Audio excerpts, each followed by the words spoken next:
10 seconds remain. Invoker. Choose your hero.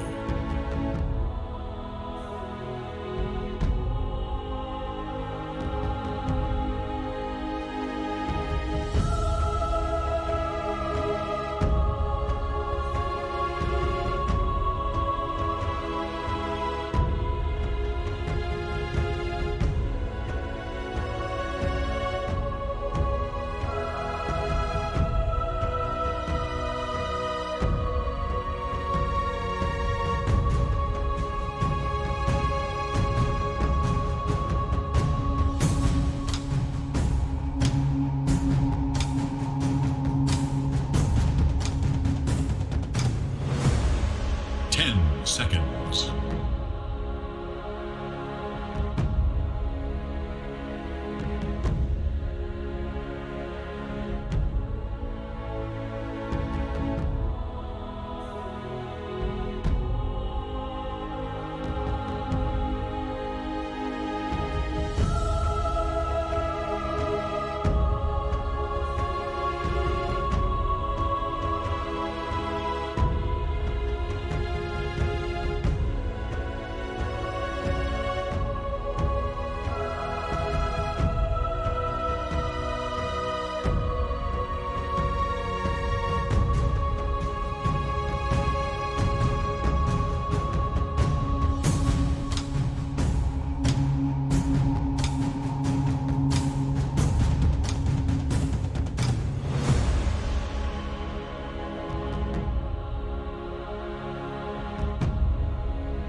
Seconds and counting.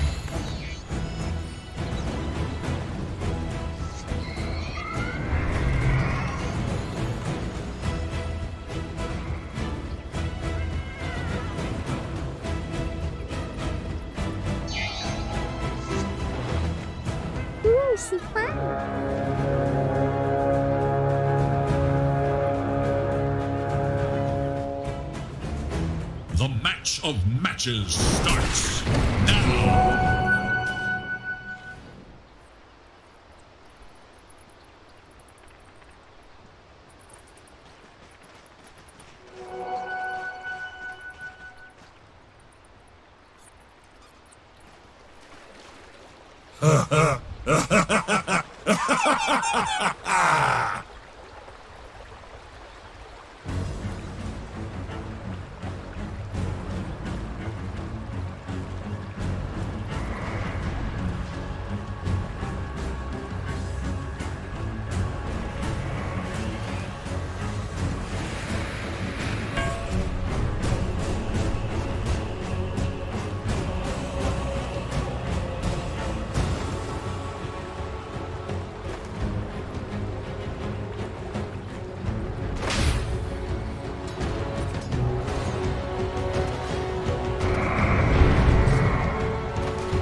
Dire's turn to ban.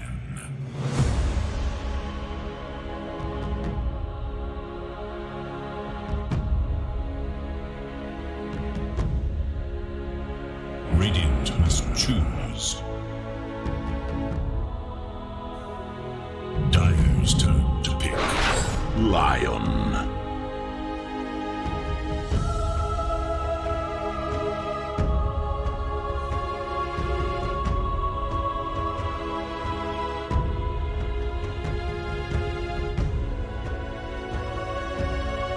Seconds remain.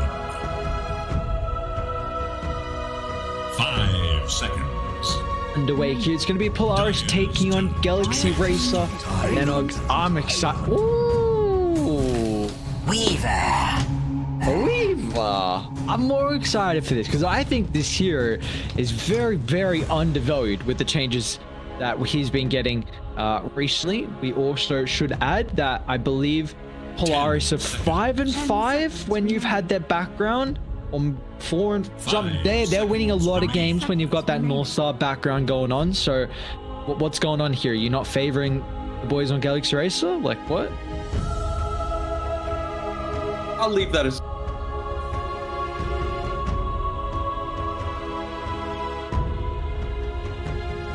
Radiant said that Weaver is low-key busted, but I mean, I've tried. It is Radiant's ban. Considering now, you know, it's toggleable, so if you want to right-click someone in the lane, you can just make sure that you manually cast it, and then you actually don't try any creep aggro. So for these deeper dives, where normally as a Weaver, when you're outside of the Shikuchi, you're feeling a little vulnerable, but now not quite so much. Yeah, I'm intrigued because now he's gone up against some pretty difficult matchups, isn't he? Doom, Lion, a lot of control. So this is not free lane at all for In Your Dream or a free game. Radiant's turn to ban. Question if they can get out of the weaker stages. They've also not really countered Izu's Tide as much. I guess the Doom can provide some aspects as the game goes on. You have at least the potential for the double ultimate, just completely negating potentially the Tide and Weaver on paper at the moment, or anyone else they feel is even more valuable. Well, the other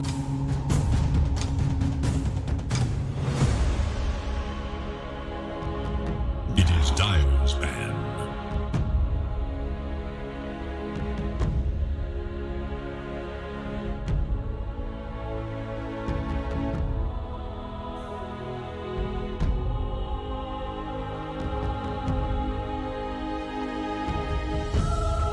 Seconds remain. 5 seconds remain.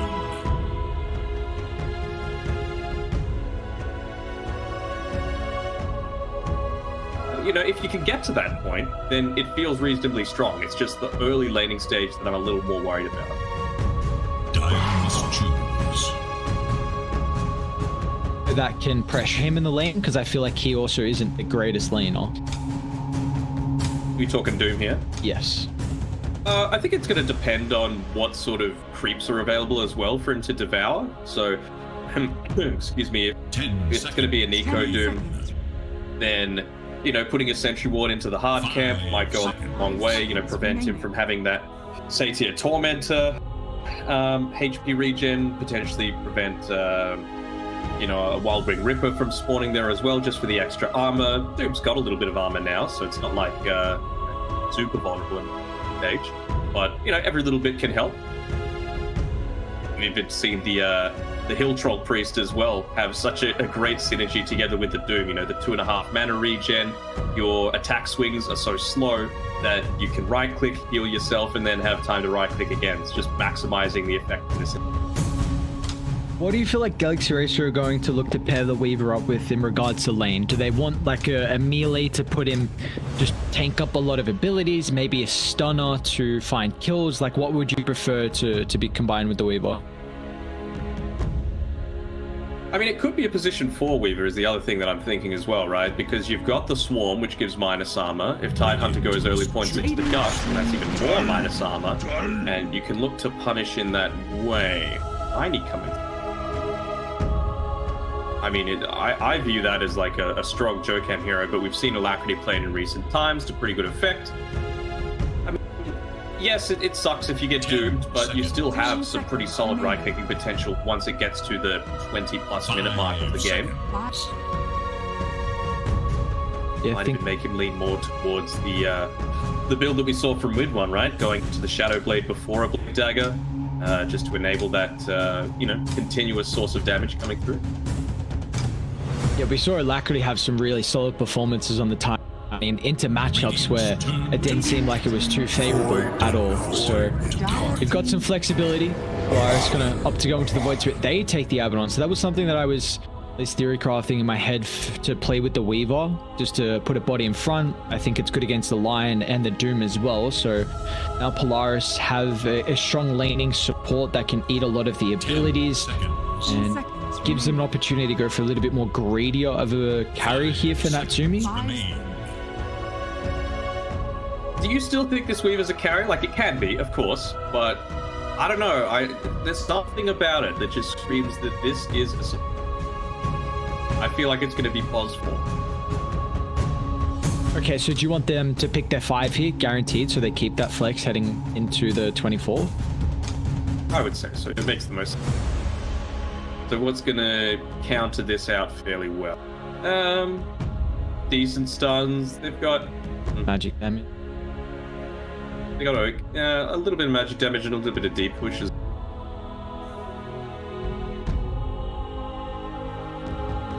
No, it's not really a Wyvern game.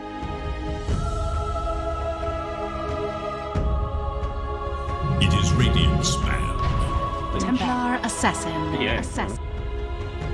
Tiny, still not 100% revealed as to where exactly it's going to go, but TA certainly is just a really solid lane matchup against the Void Spirit, unless Polaris look to do a little bit of a Motivate Trust switcheroo on the Doom into the pit with the Scorched Earth, and look to put some pressure in that way, and then Void Spirit in the off lane.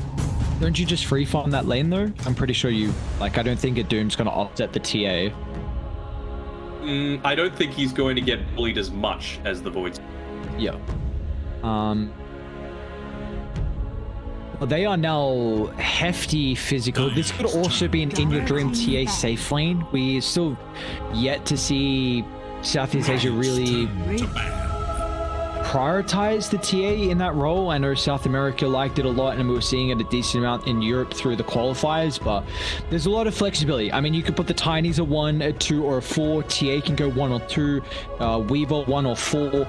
Tide 5 or 3. Like, there's really a lot that Galaxy Racer can do, and for Polaris it's really just to switch back and forth from the Doom and the Void Spirit, but they are looking for the Natsumi hero. They need ways to take objectives, which is the big thing. So Terrorblade's banned out, they get rid of Slark, just a good matchup versus the Tidehunter in the lane. What else is gone? Monkey King's gone already. They were the one that looked at ban it out there on Polaris. They could have any cause left. 10 seconds. Yeah, it's not a bad Razor game. Don't want to use the static click on the Weaver, but very squishy, super early. But if you Razor, then I feel like you Tide 5 and Weaver 3, and you just dodge that lane. Like, it's so much flexibility where we don't know where Galaxy Racer are going, so they might have to go for a bit more of an easier time. A jack of all trades. Yeah, and like, I don't know if you want to play Razor with Abaddon, because that 5 doesn't enable you to get kills. Like, I think you can go pretty greedy and play the late game with the Doom. Better rule of Jug. Okay. So it gives them a lot of hybrid. Doom is very single target, and the Luna's very mixed, so it's nice to at least have a lot of heroes that can solely focus down one with a burst, and it gives you ways to take Ancients. You're kind of lacking your own little flash farm. Galaxy Racer instantly into the Dragonite, and we don't know what's going on. Alright, where's this Weaver? That's what I want to know. Polar. Policy? Yeah, I think it's Weaver 4. Yeah, called it. Bam. I want to know what the skill build he's looking to go on this. On the Weaver?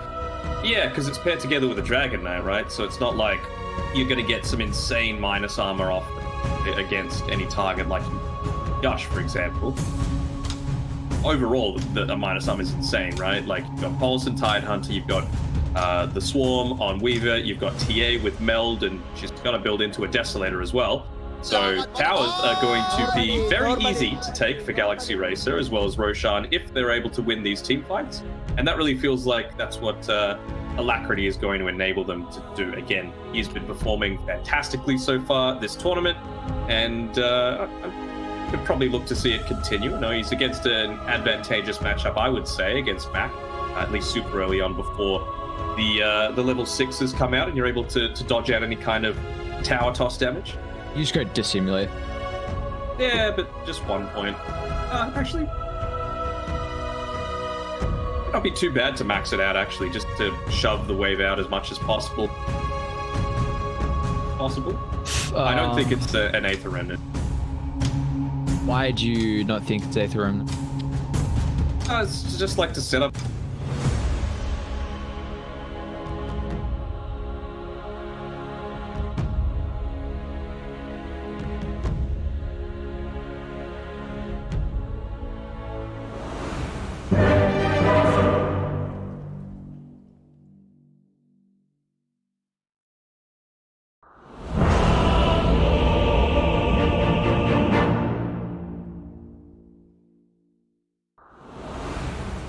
And a very important series for either team as well, as we're getting to the later stages here of the groups. I mean, these teams, they're currently sitting for Galaxy Racer in 4th. That's really off the back of the 4 wins they had previously. They were in 9th, and now all of a sudden they just accelerate their standings with that 4-0 day they had. Polaris are currently tied in 6th, but they're 6-6 map count, so they've still a lot of games left to go for them.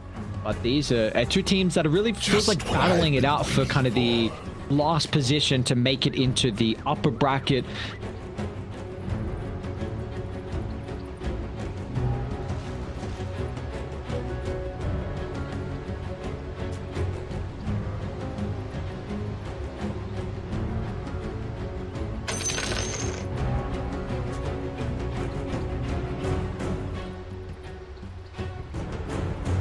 "30 seconds to battle."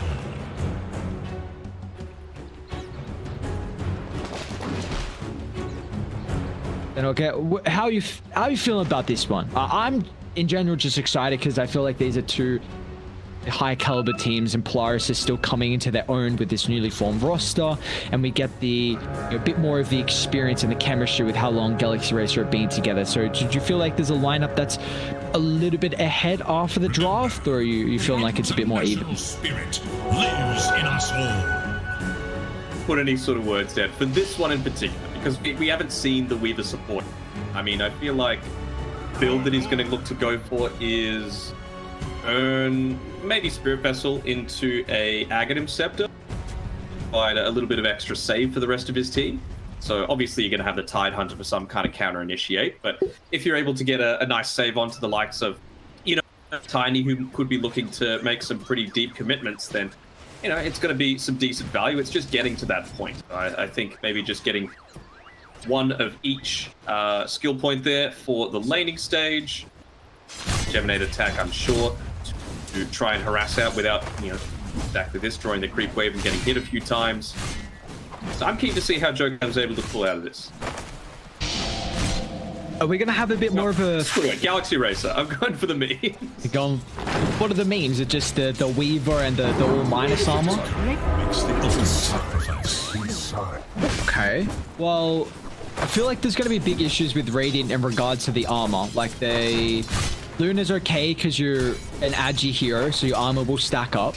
But, like, Doom really... I don't feel like this hero wants to itemize armor. I feel like Nico would much prefer going like Midas, Blink, BKB, into maybe go Shivas and then Refresher, but I feel like there's going to be a lot of value this game with an early Refresher just to counter out the Tide and maybe TA or maybe another key component. So And you mentioned it right there. Like it was the 4th item that you mentioned. First 3 seem so core to a core Doom, right? And you're up against all of this minus before that. So if you're waiting until that point, you're probably going to lose a fair portion of your map. Which is very worrisome, considering it's not just all of the physical damage you have to worry about. It's also Alacrity with his Tiny. I mean, we've seen how he's been able to perform on the hero so far in the position 2, and he should have a very solid matchup against the Void Spirit.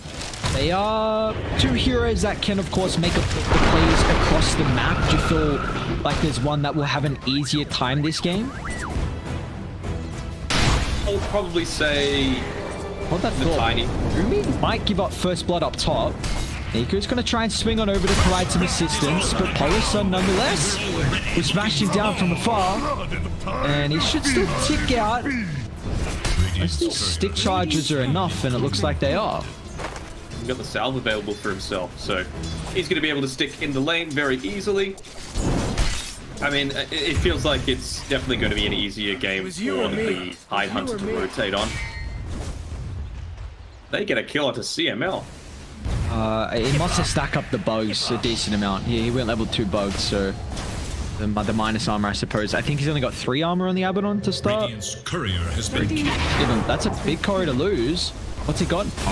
There's 2 oh, he's still got 2 Magos and a Salve, so at least he's still got some resources.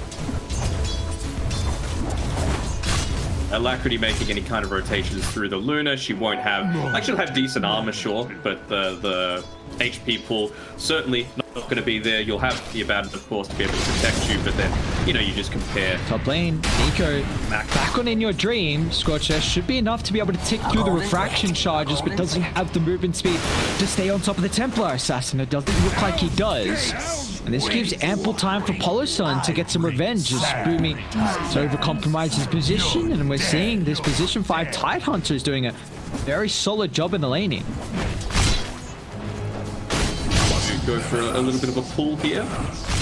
Side, yeah, looking to stack that one up. Of course, you're a TA lane, so you always want to make sure that you're able to try and catch him. Jerkam falling very low there, nearly had the 4th Curse of Averna stacked build in onto him, which would have caused his death instead. Get out there. Catching it up this game, alright. So he's just leaning even further into that minus armor. So not going for the Urn of Shadows, going into the Medallion instead. Boomy stuck around for a little bit too long. Mac probably not too happy with that, considering he just gave a freebie to his opposition in the mid.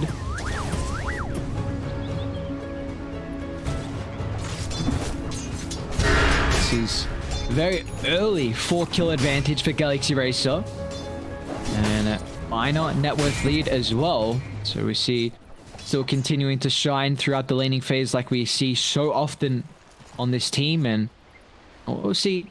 Polaris, of course, do have opportunities to catch back up with their ridiculous net worth accumulation we can see from someone like a Doom with the Devour and potentially Midas on Nico, and of course the Natsumi Luna as well with the glaives bouncing around. I'm not getting that. Decent job at harassing out the Luna though, and means that Mizu's got the laning stage into a really nice spot for himself. Excuse me, consistent farm there, and now that he's level 3, Jokem, he's able to get that Geminate attack flying out to the laning stage. Still has quite a long cooldown at level 1, but really poking and prodding is all he wants to do.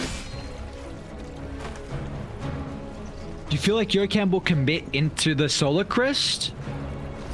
I think this, if there's any game for it, it's this one, just because of all the minus armor that you've got. But, I think Medallion plus Spirit Vessel and Ags is a totally fine way to go.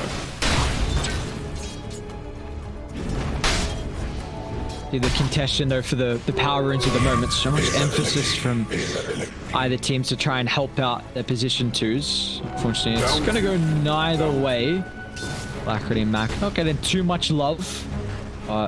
See, Boomy's level 2 at the moment, so the line is really going to need some place to find some valuable experience and gold. He's leveled up to 3, so at least he's got that that extra little bit of disable with the Hex, of course, such a value point at level 1, especially for the laning stage. You know, you don't have the mana pool to be constantly spamming out your spells, so you're not worried about that 30-second. That stack being taken by In Your Dream, so he's having a good time to start the lane. Top of the last hits. Going to be working on the Dragon Lance as the first item here for the Templar Assassin, and he's been getting a lot of space. I guess it has to be said, though, that Nico has been having a pretty solid time as well. 0 deaths, 37 last hits. He hasn't thought about the Midas until now, just queues it up, and 100 gold to work with, so it will be a relatively decent timing here with the Midas. He just wants a little bit of information to see if they're going to investigate him as he tries to take this hard camp. But Paulson, in that meantime, with how the lane's gone, he's been able to stack up 2 triple stacks inside next to the outpost In Your Dream. He's going to retreat right back to there, look to farm that one up, and fantastic time. And not only that, they've also got some stacks by the triangle that Yokam's starting to fulfill. He's more than content with leaving Mizu in this lane with how self-sufficient he can be. Still only 2 points in the Dragon's Blood, but Bracer, Soul Ring with the Wand, and this is very farming. And the Abaddon is not going to enable kills, it will just increase the survivability for your position one. Unfortunately for Natsumi, though, he was having a bit rougher of a time considering Mizu does have 16 denies, so you know, all the lanes going very well for Galaxy. Yeah, for sure. That's one of the effects of the Dragon Tail, right? He's actually going to get ripped apart, my lord. The Gush is level 3, so you got 5 armor reduction and the Meld plus the Blightstone. They just tore apart the Doom.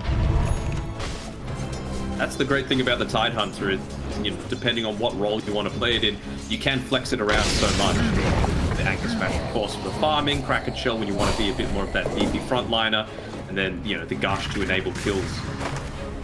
And we've seen that I think it was Dreammaker that have been liking the medallion on the position 5 Tide, but you won't need that this game considering the Weaver's going into it. So Paulson, he's already got 1,300 gold towards the Blink. He's very farmed, 2-0 and 2. They're going to bring some heroes down bottom. It's Alacrity that's currently smoked up at the moment. DD all along with that in the bottle. So Radiant are actually going to mirror this movement too. They're looking to join with Mac and Boomy on the Lion and Void Spirit.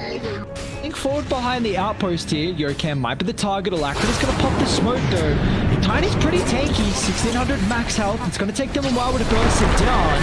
To give ample time for Galaxy Racer to get nearby, but the quick silence, thanks to the curse of Avernus, will stop the toss. And now the burst is not there, as Alacrity will pay the price. The Ravage still nonetheless going to fly. As Mizu looking for a rebuttal, he'll find it on Mac. They'll turn towards CML. There's one more right click, will deal with the Abaddon, but the big issue is Natsumi then will have no protection afterwards, as even In Your Dream is looking to show up to the skirmish down bottom. Luna nowhere to run, nowhere to hide, and another kill for the side of Dire.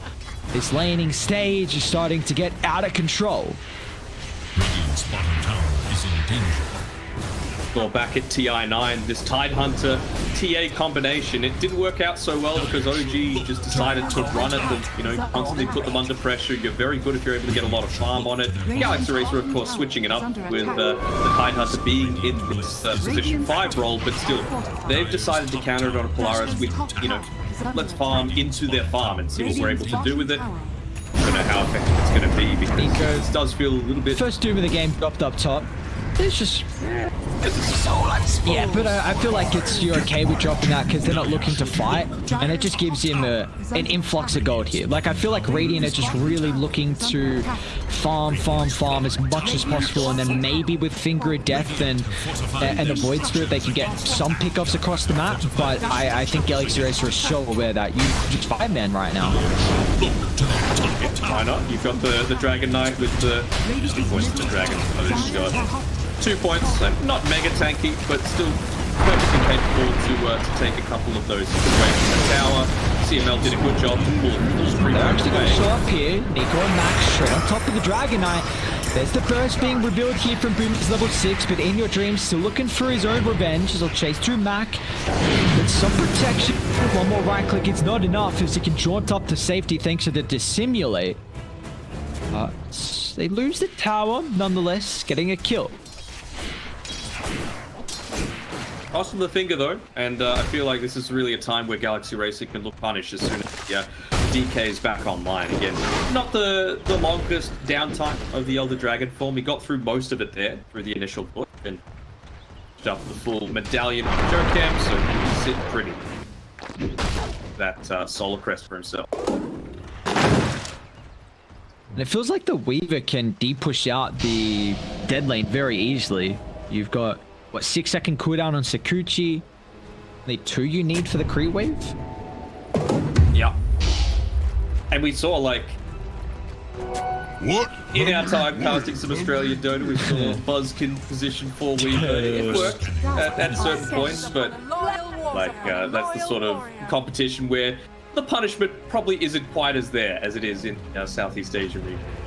That was the early Ags, wasn't it? We were seeing.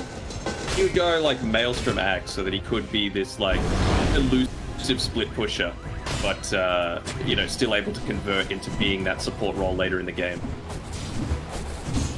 They haven't changed the Weaver Ags, have they? I know they changed a lot. Oh, so still the same. The range is smaller than it used to be. 600. I don't remember if it was any larger. It definitely.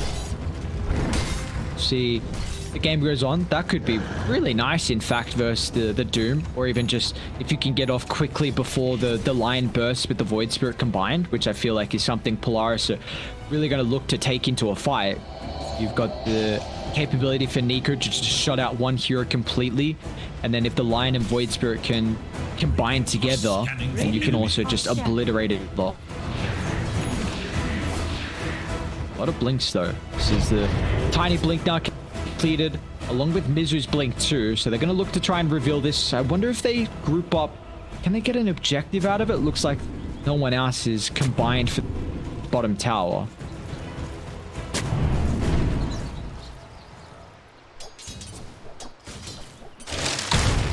It feels like they're in a strong position to look to potentially push you on Galaxy Racer, but they're just wanting to wait. You know, in your dream, he's so close to being up that destiny. You don't want to risk it when, you know, you're in a position to have an incredibly strong push, then convert into that first row. That's the big worry that Polaris have with, like, the margin of error, it feels like, with their objectives overall, including Roshan, is very limited. I mean, they're doing a good job at just looking to control kind of the top half of the map, and see Dire are pretty aware of this with their own wards. A freshly placed observer by the small camp of Radiance, and the one further to the top side that's going to scout out kind of the small and hard camp area. We're going to smoke on smoke. Looking to reveal the blinks. He's going to get the start. Mizu, jump instantly on top of the high ground. They'll target down Boomy. CML instantly will be able to purge this off. Now, Mizu's in a bit of trouble here. He'll get some assistance, but now with the Doom committed on top of the backline, TA will need some protection. The rest of the team will give that to him, so he's able to retreat to safety. It's a big ultimate now wasted on Polaris. I think you've got a reset. Got Blink, and now you've got the Desolator as well on the TA, so I think you're totally happy with that. You've still got half of the duration of the Elder Dragon. You just Roche? I think you do. There's nothing to stop you. Solar Crest, Swarm, Desolator, Meld, Gush. Like, this Roche is going to have basically no armor. They might get Nico as another prize as well. Or they're going to see Mac. What do they want to drop? That might be an... Oh! Well, he's devil weight. I mean, he's dead, so that's Apollo's like the full stop afterwards. The period is okay. Like, it puts a statement on it, you know.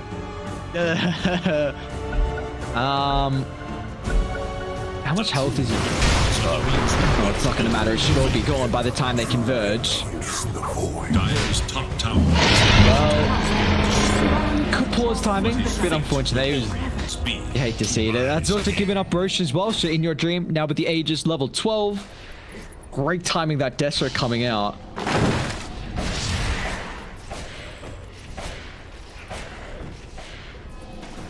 The delivery service bringing the entire creep wave over to In Your Dream, so he doesn't even have to leave safety in the jungle. Yeah, Yokem's going to go into that Aghanims after the Solar Crest, so be a lot of survivability.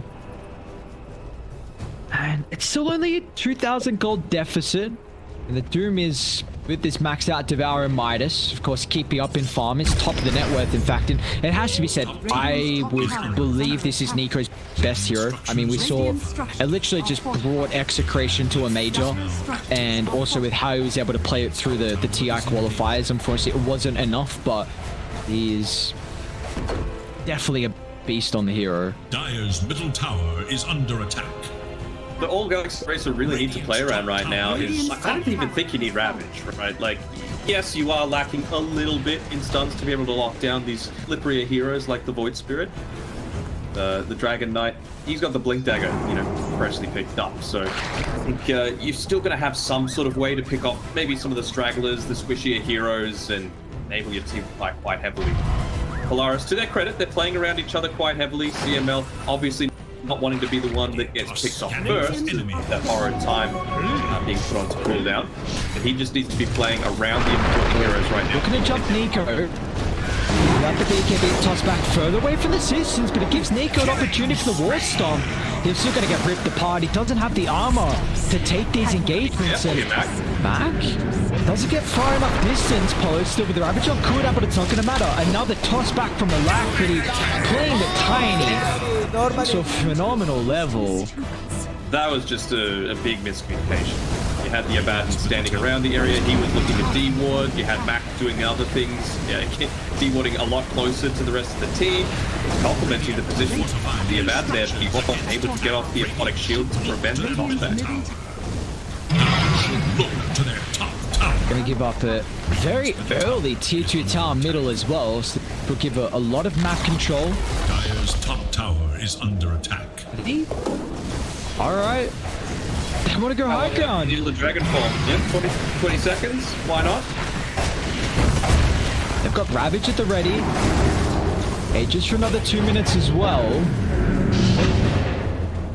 It looks like without the Crete Wave, they might have to reset. They've still got a lot of the map to claim, bounties, outposts as well, and just further accumulating a lead.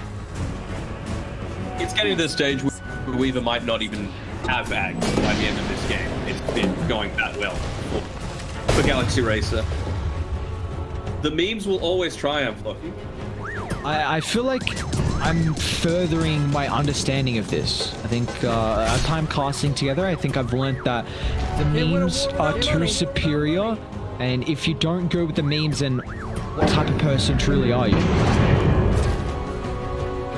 I wouldn't trust anyone who doesn't trust. I just honestly, it feels like they'd kill their own mother. Like, I don't know. That's not the type of person I want to hang around with. You don't like memes, and I don't know, man. You're just not the type of friend for me. What do you live for? That's only memes.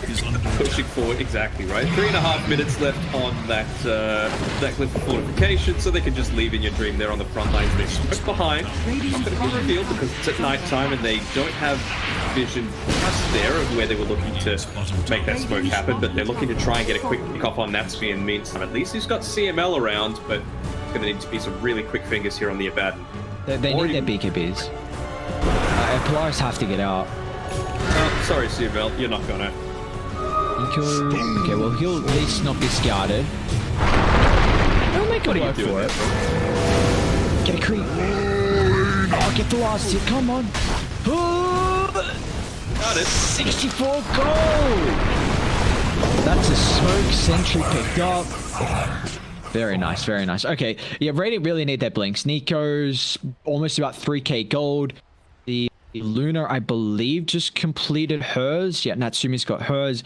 And Mac is got Aghanims as well. So if they can, they might look for a smoke in the next minute. Maybe they might need 2 for the Doom to find it. And I think they can be in a position to fight.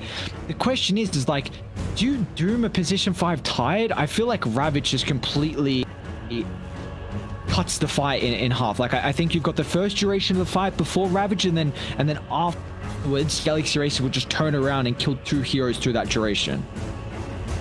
I don't think you doom him, but I think you try and get the chain locked down. You don't care really that you overlap stuns. You know, she'll burst in onto him with the what's Creep Centaur got? Yeah, okay. So what creep does Doom have? He's got the Centaur creep.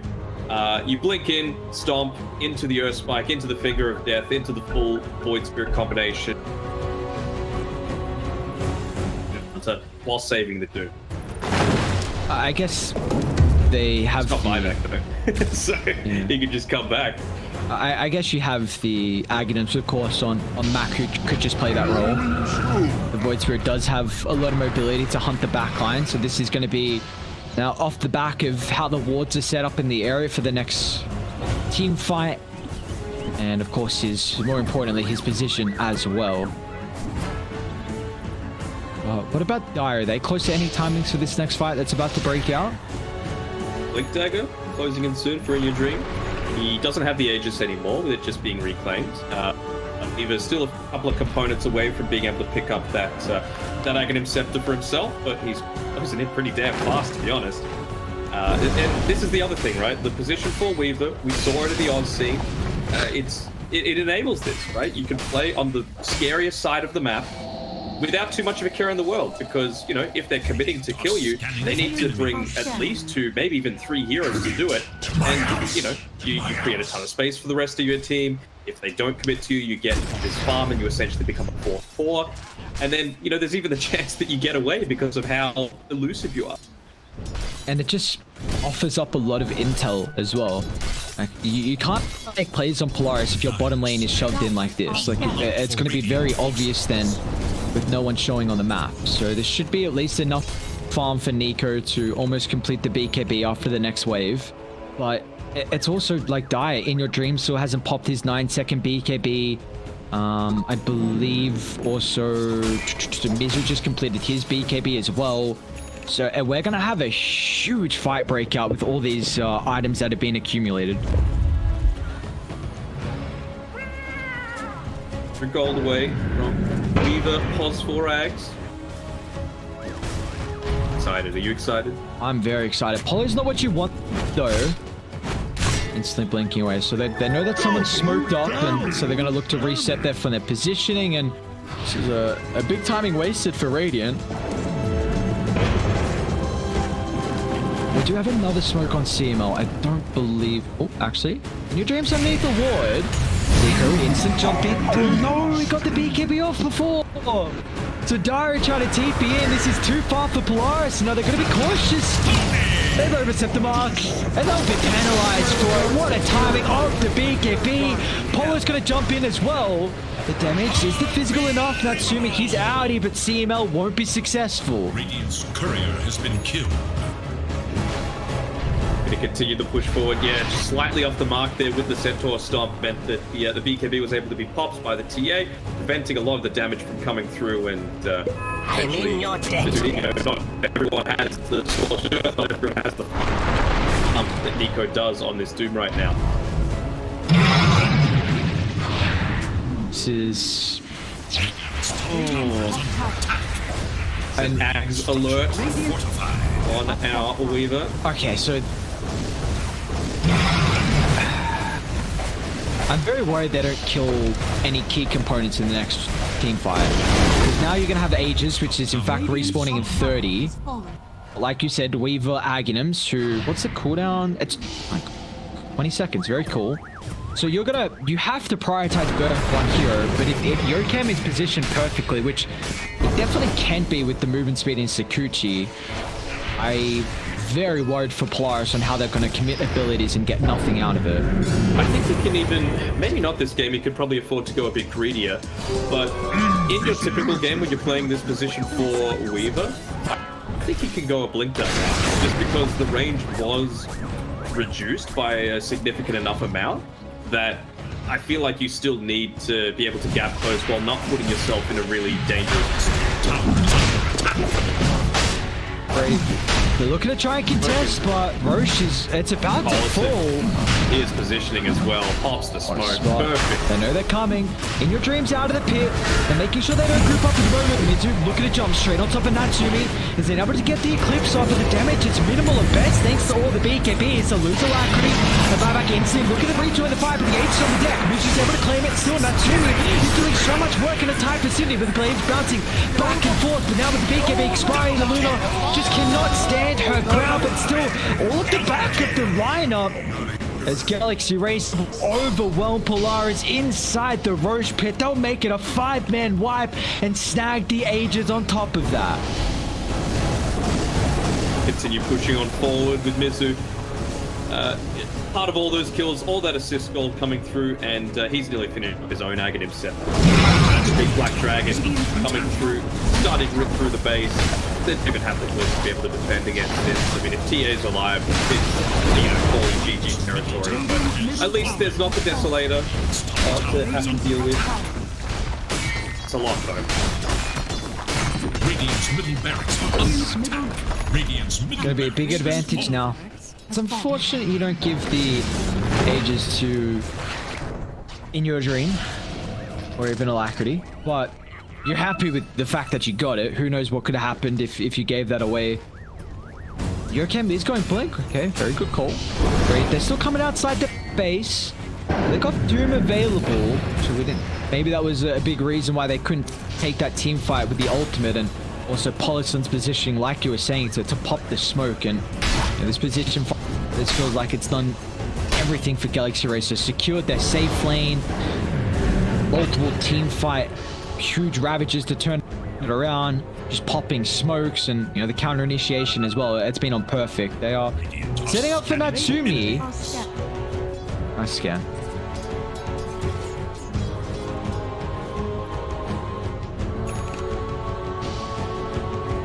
There's the blink. So now Weaver can just afford to play super defensively. I mean, Storm has such a long travel distance, they even increase the travel speed as well. So he's going to be able to launch that from the very back of the team fight and then to blink, time lapse, whoever he wants. So great that your spells are like enabling so much of your farm as well, right? Like there's very little right clicking he's doing. If he is, it's the extra damage coming through from the Geminate attack that's doing a lot of it, so you can afford to hold on to something like the Philosopher. This is a long line Trollhorn. Alright, so if they want an angle in, they're going to have to go for the full wraparound. It's going to take them quite some time as Dire looking to knock on the high ground. That's a aggressive TP. And they know the position. Looks like they, I guess, guessing where they're coming from because of Mac TPing there.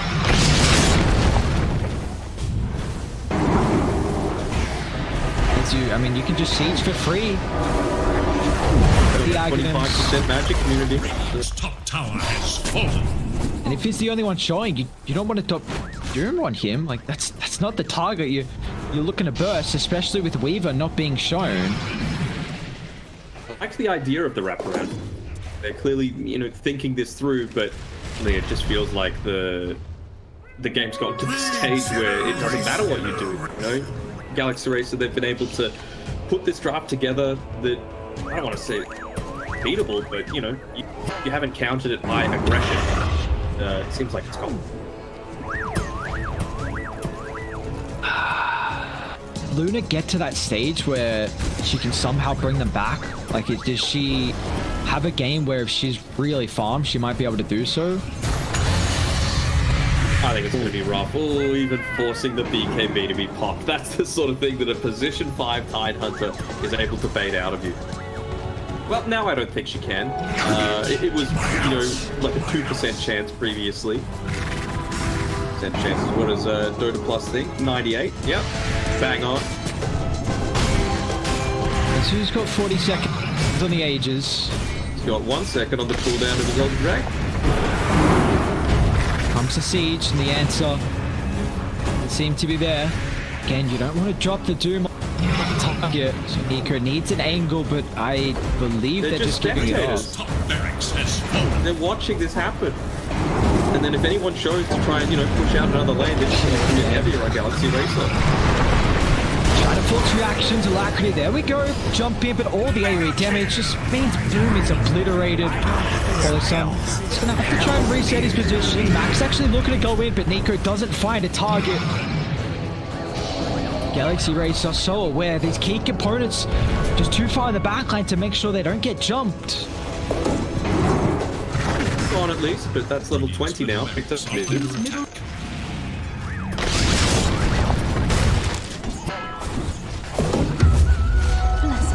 just gonna chill it out, it looks like. As well.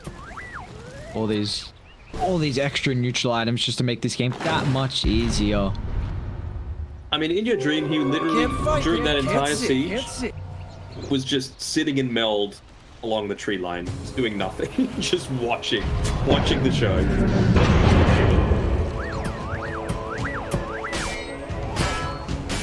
Another wraparound attempted here by Polaris, but you know, they're grouping up together on Galaxy Racer. They've got control of the high ground. There's no reason for anyone to leave it. And you know, if there are gonna dangle anyone out there, it's gonna be Mizu. Thinks twice about it though, wanting to go back towards the safety of his team and the objective that they're trying to take. They're even just gonna smoke into the enemy base. Radiant structures. Oh, they're all out there waiting. Back, toss into the Ravage, Mac, goodbye. It was good knowing you, brother, but you're down 50 seconds, no buyback, and Iraq soon to join you as well. This is, again, you're like, exactly what you said, just spectating. Lose another full set of barracks now, and they've got near. That's me. He wanted to go into the butterfly just to be able to withstand against a lot of this physical damage, but the difficulty was Galaxy Racer were all around the triangle, so if he sent the courier there, it was probably just going to die. You don't want all of that network up. Toss it back, Natsumi outside the base, was for pop the BKB, Mizu burning down the beams right now. A-OK, and now, I mean, Natsumi, it just has to hope that CML can do it all, and he throws himself to protect the Luna, but the Doom is out. They'll target it through on In Your Dream, but again, got the BKB before the Doom. They'll toss him further back to safety as the Tiny's just winning in this fight with the replacement and the ability. Got some buybacks, having to pray here for Polaris that this is enough to turn it back around. As Max committed on forward once again, Alakli will tear apart the backline, and In Your Dream will then deal with the rest of the heroes with ease. It's a G's, a drop from Galaxy Racer, a masterclass performance here in this game one. I mean, even in that last fight, not needing to use the time lapse until the very end as a bit of a celebratory tool. So the pause for Weaver.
Invisibility.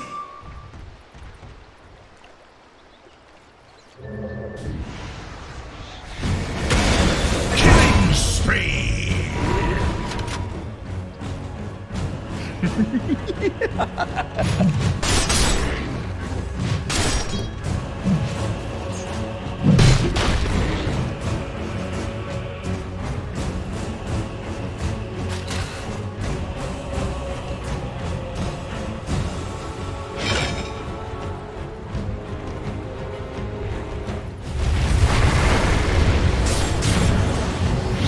To solitude I return.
5 seconds.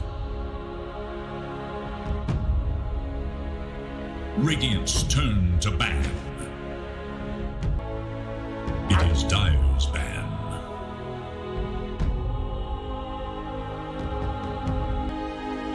It is Radiant's ban. It is Dire's ban. Radiant's turn to pick.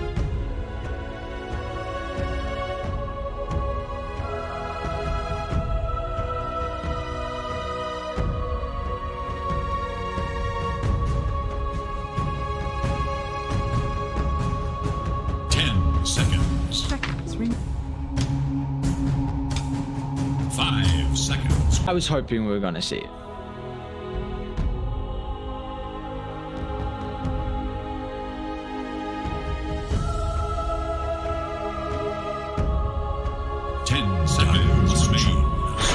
Take advantage of that minus armor with the lion already. That's one hero that doesn't. All that minus armor, sorry, all of that pick off potential is good, but we get to see something a little different here. The CML champ.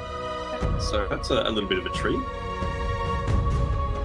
Very, very exciting. Something that we saw a little bit through I-League, but not a lot of teams so far put priority on the Chen so far in the Pro Series, which I was a bit surprised because it felt like the hero was pretty strong, and I thought the group up Zoo meta was slightly back.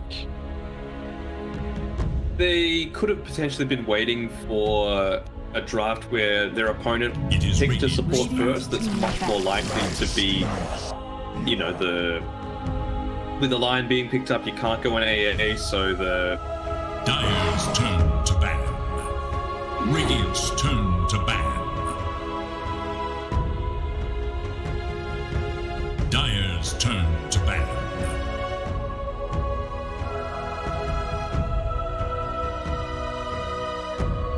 Radiant's turn to ban. I think it's still pretty strong. Not quite as good now that Omni-Knight's out of it, but they're going to go with the Lifestealer. Of course, just being able to infest a Chen creep and take it away is always a nice little bonus there early on. But, you know, what a Chen does, it's all magic, right? So rage off any early on aggression. Same sort of thing with the Tiny as well. Eventually he's going to get nerfed beefy. High max HP. Beast's going to do a lot of work, and most of the time you're able to get the rage off as like bam the button when you're. So I like the life. Yeah, I think this is a hero that we're going to see played a lot more as well, especially with the changes. I don't think there's going to be too much emphasis on stacks. That's so not the case so far. People are, you know, we see Medusa, Terrorblades today, Luna, Gyrocopters, but I do feel like Lifestealer slowly over time is getting buffed up. We saw it yesterday with Galaxy Racer where they played it into a Terrorblade and the Aghanim Scepter was given over to In Your Dream, so we got a little bit of a taste of the Ags, but this is a hero that's very solid in the laning stage, not easy to burst down at all, and it doesn't have too tough of a carry-to-carry matchup. You see one of the worst ones in regards to the Morphling has already been taken out of the pool, and they're looking to really try and protect at least some of the other bad matchups at the moment. I don't know if like that game against Neon though with Terrorblade, I feel like they were in a pretty strong winning position long period on Neon's side. So I don't think the Lifestealer into the Terrorblade was necessarily a good choice. It just happened that you know, you had Miracle with another pretty good game on the Spirit Breaker. You had you know, it was all right, of course, on Year Dream's Lifestealer, but I feel like he was in a position where he probably shouldn't have. You know, they had a commanding lead super early on into things, and funnily enough, they're going to pick up the Tide Hunter into the Lifestealer. It's not a great match to be able to go into. You know, the Anchor Smash, of course, is going to reduce some of the damage, but Feast makes up for it, and you're going to be able to sustain a lot better than the Tide does at stage, unless they look to throw it into one of the other lanes, but not really seeming quite likely considering they've got CML already going to be playing the Chen. I wonder if they're just looking for a lineup that's very hard to kill. We saw throughout the early game, Alacrity had like 16 health on the Tiny. Tide can get to that stage as well, where he's difficult to burst down. On top of that, you've got the Chen just to amplify your survivability, so maybe they can just push down objectives, and they were lacking a little bit of team fight with their first two picks, so at least the Tide will cover some of that. We're now into the Conquer and the Undying, which is here we surprisingly haven't seen a lot, and we've both been hoping for some position 3 Undying as well. Still holding out for it. Like this Razor though. Razor into the Conquer, you're gonna have a pretty good time. Look to flex the Tiny into that position 1 role. Honestly, it could even be Razor off. They haven't revealed too much of anything. Throw the Tidehunter to the 5 instead. 5 seconds. I mean, Boomy's Chen isn't bad, but I feel like CML is definitely the one. Kind of takes away the core Undying possibility, unfortunately. Yeah, they've got a bit of issues as well with Polaris having last pick, so I was gonna say like maybe you could conquer 3 and pick a Queen of Pain. It's already banned out, so never mind about that, but maybe a better matchup in the mid lane. So I mean, Conquer can play into it. You go Boots, Windlace, you make a lot of stacks for yourself. It is Radiant. Blackhood's got a very good Conquer too. It's definitely not the best matchup, but pre-BKB on Razor, you do a decent way to kite him.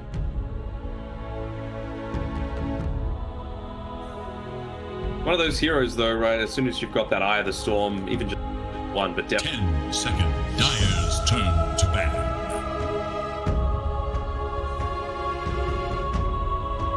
Seems that if this is a tied core, then an Aghanim Scepter could be the way to go.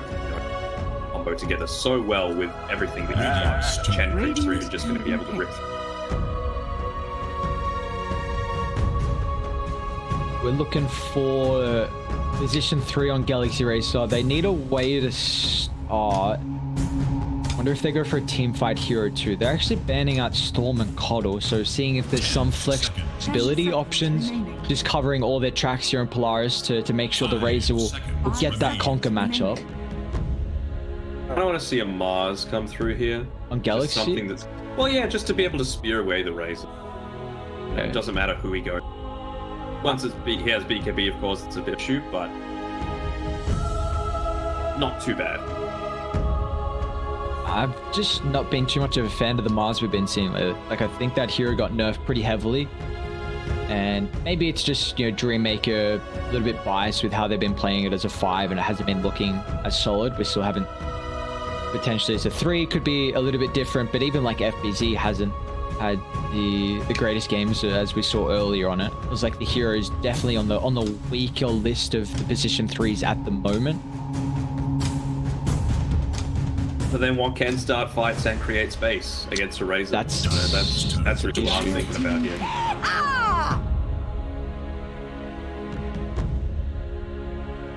Dying. Seeing a mid Snapfire. I don't think that's any better to Razor though. 10 seconds. No. It's a little, it's a bit better, but Cookie takes a while to charge up. Like the cast animation, so Razor's gonna stay on top of you. So they can flex the Tinies a 1 or a 4. They would be nice to have a BKB piercing control for the Lifestealer. So Void's always an option, but we don't see that here a lot. They don't have too much damage outside the Chrono.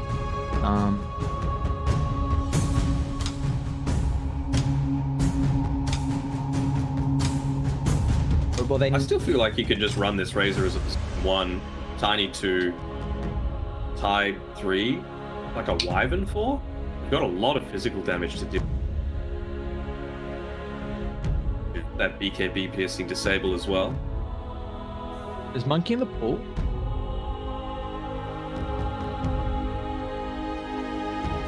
I feel like there's no reason they don't want to go back into the Monkey. Strong lane, I mean, it gives you a lot of options here. Like if the Conquer dodges the Razor matchup, then the Monkey versus Conquer is very favorable. That's a very strong lane with Chen. Like you're just going to out-sustain it. You could go a little bit greedy though, like I was saying, back into the Void. Solid Life still a matchup. Just the out-sustain, right? Like the passive stuff. The Penitence giving the extra attack speed is going to be nuts with the Monkey King. Allow you to build up those Jingu stacks early. Yeah, which is going to be nice with the early game fights too. They can just overwhelm objectives. Whereas Galaxy Racer, like Lifesteal is going to need a little bit of time, maybe Armlet and Plot 1. Select your I hero. go PL. I mean, this is a free PL game, so I'm all Polaris. This is free. I just want to see Snap and Undying are in. Offlane Undying, alrighty. Go the memes. Do I go the better draft? It's an offlane Razor. The Lifesteal is terrible. Again, Conquer does need to come forward to get last hits, so you've still got the toss potential outplays. 5 snap. Try and cookie the Lifestealer away.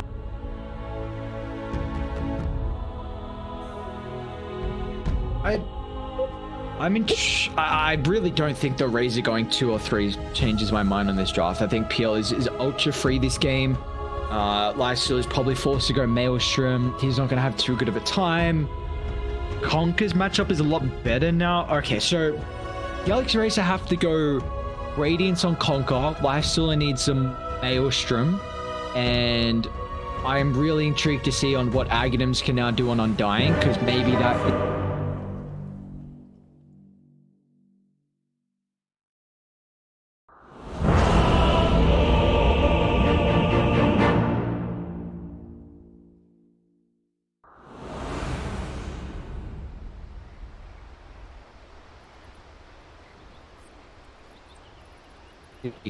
take over the game before Polaris are just clicking on all cylinders. Use it wisely. Well, even the have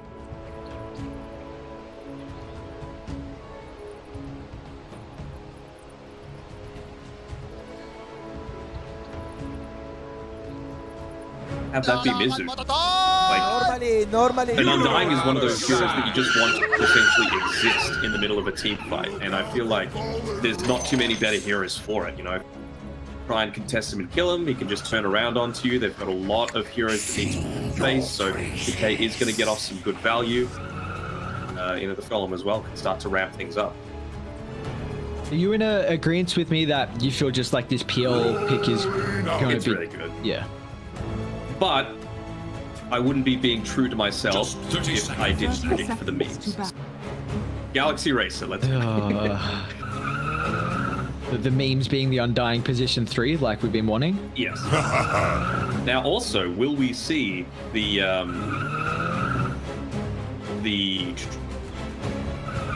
20-minute Roshan being taken by Undying as soon as he gets the Aghanim shot? Very true. Roche just attacks the zombies, you know? So you can take it completely free for yourself.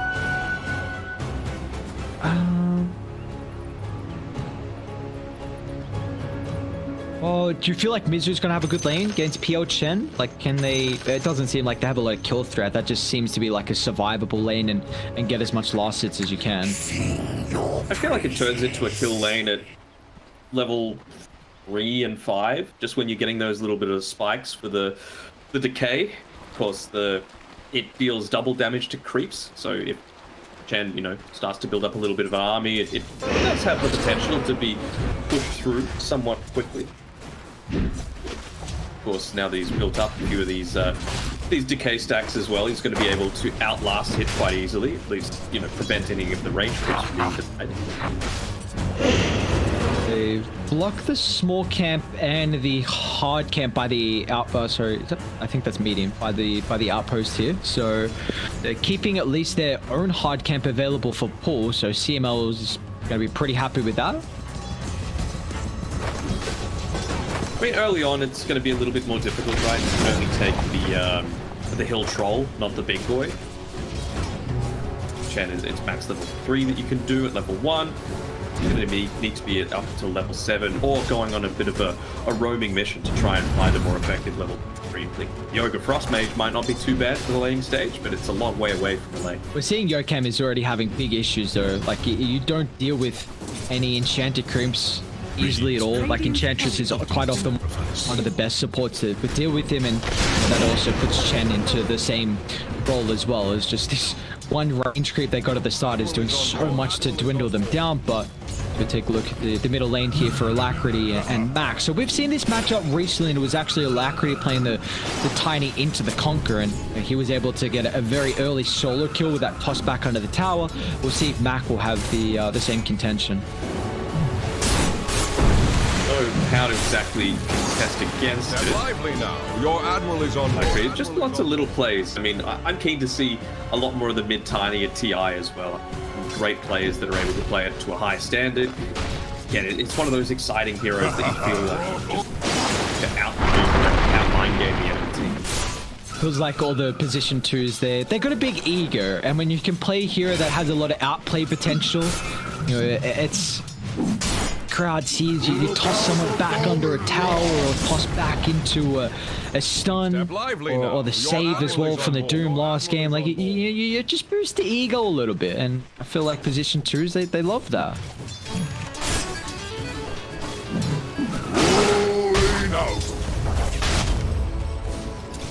Bot lane though, even against the Razor matchup, Nico, he's only got 6 last hits at the moment, so they were picking it to try and play into the life stealer, who's already opted for the boots, and you know, Polo can always cookie in your Dream away, so we'll see Nico surprise him. With Polison's actually dead, Verify will give him some extra survivability. Careful whenever he goes forward. I don't think we've seen any position 4 Tide Hunters come out just yet. A bit of a new one for booming. Doesn't seem like the playstyle or itemization is going to be any different. No, I don't think so. I think it's just there to amp up the strong laner in the Razor. First Blood is definitely what they were aiming for when they went for this lane. It's going to be difficult. It can go either way, right? Because you've got Paulson the 2 points into the threader.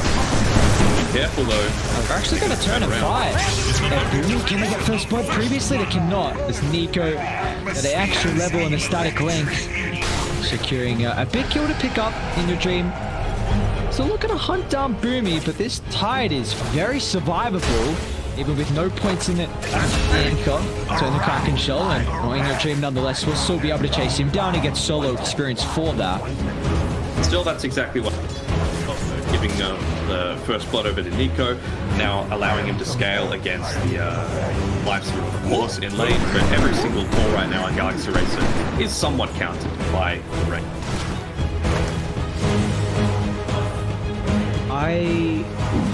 Okay, so Alacrity's got a Blade Mail BKB Aghanim's queued up, so this is a very different look on what I have the Conquer's itemization was going to be.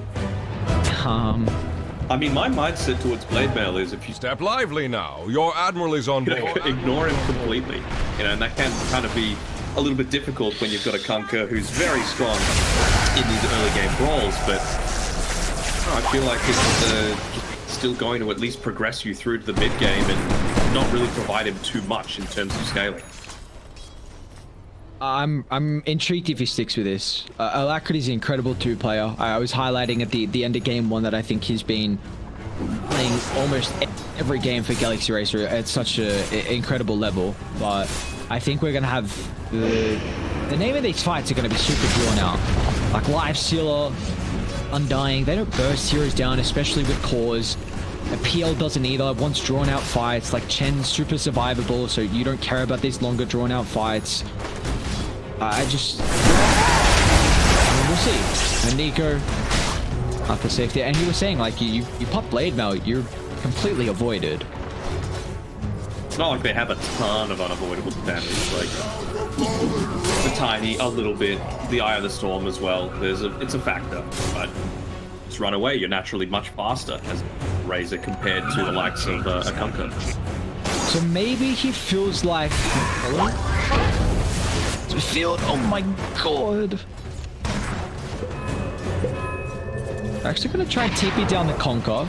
I don't have a ward in the lane at the moment for Boomy. We'll be the one to scout this out, so really would have loved to kill on Nico. They'll take whatever they can get. simultaneously. Also trying to set up for a rotation top on Mac. The Abbott toss onto multiple heroes. Finds a big double early on for Tiny. Things that you need really early on. He's even going to look to try and take away this bit of a stack through.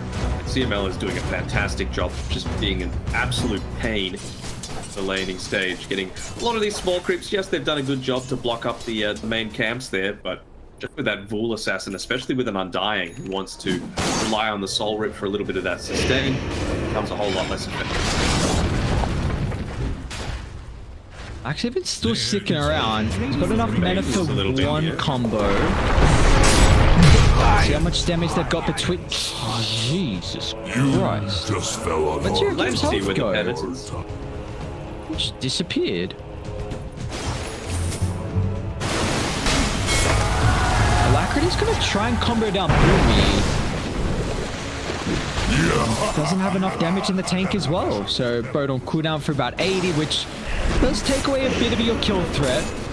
They might chase CML though. 10 stick shot, just the rest of the team have evaporated from the area, so CML would give a freebie over to Mizu. Was the top lane. He doesn't choose to use the decay onto the hut camp there. I thought he might have tried to stack it up for himself. Undying, one of the best positions for actually to take farm in the triangle. You know, they don't really have it amazingly with the life stealer.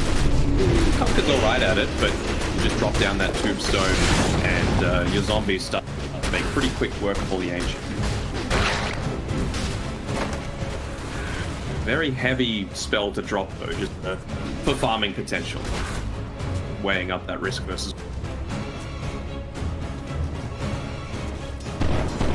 Feels like we're going to have a very slow second game though. Like Galaxy Racer outplayed the lanes and grew that to a very, very high lead early on. But I don't believe we'll have too active of an early game, unless this is a superb timing on the blink from Mac. I think it's going to be around the blink timing. You've already got two components of the mechanism here. Well, obviously not needing the movement speed quite so much because he's able to use it to provide a little bit of extra space. Well, a bit of a rotation coming through here from Mac and CML under the cover of smoke. Should find someone farming away in this area. Smoke pops, but get a glimpse of each other. Well, Cam might just get one hit once again. Diddy on Mac is gonna pogo stick forward, but feels like this one is a little bit too deep this time, especially with the pincer. Polo tipping to the T2 tower. Lacrity's even gonna join the party as well. So the Tiny further delaying the blink and salt to the wound, tipping him as well. I'm not quite sure what he was thinking there. On the Radiant side, between the two towers, even at nighttime, you've always got permanent vision there. So it looked like he was trying to go for a little bit of a cheeky play, ended up using the Tumbler's toy. Really need is one person standing somewhat nearby. They were able to catch him. Alright, so I've really been trying to think of this blade mail. The reason why Alacrity's going for it. I have come to the conclusion that he is putting a lot of emphasis on armor this game because we saw their own lineup just absolutely demolished with all the minus armor. Hold that thought as Nico is in a bit of trouble. Got Eurocam showing up, but they've got their own minus armor. 3-point slow shredder, bright zone added on top of that, and it's a big kill to find, which is enabling In Your Dream to look towards a pretty early Maelstrom. So back to the blade mail point. I believe he's putting a lot of emphasis on armor. That's all I can really see from it. Like you said, they just avoid him, right? You've got a lot of single target controllable damage. It's not to take Ancients as well as it. I feel like Puppy does a decent job of that with just armlet.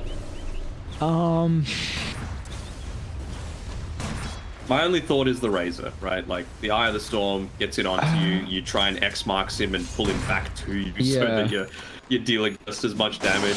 Okay, so yeah, that's what I was going to bring up next. Not the Eye of the Storm fact, but maybe like Lifesteal is going to look to farm a lot more with Maelstrom, so he wants a way to answer the Razor through the first little bit, and he probably feels like Tiny's going to try and jump the Conquer because he'll be the only one showing through like this stage of the game.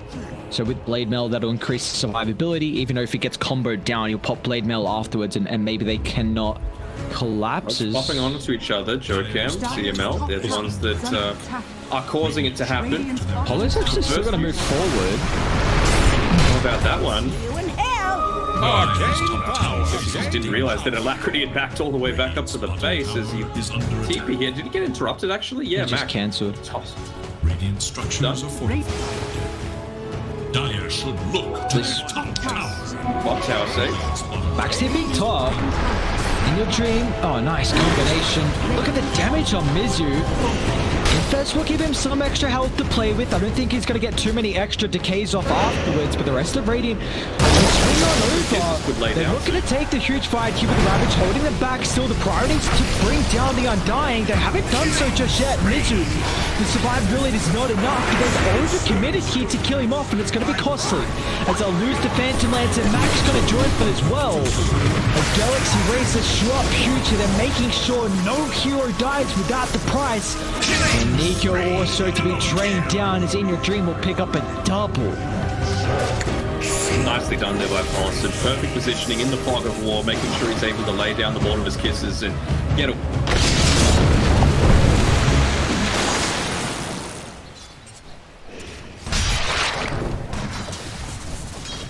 Aris was exactly that. It just seemed like no matter what they threw at him, he wouldn't go down.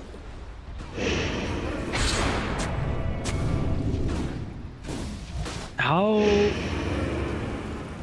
Is this hood completed? Okay. Dire's middle tower. Put into the items. Did you watch many of those ESL games where we were starting to see some of the Undying 3? I didn't get to tune in at all. Yeah, even though I had my my DGen sleep schedule, I was not able to.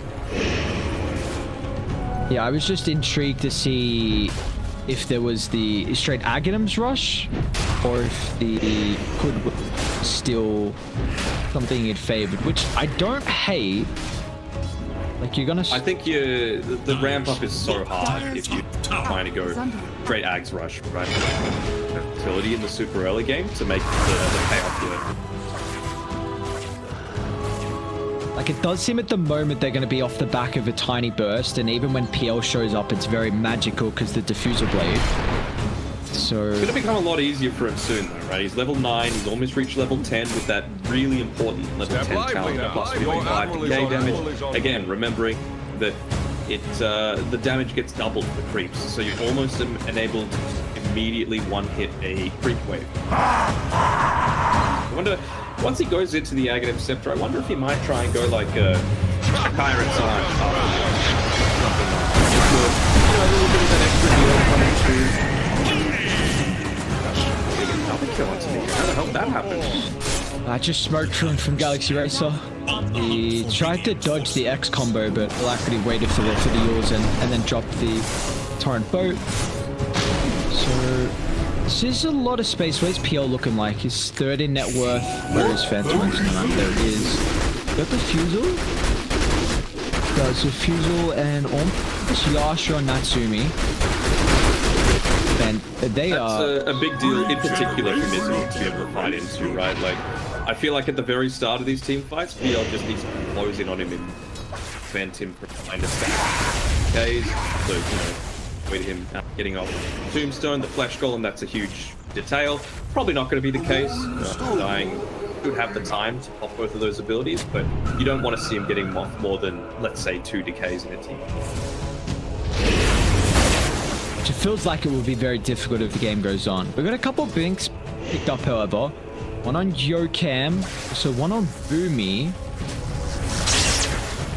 They are smoking to bot web behind Mizu. Found anyone just yet on Galaxy Racer. So Natsumi is in the area. Natsumi, oh no, they found the Phantom Lancer. He's away from his own illusions. They'll drop the combinations. The Hennecock could be enough to get the doppel. CML, unfortunately, he also reveals his own position. Use a lot of the control, but they still at least have the turret. Alacrity can get that initial setup. Max hiding in the wings. They go along. Nice spike onto 2. Prevents a tiny combination, but still Yokan. Toss up into the air. Alacrity can attempt the TP up. The cancel as well, but all the boys are showing up. Galaxy Racer want to make sure they don't lose as many heroes as possible. As Boomy still waiting for this potential blink ravage reveal. They're waiting for the jump in. Now he's going to go. Patience for Boomy. And they've got the ball up in Mac. It looks like all their damage has now finally been expended. They've killed off Lifesteal and the Lion, but there's no escape for Mac. As the amplification starting to stack up thanks to the Undying. And Boomy's around. Oh, they cancelled the blink. He's got heroes coming over. Natsumi's actually respawned Boomy. He wants kills. You don't have to worry about the snapfire. Natsumi now can turn them towards the attention of Alacrity. They tried to sidestep the Earth Spike. Natsumi's going to be cautious though. As Decay's doing a lot of damage to the PL. They need to find the real one. Finally, Yokan will be able to do so. One more DK. Natsumi's still trying to get out to safety.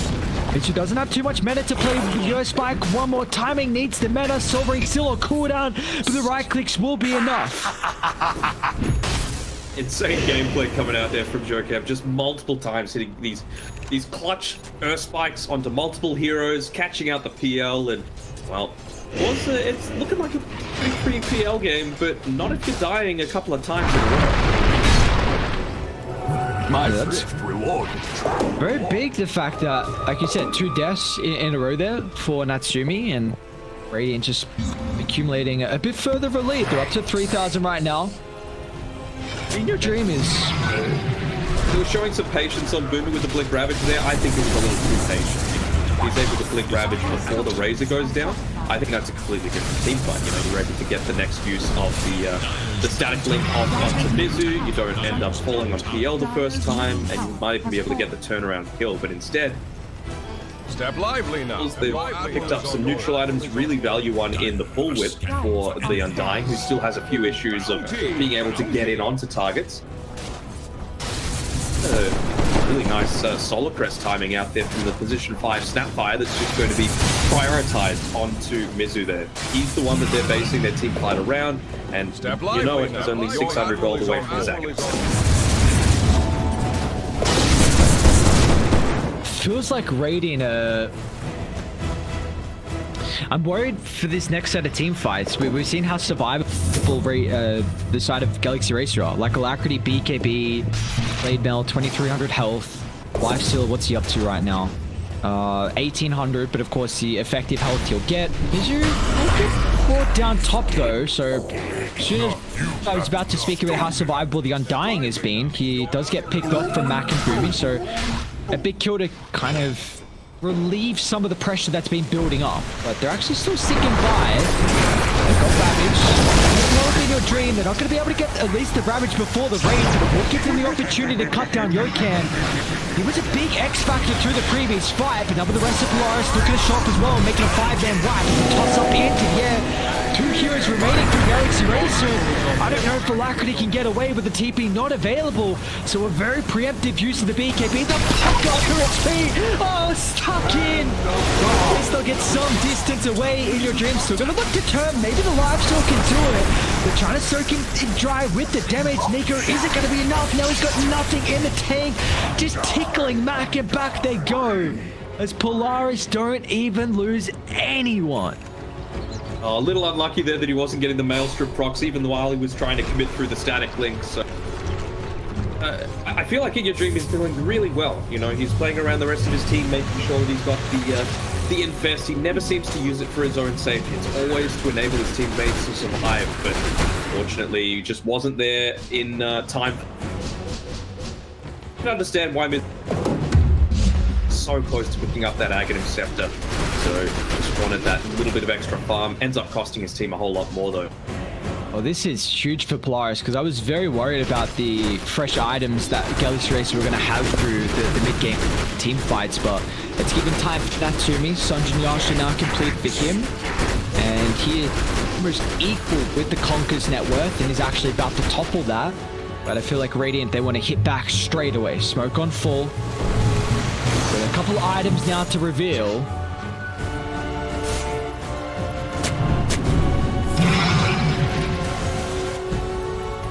Question of how they can find the angle in. Oh shit is.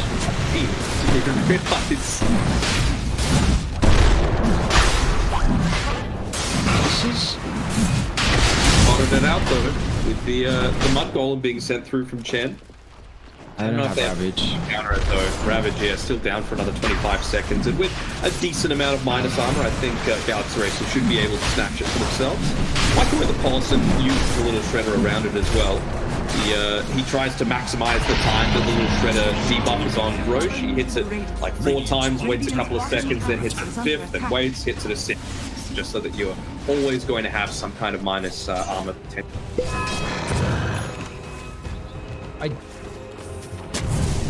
Do you feel like Polaris can fight up into this Aegis advantage? Let's see if they're close to anything else on Galaxy Racer right now, because In Your Dream he's still a little bit away from the Eye of Skadi, so I don't think you're really too concerned about the lifesteal right now. Jokam, though, he's level 12. That's something to be a little bit concerned for. Going into the BKB on Mizu, I suppose, just realizing he's got the phase boots, he's got the solar crest that's going to be used to buff himself up. X marks the spot. No, I'm still a little bit anxious right now. You know, they do need to be playing around each other. I think the time is gone for Galaxy Race to be off farming on their own. Yeah, I don't think PL is at that stage yet where it can 5v1. It doesn't seem like they can execute fights like Radiant have. Like, you've got a lot of team fight prowess at the moment. They might be forced to take a fight mid though. Not what I think you want to do. Alacrity doesn't actually have any TPs coming in the area. Yeah, trying to backstab, but it's just a measly old immobile undying. Dire's top tower is known. What is the next item for PL? Does he go? Going hard. Not the shard. What's he? He hasn't put it yet. Okay. Changed up to the Skadi actually. I mean, it's going to be good against the Lifestealer and the Undying, I suppose. Yeah, even like they're very survivable on Radiant, and I think just a way to. It's nice because of course it's going to go through the magic immunity of the rage. Radiant's courier has been killed. I guess he feels like Radiant don't have a lot of burst. Can they kill him though? I feel like if they find the real one, Finger Mortimer with the bow, Radiant's courier is that enough? Wow. You're actually going down there for In Your Dream. I think it is enough, but then you also need to consider that you're going up against, like, if Chen's in the region, you've got Mech, and you're always going to have Hand of God as well. So I feel like Natsumi can't be the one the team fight onto. You got to try and clear out the Chen. You've got to try and, you know, get rid of the impact of Nico's Razor, and then look to focus onto the PL. It does seem like they have issues with kind of getting onto the backline though for Galaxy Racer. All you have is the blink on Yokam. So they've recognized that. More memes coming through. The position 5 Snapfire is going into the Ags. Very cool. We have not seen the Gobble Up in quite some time. What, you send the Lifestealer in? You send Mizu in? I would say Mizu. You know, you always want to have that ability. Like, probably Mizu with the Lifestealer inside, honestly. Oh, okay. Going to the high ground. What are we looking at? No, I'm sending in Mizu with In Your Dream in him. Now that's a surprise. As long as you can get onto the Chen, what can you really do to contest it? They still need some time. If Radiant go high ground here, Guy will not have Aghanim Shard. I think that's a big way to defend your high ground. Maybe you can put... Tide's still a support though, so you can't really put him on the front line. You do have at least a toss-back opportunity. Tower is under attack. This is the other thing that Undying is good at though. Any kind of sticky Yeah. Down that tombstone, and it's so hard to fight into it. Definitely can't trickle in. In Your Dream? Just cut the static link at the moment. Like, how do you kill off the tombstone? You might have an opportunity now. I think they're just not wanting to get too About to say they don't want to get too anxious, considering the Aegis only has 40 seconds left, and with the new change, the players can see that as well. Unfortunate that we won't be seeing any more, you know, Dire's bottom tower is players getting bamboozled, getting caught out by, you know, the perfect timing. I don't think you can see it in game. I think it's just UI. I'm pretty sure you can see it. Huh. Well, that makes it a lot easier for people. 10 seconds left on it. So not going to opt to go for any kind of additional plays here. Mizui's, of course, picked up the Aghanim Scepter a while ago. Going into the BKB. I mean, I'd look to commit for the Ogreax. I don't think it reveals too much of anything. The halberd that you're looking to go for could be a Kyre and Saiyan, could be the BKB, could be even an Echo Saber. You know, once you get into this Aghanim Shard, Echo Saber is a fantastic item to have for this Undying. With the position ones with the Sky. So this will help out In Your Dream a lot if they're looking to continue the siege, because they are sticking around bot for quite some time, which has given Polaris an opportunity to farm across the map. Net worth lead at the moment. A siege with the X marks right now. Yeah. Just they're wasting a lot of time though. Against the PL, which you don't really want to do. And well, they're feeling pretty confident on Polaris. They just lost Lifestealer. If Mac gets a jump on multiple heroes, Boomy is a little bit on the outskirts to follow up. So coming through. Pretty just, I think. This is a bit too deep. I don't think you can find out heavily into the Tombstone place. In the Dream trying to connect as well. Incredible turret bow onto two. Now with the one of the kisses getting laid on top of the backline. Natsumi's going to try and focus his attention through with the Tombstone. Torrent Storm flying out as well. Natsumi's about to fall. He needs some assist. It's the hand of God. It's not going to be enough. Natsumi down, out of the count. They just prioritized the Phantom Lancer. And now all of Polaris are in shambles as CML trying to do whatever he can to escape. But he will not do so successfully. Drawing the line down, saying try and push this lane as quickly as possible. Mizu, he's going to try and punish Mac here, but he's just lost the Flesh Golem. Try and keep the wave pushed in as much as possible, but unfortunately for him, it's not going to be the case for the bot side. Mid though, it's fairly pushed. You're going to be able to get a tier 2 tower minimum as a result of that pickoff. That time around, I feel like the engagement didn't go well for Polaris. A, because it was nighttime. B, because of some good plays from Paulson to be able to get away from that engagement with the quick fingers on the cookie. But C, Nico unfortunately used the static link onto the Kunker, pops the blade mail, and you know, your Razor that you want to be on the front lines just couldn't be. Okay, well, they still have Ravage.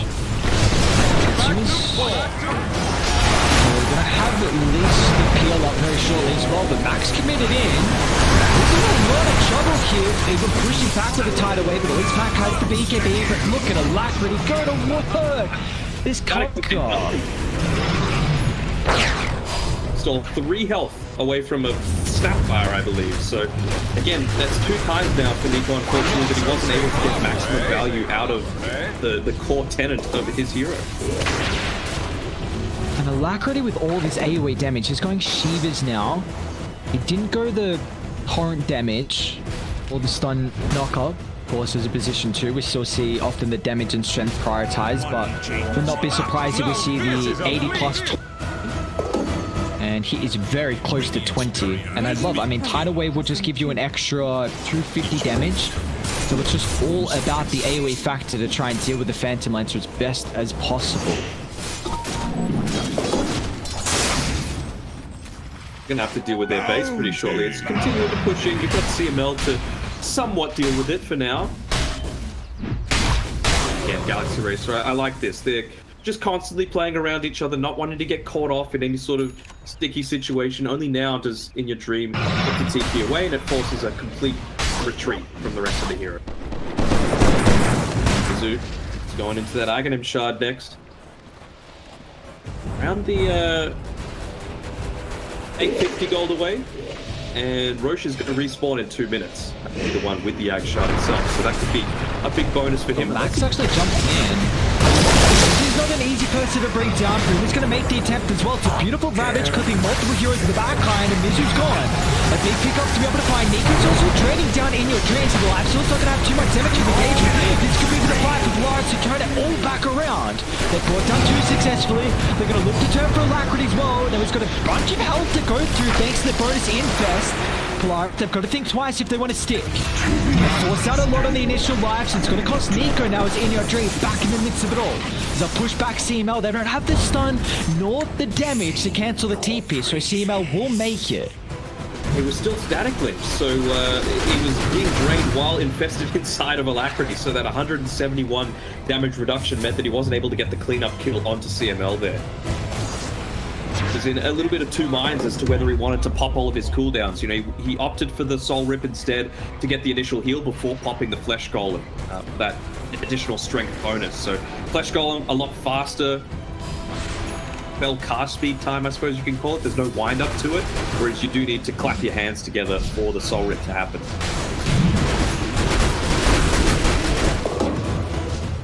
Alright, well... Feels like if they can burst through... What's going on in the river? Oh, so it hits with CML a little bit here. Exactly. My gun with your staff. Do you really feel like Mizu's the key component of Galaxy Racer right now? Like, if they can burst through the Undying? Yes. I mean, like, you have such a hard time moving forward, right? You just saw there within your dream, you got static linked up, and yes, you still got one turnaround kill, but you weren't able to continue forward and do more. This is going to be very difficult for them to take a fight without Ravage. Mac is going to have to find an incredible Avatos. They need the long wrap around as well. More than likely you see the pings coming of the potential position with this ward, but you can't take too long as Roche is starting to fall. He doesn't want to drop the... Start jumping in straight away, looking to try and burst through Polar some. They haven't brought him down just yet. Nico once again looking to soak away the damage on In Your Dreams. The fight completely split into Alacrity, unable to lock onto a target at the moment, but it means that Natsumi's having a free time to the northern side, but Mizu has got the free pathing, so with Spider Legs inside the pit, but they've got the buyback still, and Natsumi hunting for more. The detection, it's lucky at the moment. There's Yokan hiding in the shadows. This Shadow Amulet pickup is beautiful. But this is given time for Ravage. Boomy has it up and available now. The bottom of his kisses though, Paulson's in a pretty good spot here on the left side. Yeah, that he is. They're going to look to go in. They need the static link back up as well to cancel In Your Dream. Nico once again prioritizing the life, so it's only 49 damage solid. Boomy, Ravage, but where's the fort? Mac, please cancel the moment. Still with the avalanche shots from afar. They'll kill off one of the supports. But Roche, someone needs a target on the ages. It's about to be on the deck. In Your Dream will find it.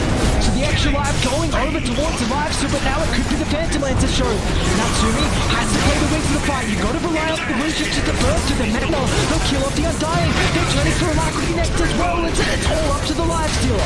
He does have the extra life, but they can surround it and flood through all the life to toss up in the air, giving no opportunity for him to right click at all.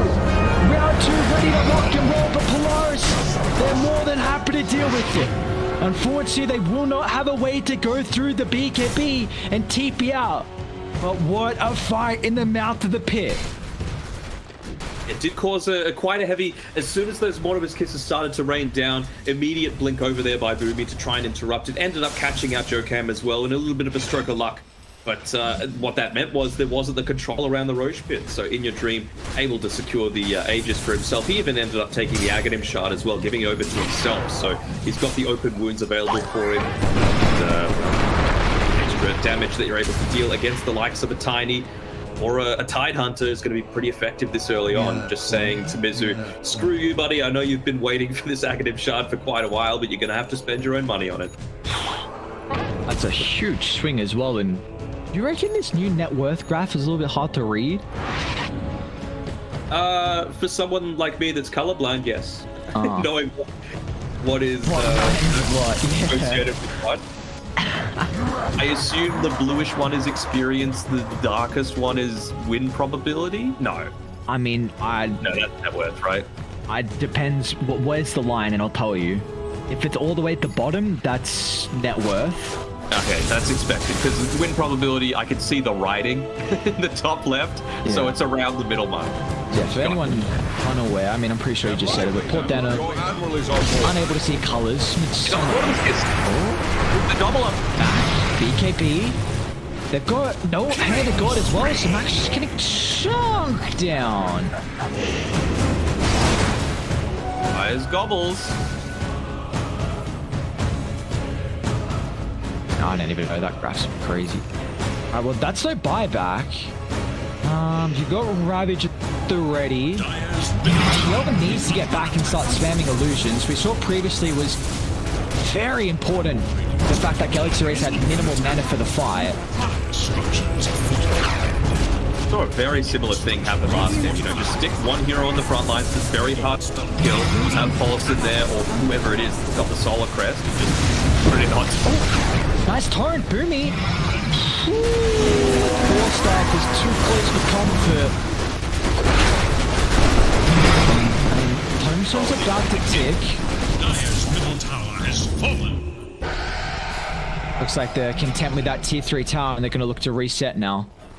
So hold on, what is that bottom graph? Yeah, dude, I don't know. I actually can't even read the graph. That's wild for me. It's so like...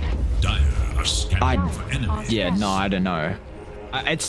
I guess it's experience, right? Because +3 levels it says is in Polaris' favor, even though, you know, the win probability, the net worth is slightly trending towards Galaxy Racer. So I believe the blue is net worth, which doesn't make any sense. Or... Dude, that's not how net worth is counted in the post screen. I figured they would use the same colors, you know? There's some UI issues currently. I mean, we have to box drag on everything, which is... I'm trying not to complain. I feel bad for you that you've had to do this all night. Team fights is a disaster trying to find... we've had multiple PL games too. Just let me click on the real Phantom Lancer and the hero's down and I can't see like how close they are to an item. Come on, man. Just help me out a little bit here. What's... Okay, he's going refresher. I like this a lot. Boomy's been getting some huge ravages and it seems like through his fights, whenever Ravage on cooldown, it's costly. Radiant. Smoking is 5. Natsumi, that's not the hero to fall, but also going blindly into the high ground of Polaris is a difficult task. It is. One thing that I'm not sure if Galaxy Racer are aware of, but with the Snapfire, it's actually got a really cool interaction with the Ag Shard against a PL. So if you landed onto every single one, only the real one shows the stun bar. So it's a really cool, quick way to be able to find it out. I'm almost certain we had that interview with Mizu and we brought it up. I'm almost certain it was Mizu. Mizu, maybe I remember speaking with Adam about it as well, 343, and he's their coach. Yeah. I don't know if he's the coach or like, no, he's like the director of... Yeah, that's true. He does help them a lot with drafts from what they were saying last interview. Occasionally he pops into the lobby as well, just to say hello. Gold for me. Yeah, we saw that be a really cool way to find the real Phantom Lancer. Alright, well, let's just do some unhealable damage. Max puts up the target that he knows he can potentially burst down, but he's going to caution himself. Booming! What a Ravage pushes back all 4 and Undying to the outskirts of the fight. Since I'm able to chop the Tombstone just yet, but they're going to try and target down Natsumi. I don't know if he can kill the real Phantom Lancer. Yes, they're going to push him further and further away, but he's going to climb the PL. Which he's doing so at the moment. He's been able to deal with the Tombstone, but in your dreams of trouble, he won't have any damage for the team fight as Nico once again prioritizes with the static link. But they'll cancel the TP, it's not going to matter. If you so keep damage down, the buybacks are coming through thick and thin, but Natsumi still forced about the X dragon straight back. Needs a Phantom Rush to get back to safety, it's not going to matter. He doesn't have a buyback, it's Galaxy Racer somehow bring these games back into contention. Is in fact, I think they might just be able to end it. At least there's nothing about contention here. Yeah, PL's on the sidelines. You're going to give yourself a really solid advantage here with Tidehunter. Yes, it was another great Ravage coming out there from Boomy, but it's not going to be available for 95 seconds, and it's still a fair way away from picking up that refresher. I mean, you got Chen buyback. You're not going to do it. You just keep everyone. Just wait to 20. Yeah, I mean, that's Megas. Have the little shredder as well, so buildings will be shred. Where's Boomy? He's nowhere near refresher. Did they just ping him? Yeah, no, I don't think they saw Boomy. I do not deal with Megas very well at all. They're actually going to contest this. I mean, and TP out. They won't have enough way to go through it, but the rest of the heroes, they certainly can. But target through Boomy. He's going to be down. 120 seconds on the deck. CML to next objective. There's no retreat back in the base, and a beautiful tide away from Alacrity will make sure there's no escape as well. A triple for Mizu.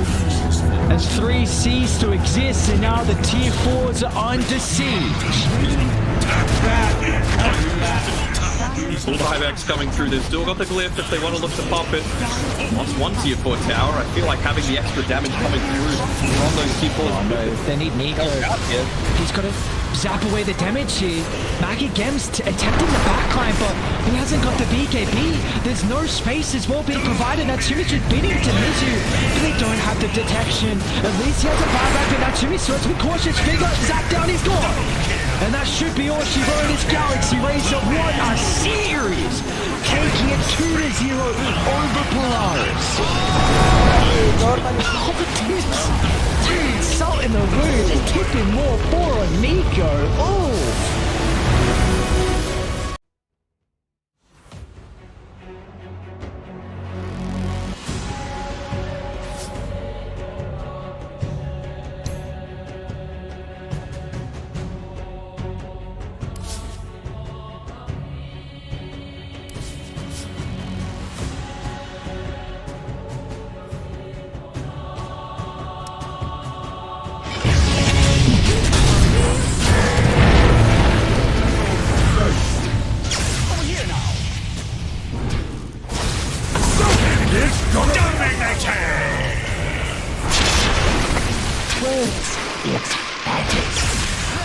Mega kill! Double kill! Killing spree! Unbelievable!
Radiant's top tower is under attack. For you. Radiant's top tower has fallen. Huzzah!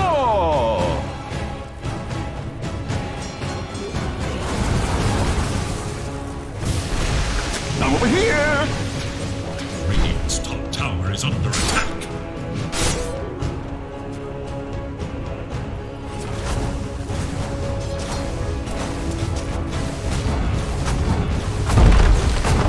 Radiant structures are fortified.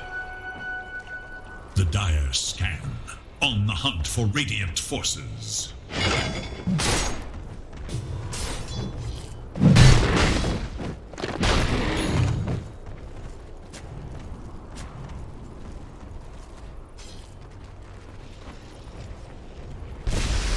Radiant's top tower is under attack.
my just reward.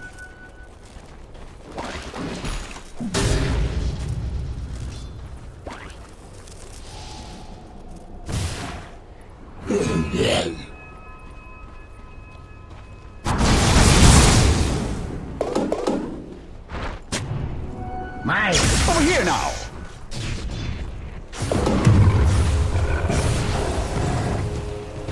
Unbelievable!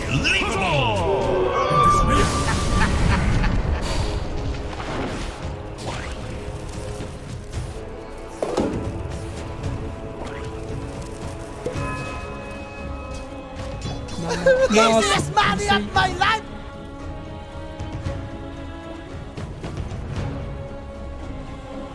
Dire structures are fortified. Looking for me? Ha! Zip zap! Zap! Radiant's bottom tower is under attack. You call that a fight?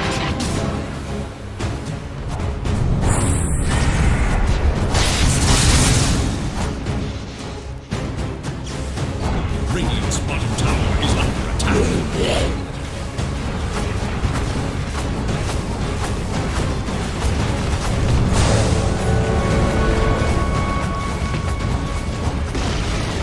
Radiant's bottom tower has fallen.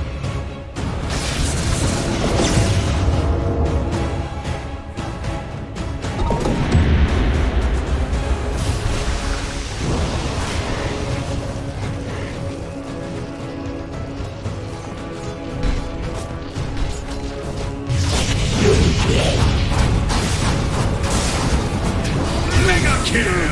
Unbelievable! I'm over here! Here I am!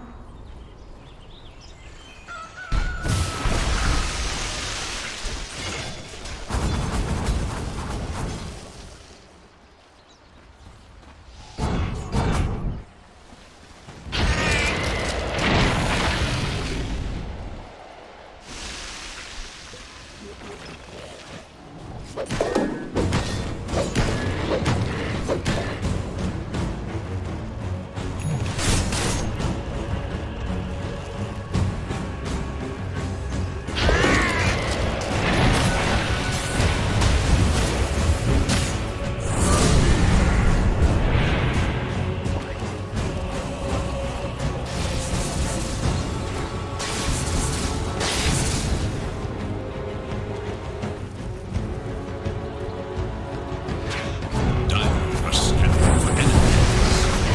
Radiant's top tower is under attack. Radiant structures are fortified.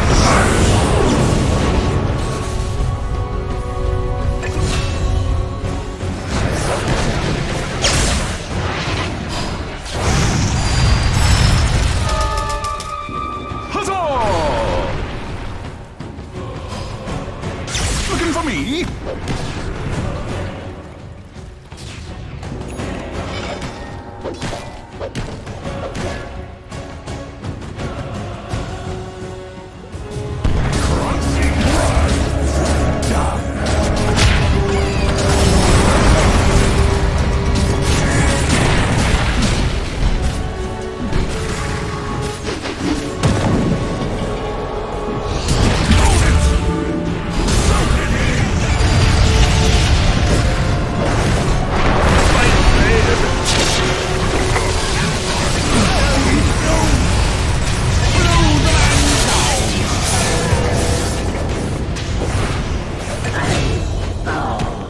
Huzzah! Snake. Monkey wins. Monkey always wins.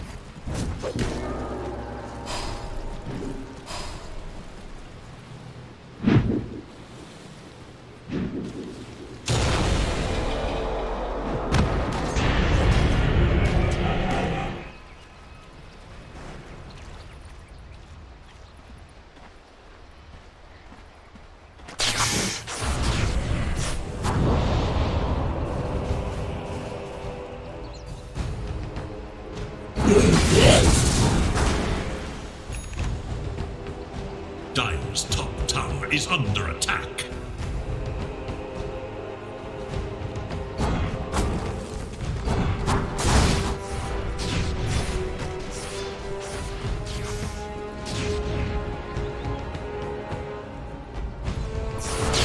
This'll come in handy.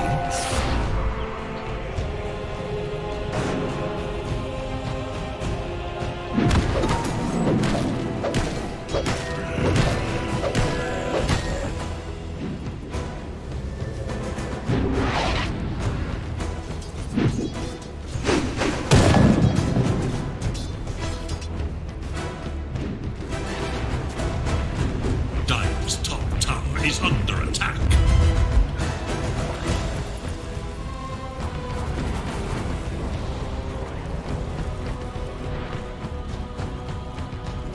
Huzzah!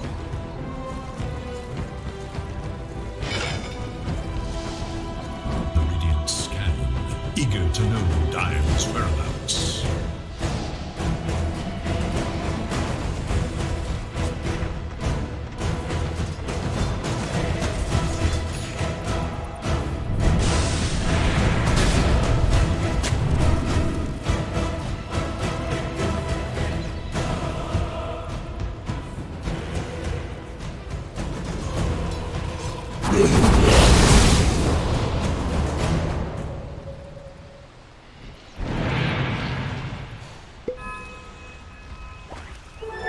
Double damage! Rolling out.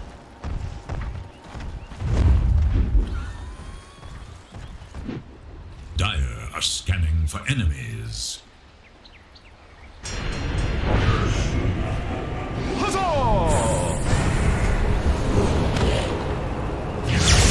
Over here!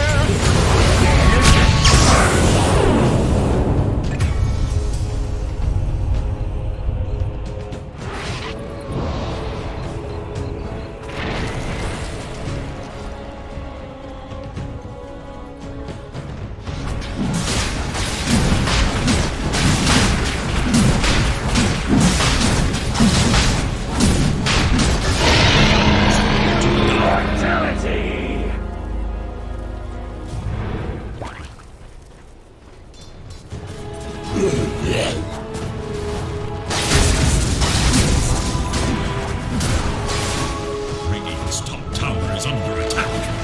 Radiant's top tower has fallen. Dire's bottom tower is under attack. His bottom tower is no more. Radiant's top tower is under attack. Dire's bottom tower is under attack. Radiant's top tower is no more. Radiant structures are fortified. Dire's bottom tower is under attack.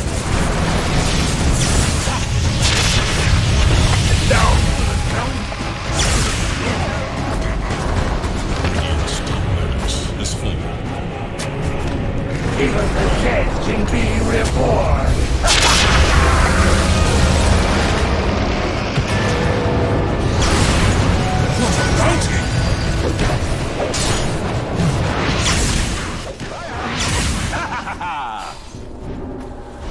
Maybe I'll have a nap.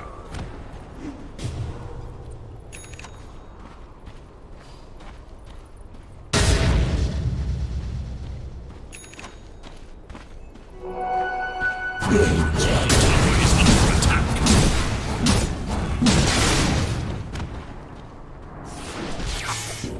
Huzzah!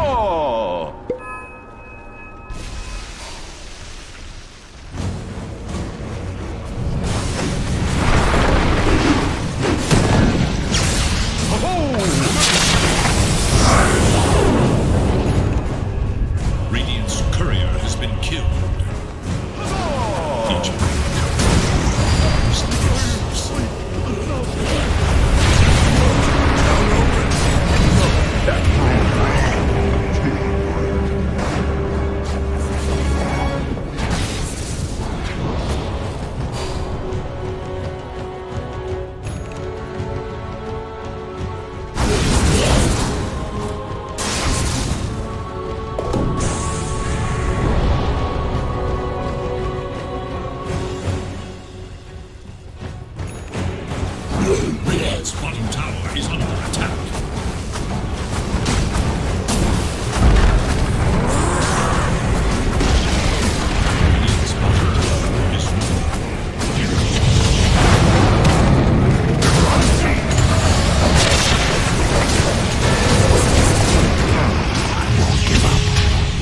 Magnificent. Radiant's bottom barracks has fallen. Radiant's bottom tower is under attack. Radiant's top barracks has fallen. Dire now have mega creeps.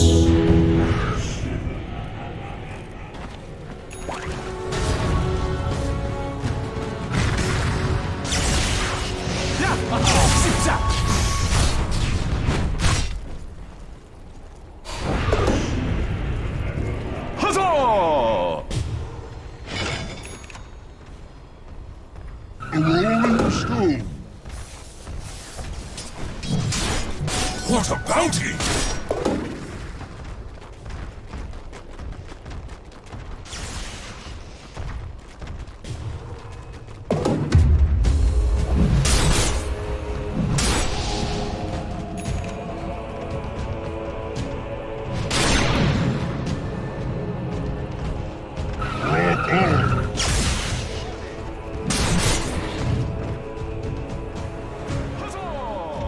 My just reward.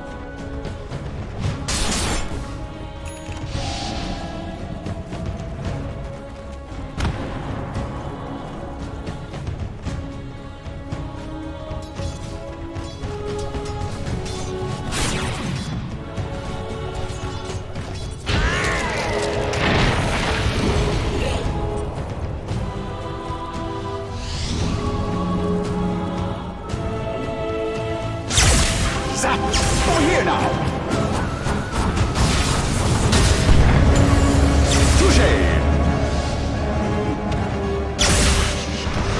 Zap!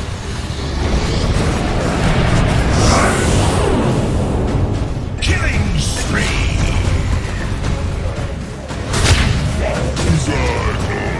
You'll make a fine winner for us.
I've been wanting this.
Dire team pick. Juggernaut. Select your hero. Make the ultimate choice.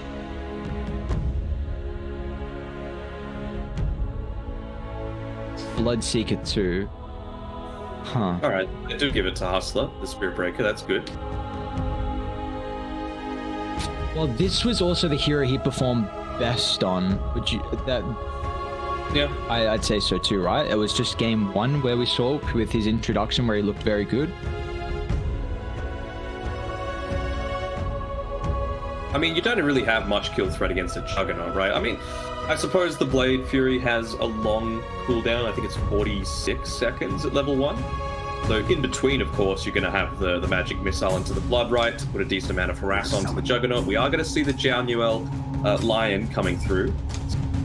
Him as well, if he's caught out of position, which probably won't be, but it kind of is his second nature to be up in the enemy space, so he might be caught off guard by that. Overall, ugh. How am I feeling?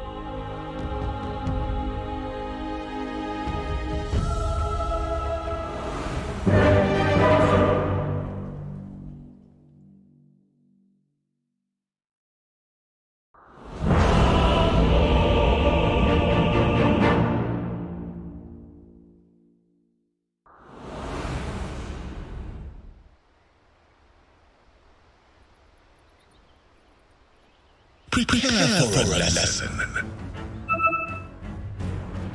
My patience. It's not in particular for this game. We've had issues with the odds at least. But that's from earlier in the day, I imagine. But that is. Now, Not what you expected? while we're waiting for this A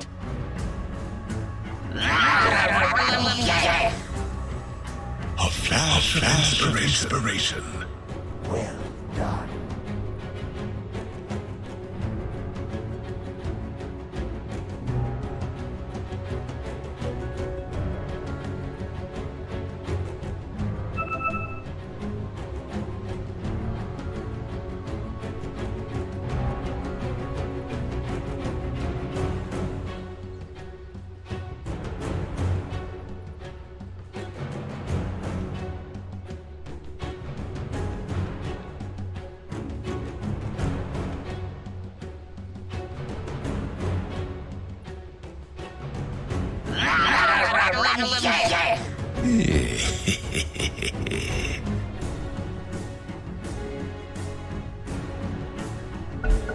Tell me someone saw that.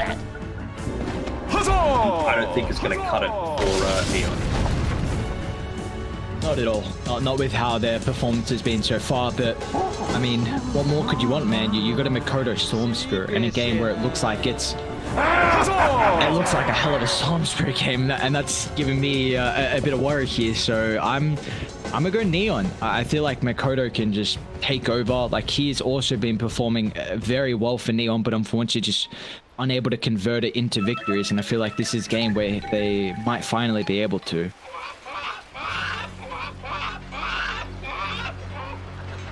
Going for a little bit of a back. I was trying to get someone as they're on the retreat. I wonder if they'll even just stay here the entire time. Just wait for it to be the 0-minute mark and put one hero maybe towards one of the more passive bounties, so they still go for 2 for 2 and maybe get a kill as well. 30 seconds and counting. See here, young PH is like, look at me, pay attention to me. Nothing else is happening around the map. Next second, he just gets obliterated. Somehow they jump on, pop him, and Ember's down. That would be sight you would not want to see. Eat my hat if that happens. Your hat. It's a very interesting saying. Crucible They have a super weak level 1 on Neon, but they are gonna get out. So we'll be 2 for 2. yeah, Unknown just sneaks on over, snags Radiance by the triangle. Are there any lanes heading into it that you're expecting to be very one-sided? One-sided. Eventually, it's going to go more heavily favored towards the Darkseer, just because, you know, obviously the Ion Shell level 3, having that onto the Spirit Breaker as well, it's going to make life little bit tough for the Clockwork, who needs to be up in their face to try and, you know, get some harassment going on. Mid lane. Denied. I mean, how do I feel about this? Young PH is a good mid, but so is Makoto, right? Like, Makoto is one of the best Storm Spirits in the world, in my opinion. So, if there's anyone that's going to be able to make this matchup look, again, Storm favored, it's going to be him. But, she's certainly no slouch, and the impact of having that higher magic absorb on the level 1 Flame Guard cannot be discounted. Yeah, I think you're exactly right. Like, Makoto should be able to exploit the weaknesses that we've been really expecting in this Storm vs Ember matchup. We'll see if that really comes into fruition or not, but in the bottom lane, I'm also intrigued on how they're able to play here with Xiaoyu and Hustler. How, once again, on a very farm-intensive hero, but the Clinks, we were saying it's a nice pairing with the Clockwork, but they might overwhelming early on around like the level 4, level 5 with a dive potential.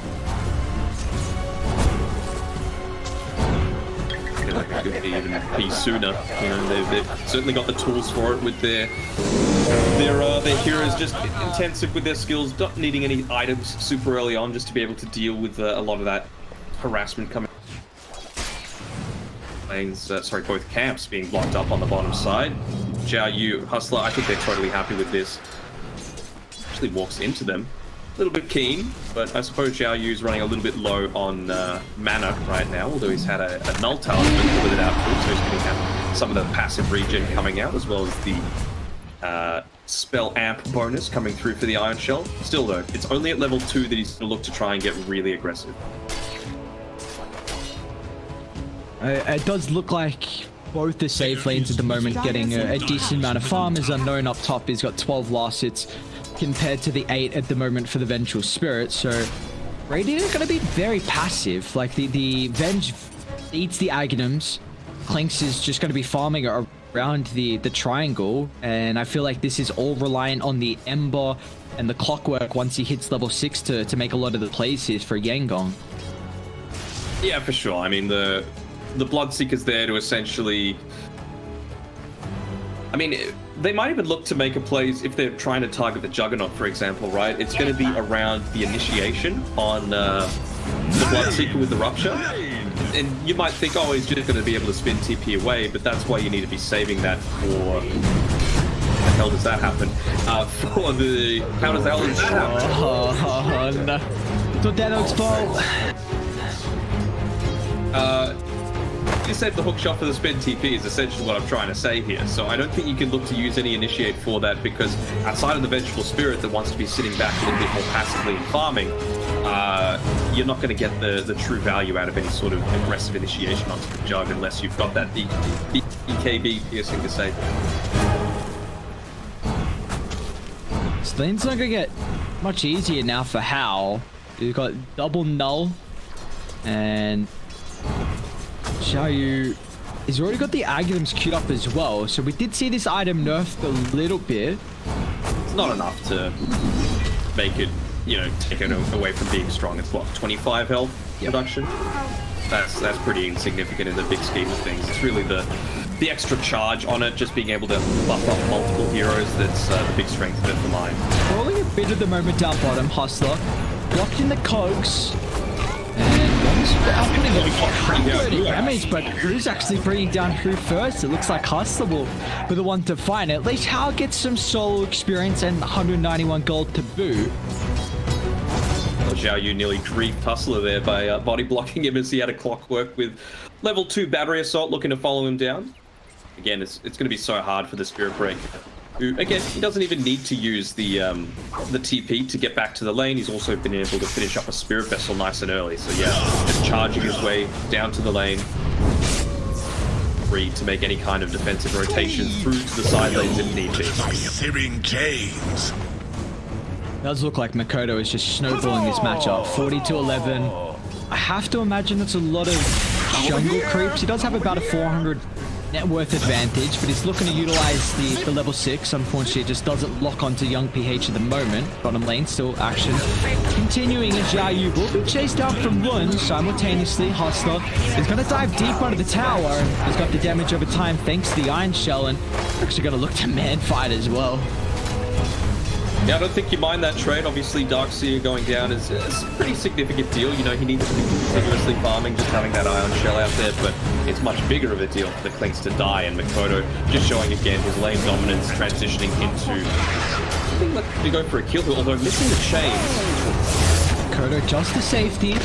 They've got the charge coming on over as well. They probably need the Iron Shell for the extra damage. I said that young PH was caught underneath the tower for a lot longer than he was probably hoping.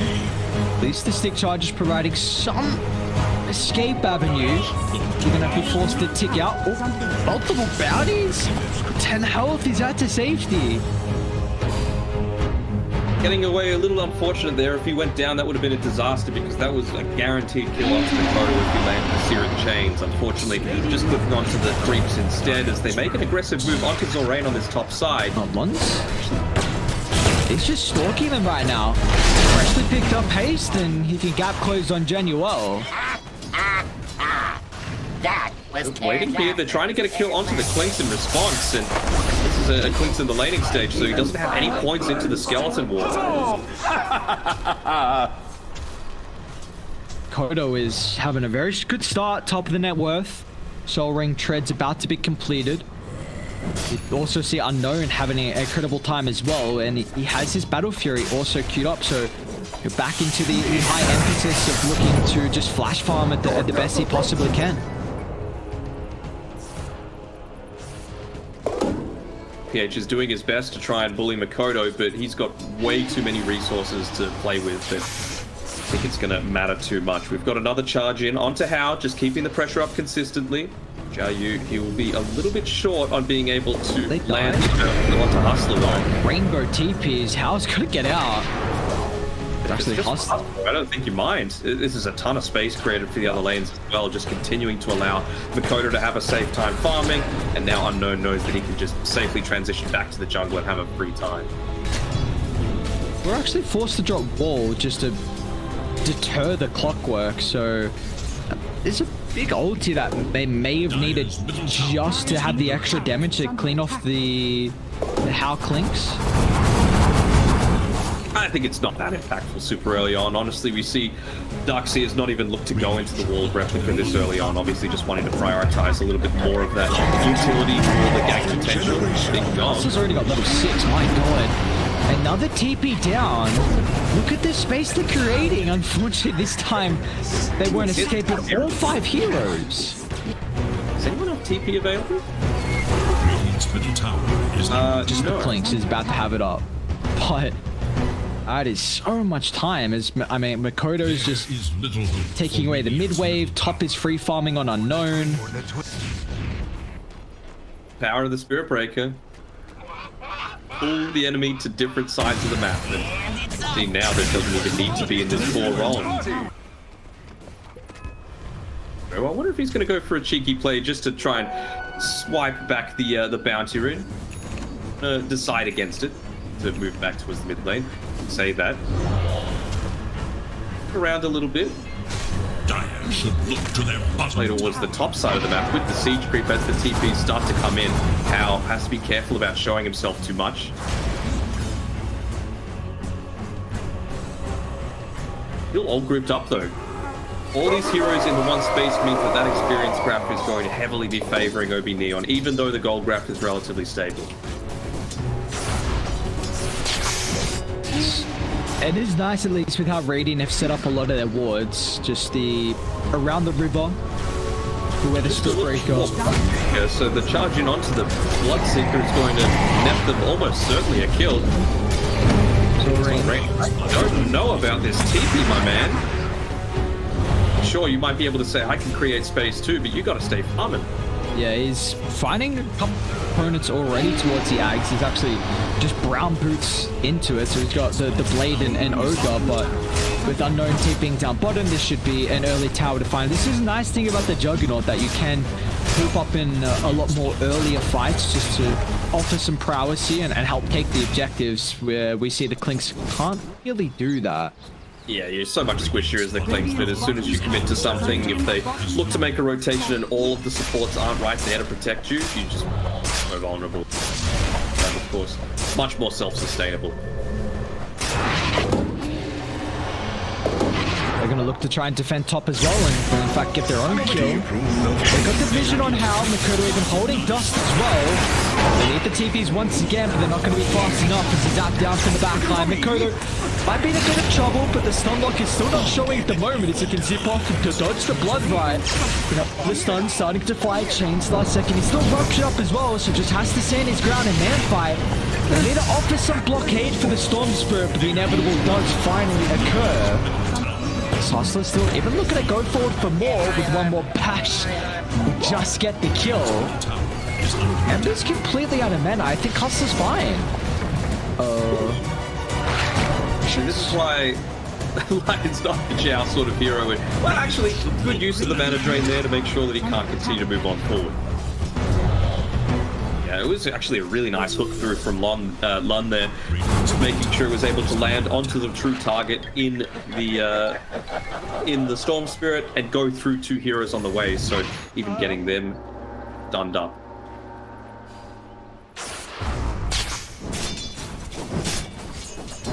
Still surprising on how Hao is actually being able to keep up in farm compared to Unknown. And they've got a couple of stacks at him by the Ancient so far, so the Clinks have a good old time. Gonna be in trouble here with the Omni Slash dropped. Unknown slashing down to 1,000 pieces throughout the river. It's just another death here. He's up to only his first. Hao does have the Maelstrom now completed for himself though, so just looking to take as much farm as he can on the map, just pushing out that top lane, and now he's got that nice little Ancient stack to look to rocket his farm up even further. It's playing with the Clinks here. Pulling the hard camp to the Ancients. Very nicely played just to maximize as many creeps as he can get. Fortunately for Zorain, he's not able to maximize his farm though, as Eon beeline it down to bot to really prevent this Aghanim's timing. How many components has he got right now? He's got 3. He's still doing pretty well. Yes, very, very well. Dire's middle tower is under attack. Especially considering, you know, you're coming up against the Spirit Break as someone that, you know, on a Vengeful Spirit, there's very little that you can do to try and stop the earlier mission. A Spirit Break is always going to be paired together with someone else that's going to be able to try and stop any kind of swab or stuns from coming out onto the SP in time for interconnecting. Dive past the outburst here, but now once again the rotations across the map. Hustle's always showing up in Jenny Rowe. Positioning as well, so Xiaoyu's not going to go down for free. So we'll see Young PH is able to deal with the backline, so it will be a 2 for 2 if they're going to cancel for skill lay, and Hustle one smash to the cleaver will do it. Has been part of 11 of the 12 kills so far, and they're even looking to commit on Hao here. Dust. Makoto. The buyback coming through from skill lay, swapped out to safety. Makoto has still got some mana to look to play around with the moment. This might be a little bit too deep and Unknown, but if Fury's now on cooldown, and that's going to cost him his life. Yangon. Big kill to fire. Not really a buyback that was necessary. Maybe it just, you know, forced Neon not to split together. Value kill though on the Juggernaut. I mean, he's still on the Battle Fury, but playing a much more aggressive style, so it doesn't make sense logically, but it's been working up until that point, right? It's just going a little bit too deep, perhaps needing to TP away once that spin was charged up.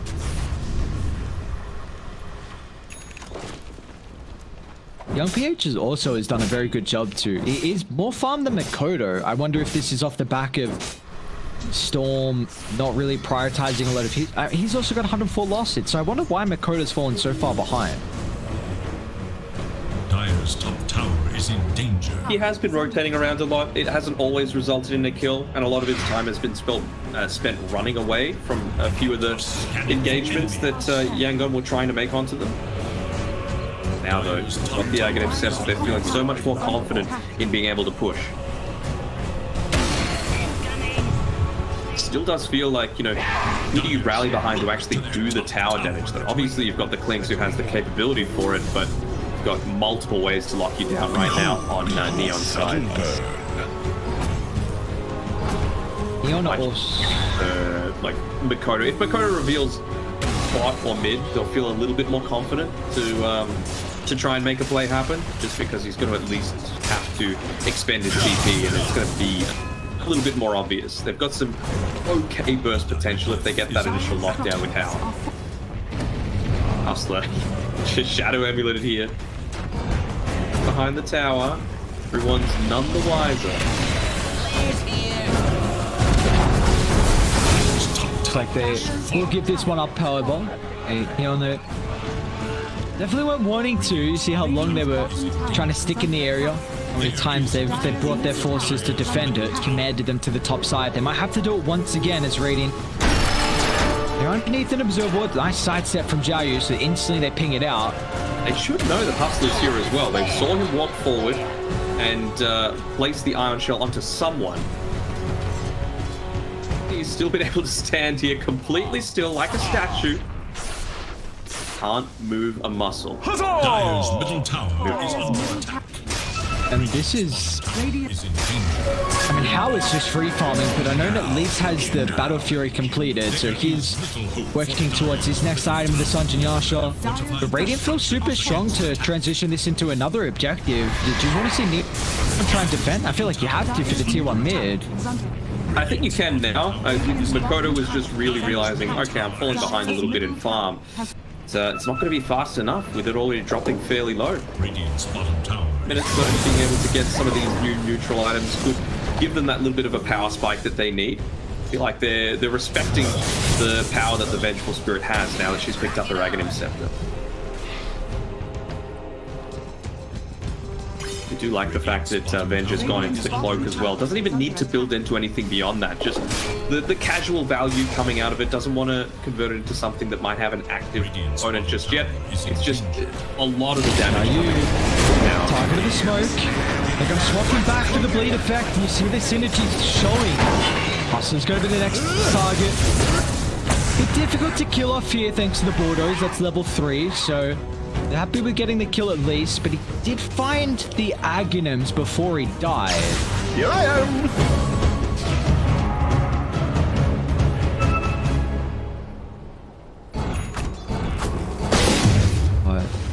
Hal is working on a pretty early BKB, so he feels like he's going to be forced to show up in a lot of these fights. I think so as well. I feel like it's more the fact that, again, you're lacking in push outside of this Clinks. You know, the Ember Spirit can't be relied on to do it. Your Bloodseekers are support. Your Vengeful Spirit, you want to be kind of in the middle of the fight, not at the front.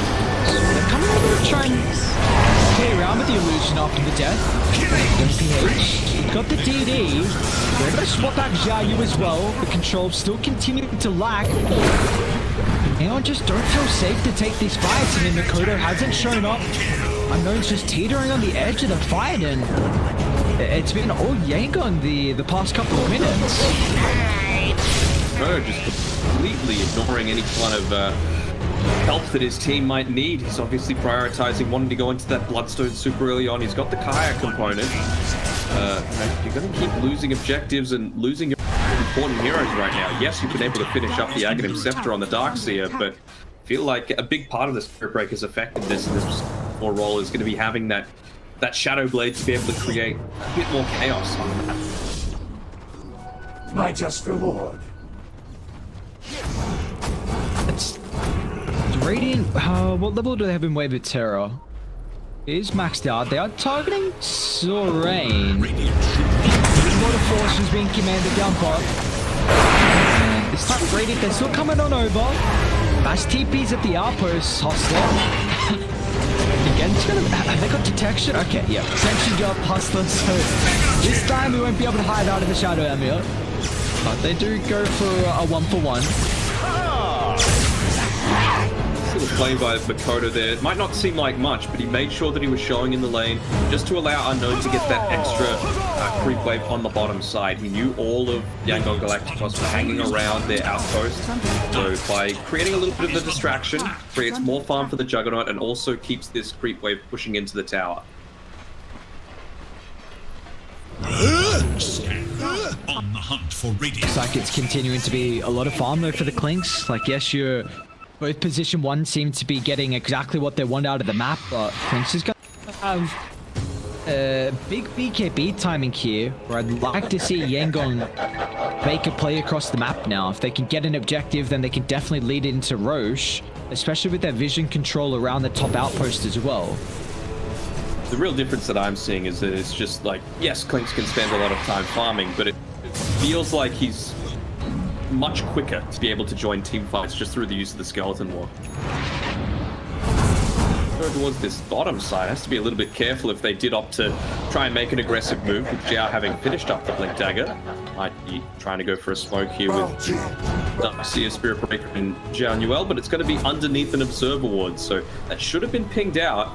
PH is kind of walking into danger a little bit here. Target Venge or the Ember.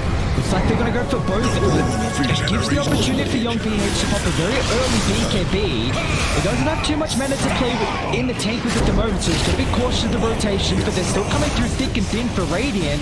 The only Sash will use the moment. A lot of damage here. Young PH is in trouble. He's overcompromised his position and he's going to be punished. A 2-for-1 to start the fight. They've got the initial stun onto Makoto, but he's actually going to look to turn and clean up the Venge. Makoto feeling powerful at the moment, recognizing that the lack of stuns is a bit of an issue. I'm just not sure what that attempt was for. You know, you're trying to go onto a Spirit Breaker with a Darkseer, sorry, an Ember Spirit with a Spirit Breaker, Darkseer, and a Lion without the Finger of Death. So where's the damage going to come from, especially against someone that's got that Flame Guard maxed out?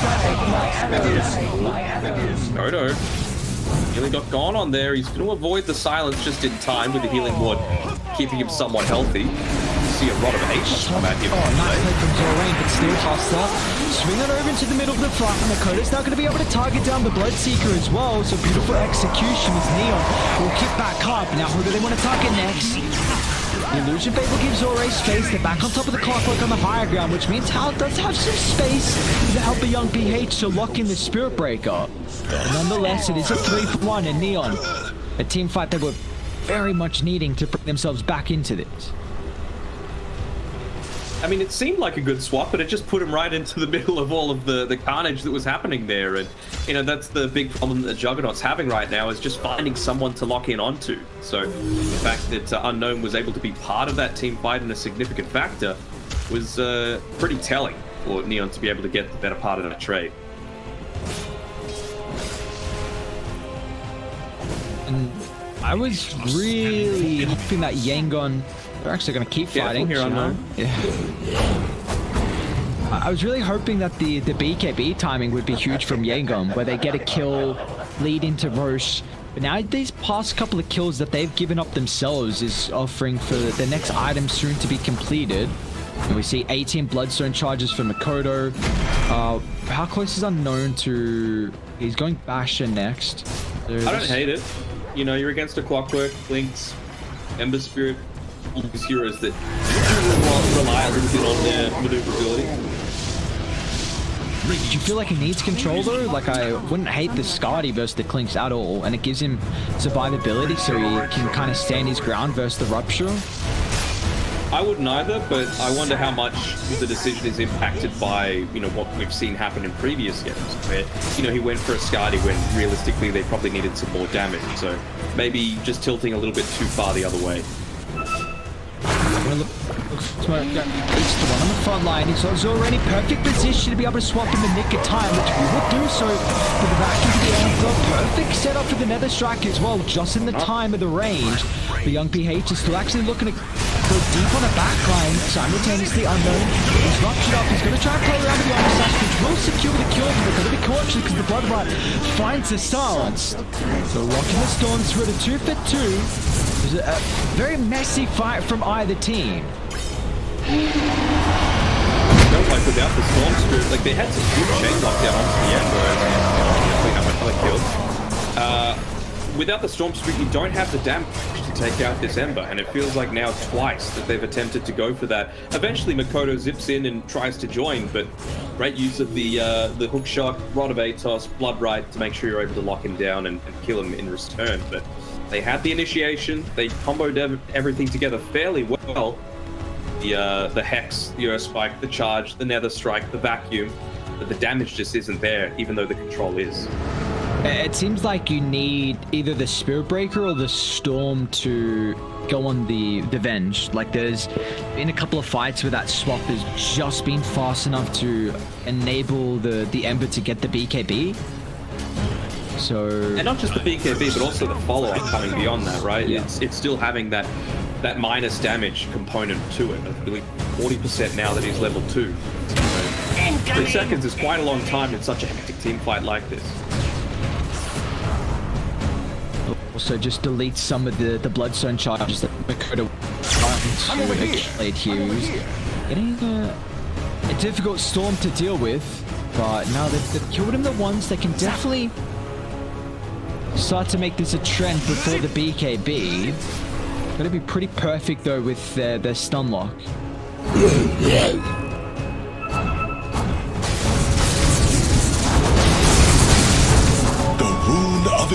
Getting onto the Bloodseeker.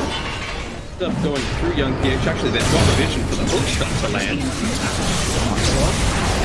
He can get involved. He's just going to get ripped apart. Now Young PH still having a pretty free fight. I say that, January. The bash is out front. No, they've got the controls already too late to offer any protection with the swap already on cooldown. Still, there's no spin for Unknown. A little bit too late in that regard. So once again, messy team fight is rated. They'll clean up and they still have to venge if they want to go back for Roche, and you're just hiding in a nook. They'll get the vision. He's on top of the Skellies though. Oh my god. How did he spin there? You know, he was standing on top of a Blood Right. Sure, you had the Rupture on top. You know, you get that spin off. You don't take the Blood Right damage. You don't take the Maelstrom damage coming through from the Clink. Probably live long enough to get your Omni Slasher.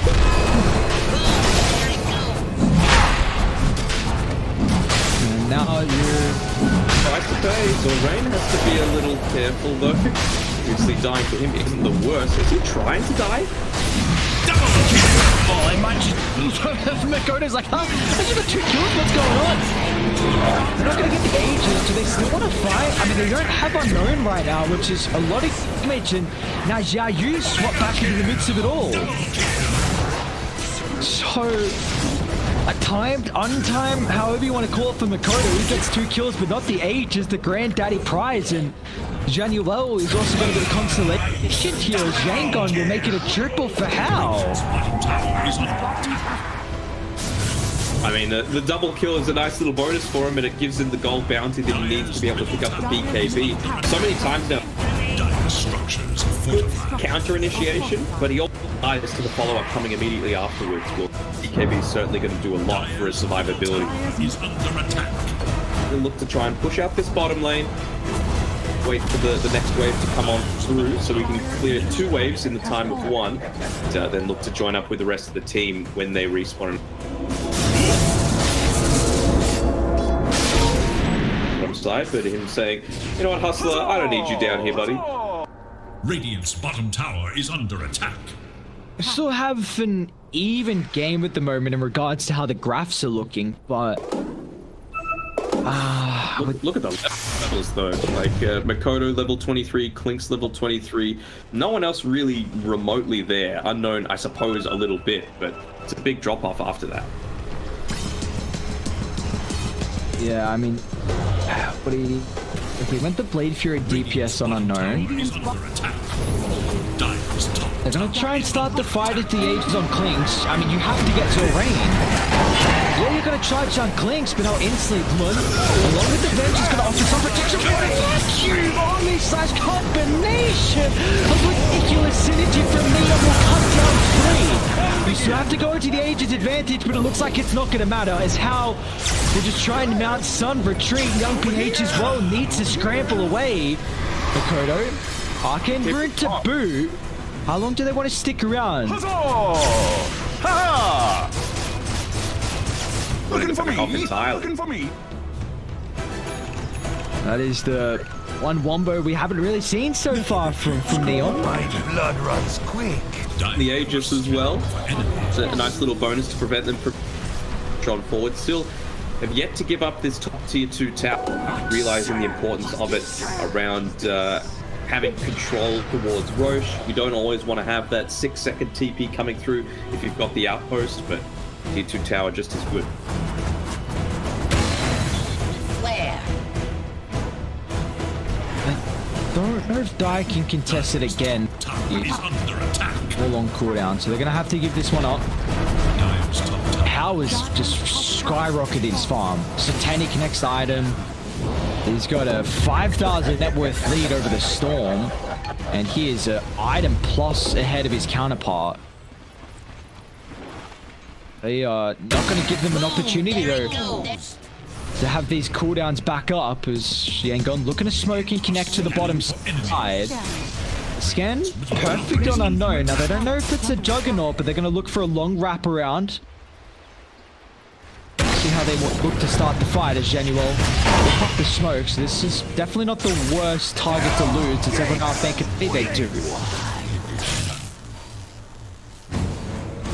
The wave we've been pushing in a little bit was the siege creep wave, so the fact that they've been able to stop it from taking the tier 2 tower on Yangon's side of the map is going to be a big factor for them. Obviously, they feel like they need to be taking the aggressive sort of.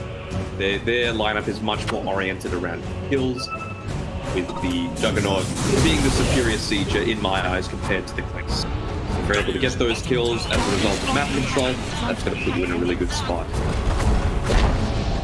Dire's bottom tower has fallen. Now, Radiant do have very good wards across the map, though. Yeah, it seems like you've got 3 up top, 1 by the triangle.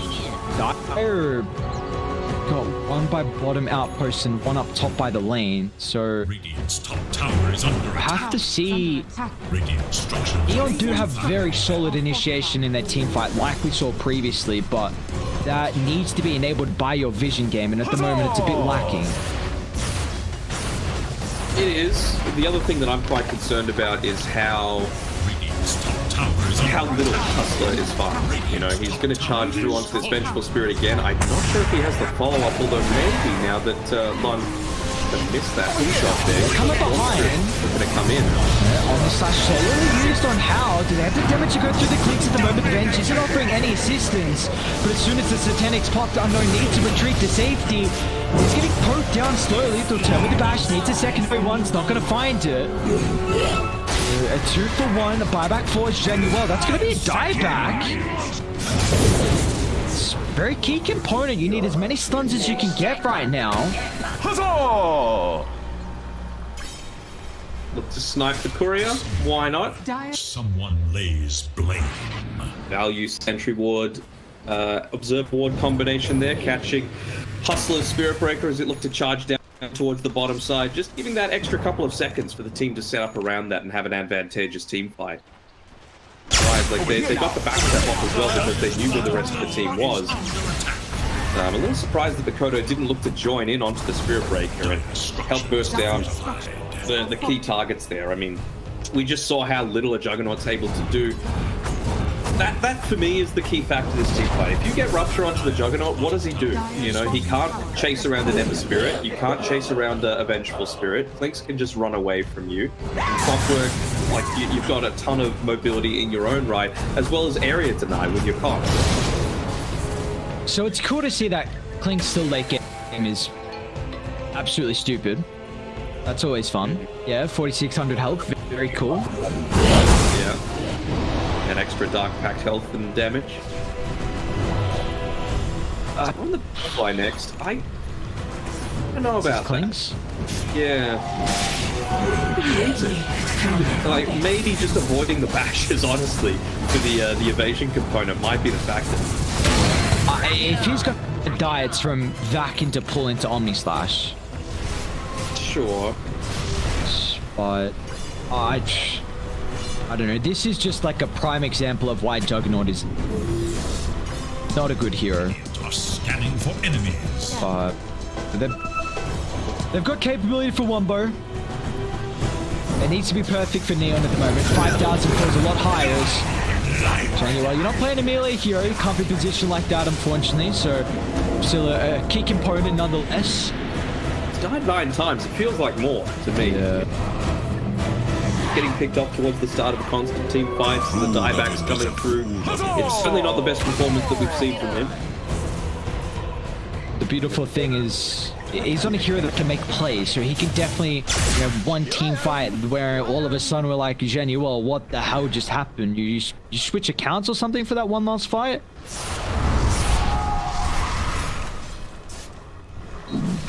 Koda's looked to save up for. He opted to go for the overload attack bounce for his level 25 talent, but hasn't picked up his Aghanim shard just yet.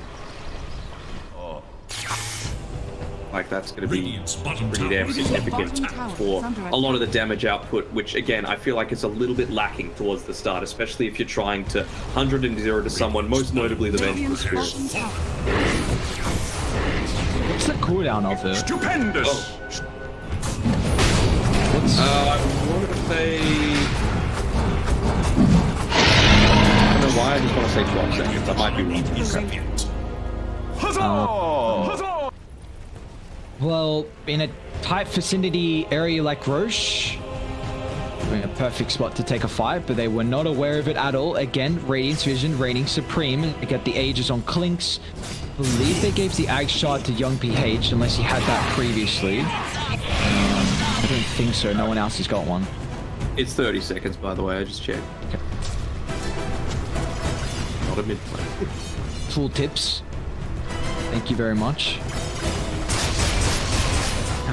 Okay, Jug did get Omni Slash. Sorry, Omni Slash. Got Skadi. Refuse gold.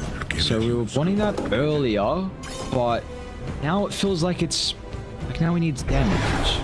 It's still great nonetheless versus a range carry, and with the lifesteal that you're going to find from the Satanic.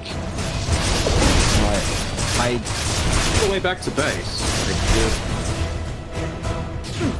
left the rest of your team out here, and they're all in separate places. Like, Zhao's just slowly farming a creep camp, maybe realizing, okay, well, maybe we'll luck out. Maybe we'll get some fantastic tier 4 items at this time. That'll be what brings us back into this. Hustler's a little far forward, though. The Bulldoze should be able to save him.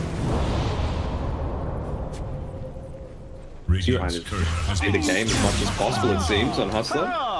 Makoto, rather. Which item is the Jug got? Huzzah! Paladin, huh? Makoto's holding level up. Top tower is under attack. Haste! Haste! Maybe just wanting to get those overload bounces proccing immediately. Oh my god, stop. Does he go for it? They're actually gonna take the fight. Hustler. Kira's coming in the wing. Is it gonna explode onto multiple heroes? Gotta be careful now because the bolt's coming to the AoE damage! And it comes out just like that! 2 heroes down, I know. He's super far in the backline. He needs assistance and he needs it now, but they've deserted him. I know it's still looking at man fight, swap away. Rupture, bleed, damage is enough. The big Q on top of the Juggernaut. They've kind of given away too many from Yangon, so maybe Neon can stick around. It's actually going to just feed away Januel's. The rest of Neon, they're content with what they've got to delay the ages. There's the use of that leveler, right? Just giving him that extra little burst potential that you need to be able to lock down both the Vengeful Spirit and another hero. The Aghanim Scepter coming in clutch here for Makoto. Are they going high ground? Thinking about it, testing for buyback on Juggernaut, I suppose. Storm Spirit, not really the hero that you want to be testing with I mean, at least you got Zorain nearby. Wolves still for Zhao you to play with. Once again, the Vortex onto multiple heroes. They need to prioritize Zorain, but Makoto is doing so much damage. Over here! Wow. Yeah, he did 4.3k damage in a span of time. Okay, I dig the leveler. He's doing multiple things as well, just looking to try and farm in more neutral items himself. Pentage, not great. The Juggernaut right on. Yeah, but I feel like his main issue is living right now. So honestly, the Paladin Sword seems like a pretty decent pickup. Scope's going to be nice for Jiao. Oh my lord, I just want to see guys neutral. Zip! But not being able to... Dude, oh my god. I can't. I can only see Radiance. If any Valve employee is watching, please fix this. Not being able to use hotkeys to select anyone, not being able to left click anyone, having to use box drag, which isn't always effective, and then maybe even just the graph being a little bit confusing as well. If it was one. Okay. So they gave the Pentad short to the Jug. Who did you say Telescope had? Because I was going through some issues. Did Radiant get it or Dire? I'm pretty sure Storm Spirit got it. Zhao's holding Keen Optic right now, so if they did get it on Dire, then I'm sure he'd love the upgrade. Is it coming on the Korean now? Yes, it is. Scanning for enemies. Just for yourself as well, right? Just being able to get that extra range onto the back wall, onto the Surge, onto the Nether Strike from the Spirit Breaker. Hell, even Omni Slash. It's a big bonus. You often see, back in the day, before Juggernaut could go into the Abyssal Blade for that mini blink. Of course, it's gone now. But you would just end up going the Swift Slash build because there's a little bit of that extra window. Extra cast range. Let's see, go. Push up, he's got the open the backline. Doring, does he want to commit the swap just to keep the Bloodseeker alive? It looks like he will. Young PH recognizes his shot, though, instantly hunting the backline as it moves over the line. This is not the side of the fight that Neil were looking for. They need the instant 1-2 punch through the team fight, but Unknown, he hasn't been able to retreat to safety. They need to refill the resources on Storm so he can get back in the midst of it all. Looks like Unknown's A-OK. Who forced out the buyback? Xiao did, Skilla did, and Hopper did as well. For one, gotta be careful on Makoto. He's got the last little bits of the double damage, but out in a bad spot. He actually gets a Timeless Relic. Really effective for this Aghanim Scepter build-up. So he's gone. Hustler. This is the dieback. Can't lose anyone at this stage of the game. Makoto will make an attempt, drag back to the low ground, the blow up the clockwork. Young PH is very far away from the team now with the Hex. They've got the initial control with the Bash coming out before he dies, and this move breaker, that's enough. They'll find a huge kill, but what's it going to cost them? Is How still pushing them further and further back inside the base. Well, the fact that Young PH is gone does remove a lot of the initiation aspect to these team fights, so like they're not going to lose too much in the form of objectives. May just either. They got to go before they get off. Well, I guess. I mean, you still have a 4v3 situation. It's a little antsy though. I feel like, again, Storm Spirit on the high ground is pretty damn effective. Swap stun, only onto Zorain. Maybe if they can target down with the Vengeful Spirit. Oh, the Omni Slash tanked up through the Creed Wave, and Unknown, minimal damage at best. His Rupture seems to be no escape. He's going to try and play around with the Healing Ward. Lotus Swap, is it actually going to be enough? And How? So much attack range. He can just siege through from afar. They even push back Shenny Wall to the code, but it has to be the Dakota show. It always will, it always might just be. As a Storm finds one, he's at least able to get out to safety, but you force the buyback onto Unknown. Lum just able to get away, so the fact that he bought back previously not going to be punished too heavily. It's a big cost to pay for Neon Esports right now, and Roche could potentially be spawning in 20 seconds time. It just makes it all the more important for Neon right now. They need that second life on the Juggernaut. Ruptures have been on point though coming through here from Skill A. Does this just not show you how absolutely goddamn stupid Venge is as well? Like, still, They're not using him, right? Like, what else? They have killed him sometimes, and he still has an illusion that can swap, and now he has goddamn 25 talent that goes through BKB. It's like, yeah, cool. Like, what? This hero late game with 12,000 net worth. Like, what? I still feel like you focus the Ven. Like, you have to. Once you kill it twice, it's not massively tanky, right? Like, he doesn't have a ton of net worth. They're looking good. It's huge.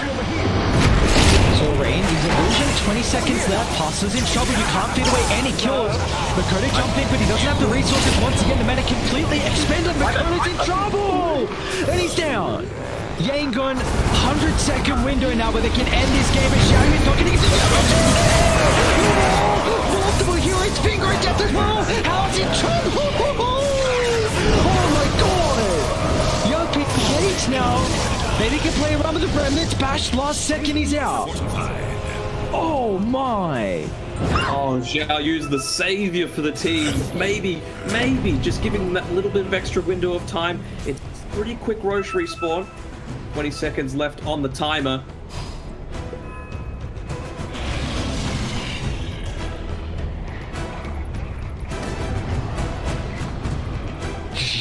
Woo! Into level 25 as well, so he's going to have that parallel wall to be able to play around, create a whole lot more safety for the rest of the team. Gift from the goddess. How's items looking like? Because it just feels like he's in every single one of these engagements. Like, he's only got the blink dagger, I believe. So if he's able to pick up some kind of item, some kind of defensive capability for himself, Hustler. They got Gem. He needs to pass this off, I feel like. Wait. Hustler? Did they not see him? Okay, Roger wasted. At the moment, another incredible wall of multiple heroes now. You got all the way in with damage with the spin! Again, it's the Xiaoyu show! Screw Makoto! Let's have the Darkseid be the MVP fight after fight! Just Makoto sleeping on the sideline. What do you know? Roche is up and available. Stormscrew, he's going to sit down to the bottom and clear that one out and then quickly join his team. Well, I don't think we're in a position to see a miracle clockwork play, are we? We're going to launch that rocket flare out immediately, but it's just going to be a little bit too little too late. I mean, Darkseid just bought Refresher. And you just got a shard on Roche. You give that to Storm? I was actually considering he went, because his Ags has been so huge for them to win fights. I actually think you give him the shard. Yeah, potentially. I mean, you got double Hex now as well. Where is it? I'm missing it. You might have given it over to the judge. Hustler's holding at the moment. Don't know about that one. November 30 gives you a big window to assassinate a target before the save comes out. Dakota's going to look to jump. No, they don't have any reliable lockdown right now. Clinks is all in on the damage. There's no sheep stick, there's no orchid or anything like that to even force a BKB out. So they just need to play this really passively. Honestly, even back in the fountain. Yeah, just keep it on. You're feeding yourself one by one. Very good. Oh, who would have thought Neon would be the first team to take a full set of barracks, but they're in this position now. They're also going to look to take T2 top while they're around, so all the outer towers now clean. Everyone has the capability to get tier 3s and potential racks with their next team fight victory. Alright, Lion finally has an Aeon disc coming out to him, so... Wait, Xiao? Easy pickings. Xiao, you tipping to the bottom side? Yeah, because they flared. I thought they were going to go. They're grouping up, man. Oh. Yeah, we good. We can chill for a bit. And he's been given a pressure shot as well, so multiple and walls and everything able for Xiaoyu to be able to potentially turn this team fight around. Hell, even just getting multiple Lotus Orbs off could be a key moment of difference here. Yeah, the Aghanim Scepter available on skill A.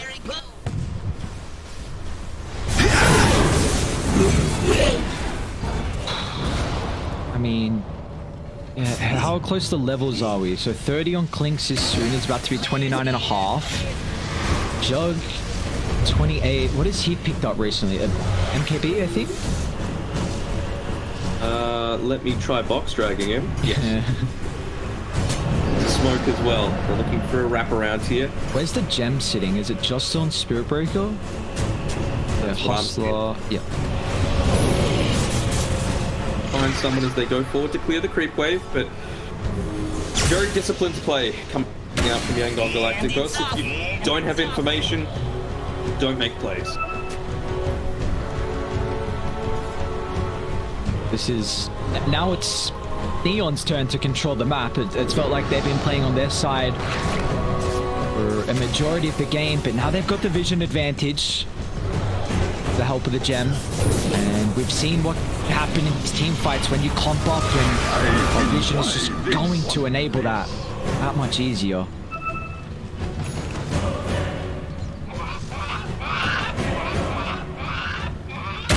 He's even gonna get like Dakota, he's almost reached level 29, right? 1.25 second cooldown. So just constantly able to spam those out, have overload bouncing around everywhere. The right click damage from him is huge right now.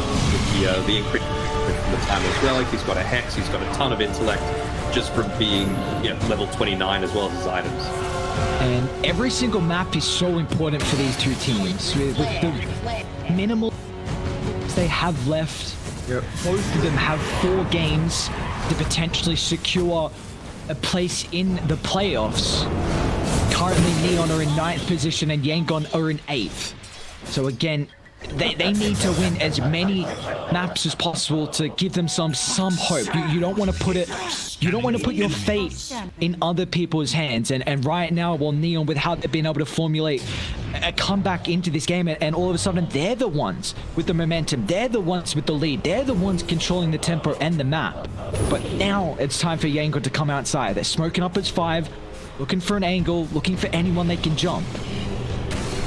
Know the timer on that Roche as well. Only 20 seconds away. And look to try and pick off this Juggernaut. Does he have buyback again yet? And how long has it been since he went down? He does have buyback available, but a little bit short on the gold. I just bought Hex, so to smoke outside the base. Plenty of money. Yes, sir, he does. I mean, we're gonna have... What's the buybacks looking like? Jugs start to have it up shortly, and that he does. Alright, well, I mean, we're going 60 minutes, I believe, with everyone having buyback. Unless there's a huge fight by Roche. Another smoke. This is huge. They just smoked twice in a row here. They've got... The creep wave's not in a position where they can make plays right now. And you know exactly where Dire are. Makoto's actually hiding out of the wing right now. I think they just got vision. He's got a ward on the high ground. Makoto just gonna zip out, but they got the vision for the charge. He's actually backing. Hasn't found an able with the vortex, or trying to obliterate the backline. Young Peach to target the edges. Will give him some protection once again. The back wall. They're all trapped on Yangon. They're getting surrounded. How is he gonna try and stand his ground with the big get pop though? Two with the dark see, but still, you gotta be cautious. Now with the cleanse do get being expiring. The only slashes out. How's in trouble as well? We'll give him some of the safety. He will attack. How's still not gonna live.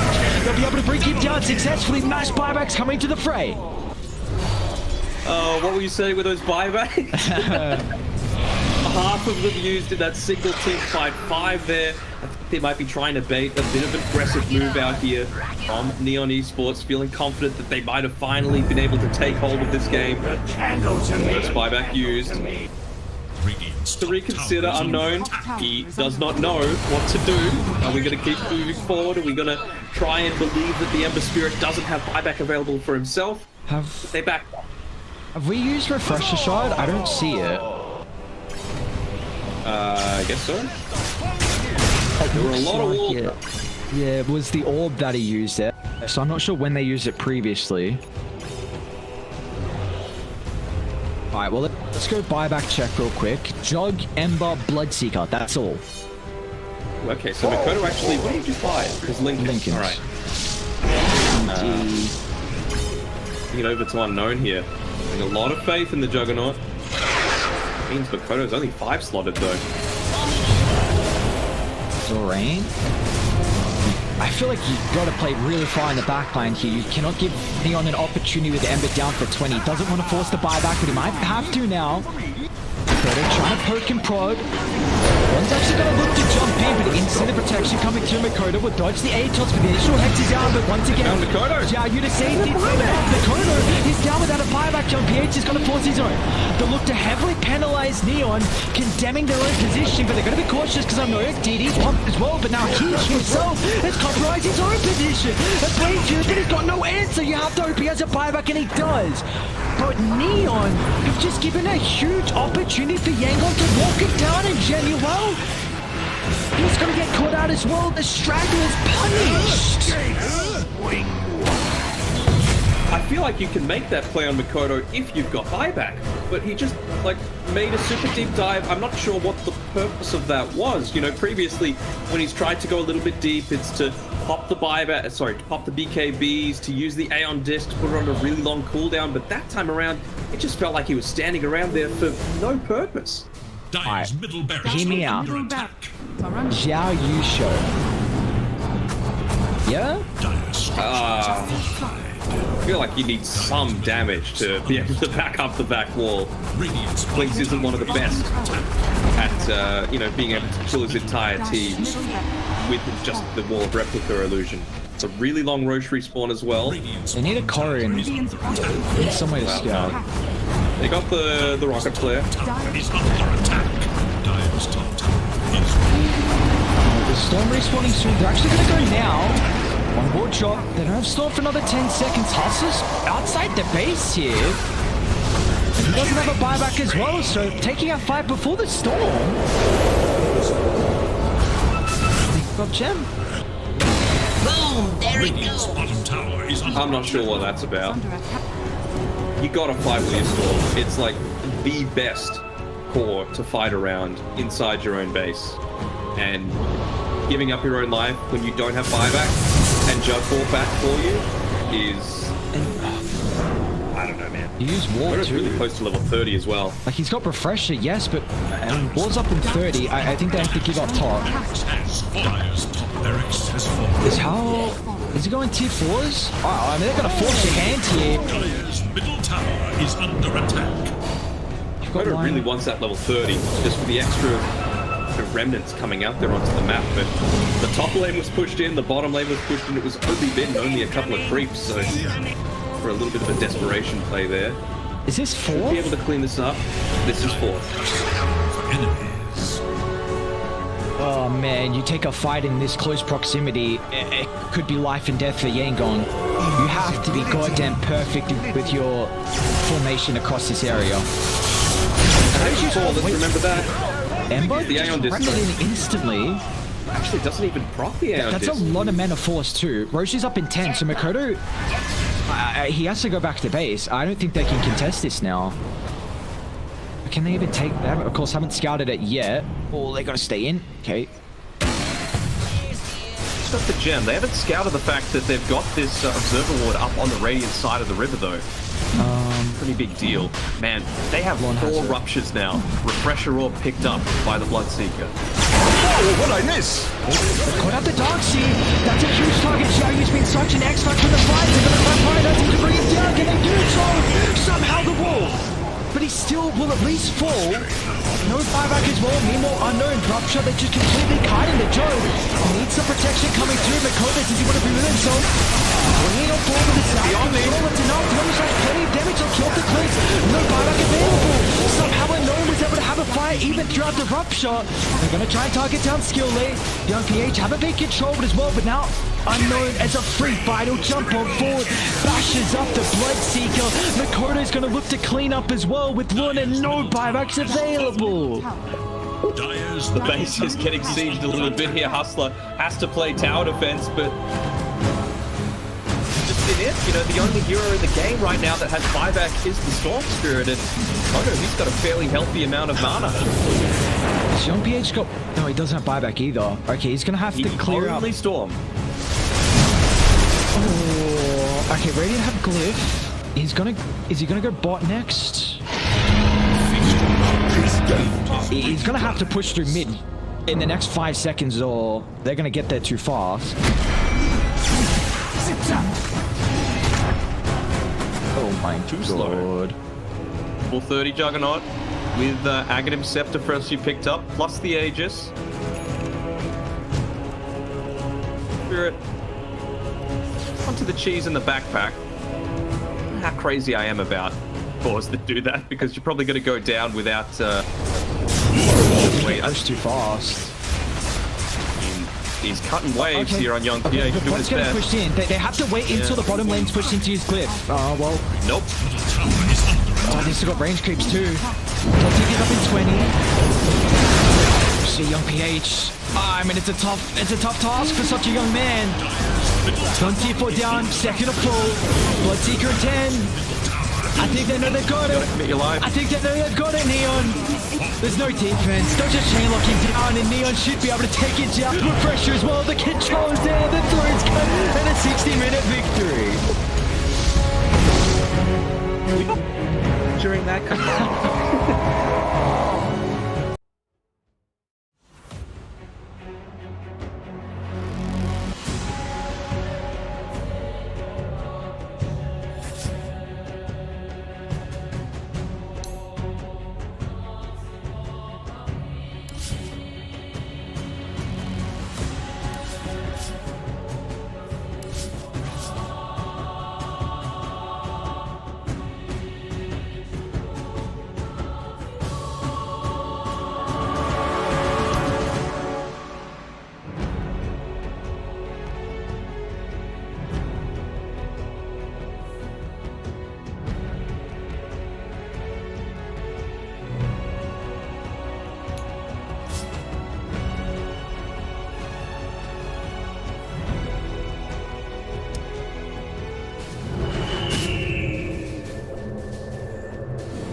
For Radiant's middle tower.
The quest for ultimate glory continues. Radiant should look to their middle tower.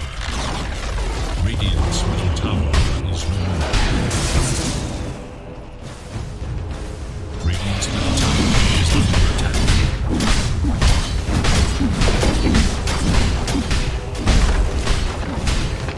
Radiant should look to their middle tower. Radiant's middle tower has fallen. Unbelievable! Under attack.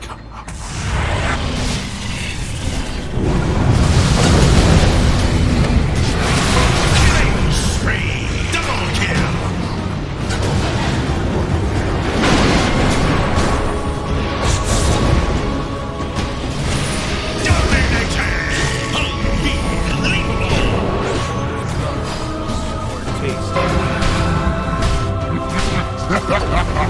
Radiant's middle barracks has fallen.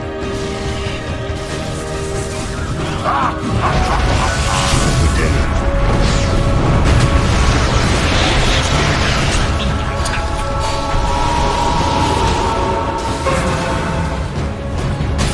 Mega kill!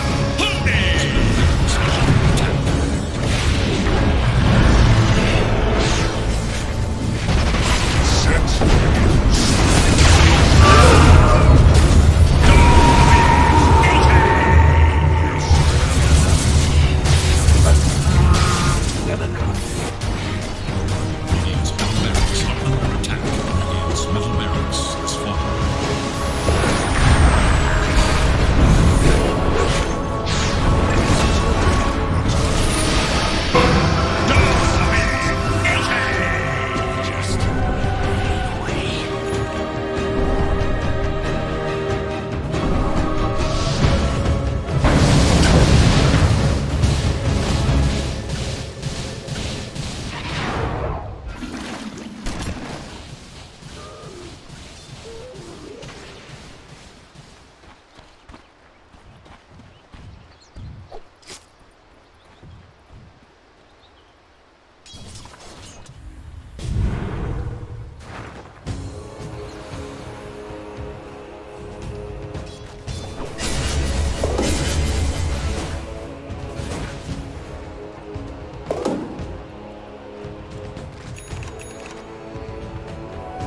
I'll take that.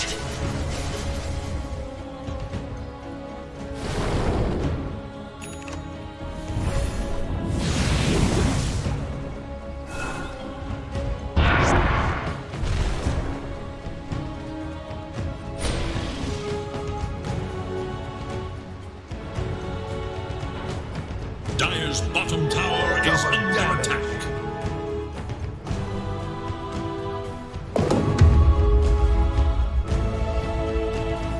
Roshan has fallen to the Dire. Cheat Red Dead.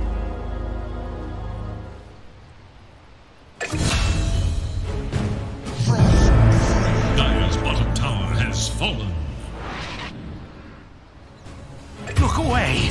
I'm dead. Double kill!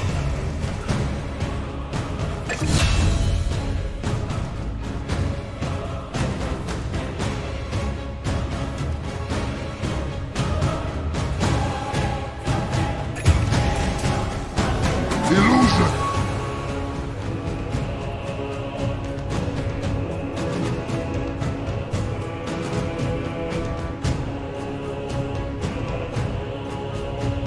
Dire's bottom tower is under attack.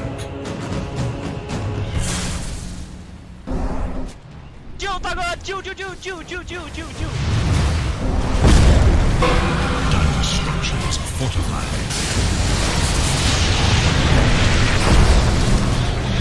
Its middle tower is under attack.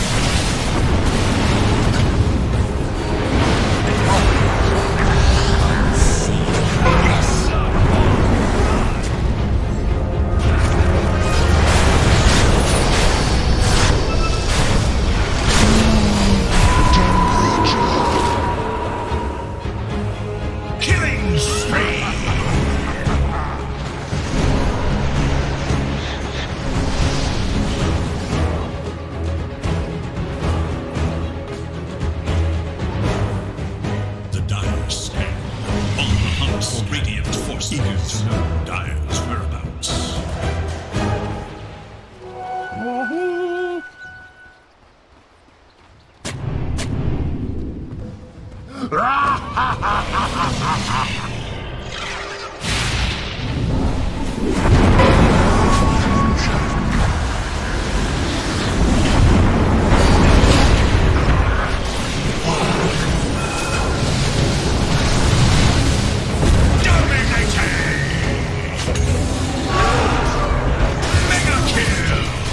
kill.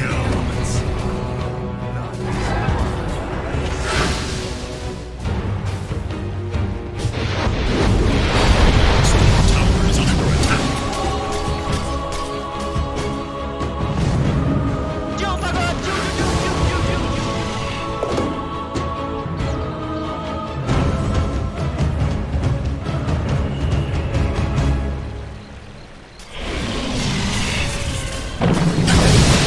Blood runs cold.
Radiant's turn to ban.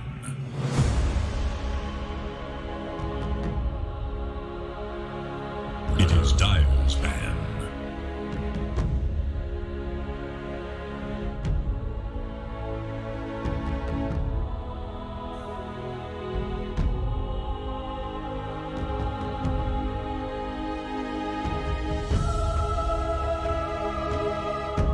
Seconds. 5 seconds. Radiant's turn to ban.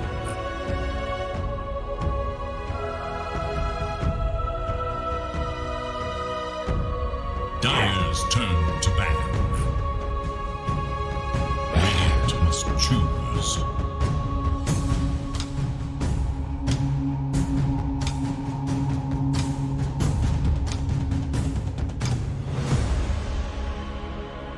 Dire's turn to ban. Lion.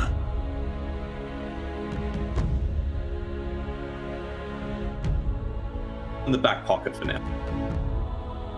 Oh, I know, it's completely forgot with all the chaos we had in game 1, but and if we get another performance like that, we didn't get tier 5 neutral items, but that's good enough. Us making it with 60 minutes in with all the team fights that we had, a crazy performance, and that's also Neon their first victory with the unknown join him. I will add quickly too, yesterday we had all 2-0s and everyone on the left side of my schedule 2-0. They were all the victorious teams. Today, that's looking to be the same trend as well. We've had all 2-0s today and everyone on the left side of my schedule has won. And so the home team has won every time, is that what you're saying? Well, if you're classifying the left team as the home team, then yes. And that's how you do it everywhere that makes sense. So everywhere except America, the left team is always the home team or the team on top.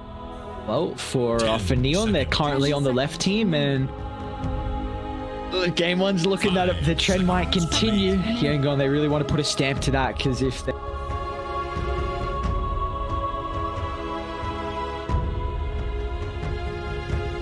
It is Radiant's ban. Mars!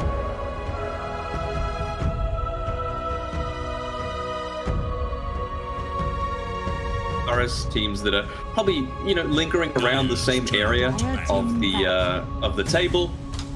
Have to see, was Neon left or is Yangon right? The key answer that we of this game, and is actually for the group stages at least the last game that you and I will be casting. So I want to see these teams really put forward a nice good showing.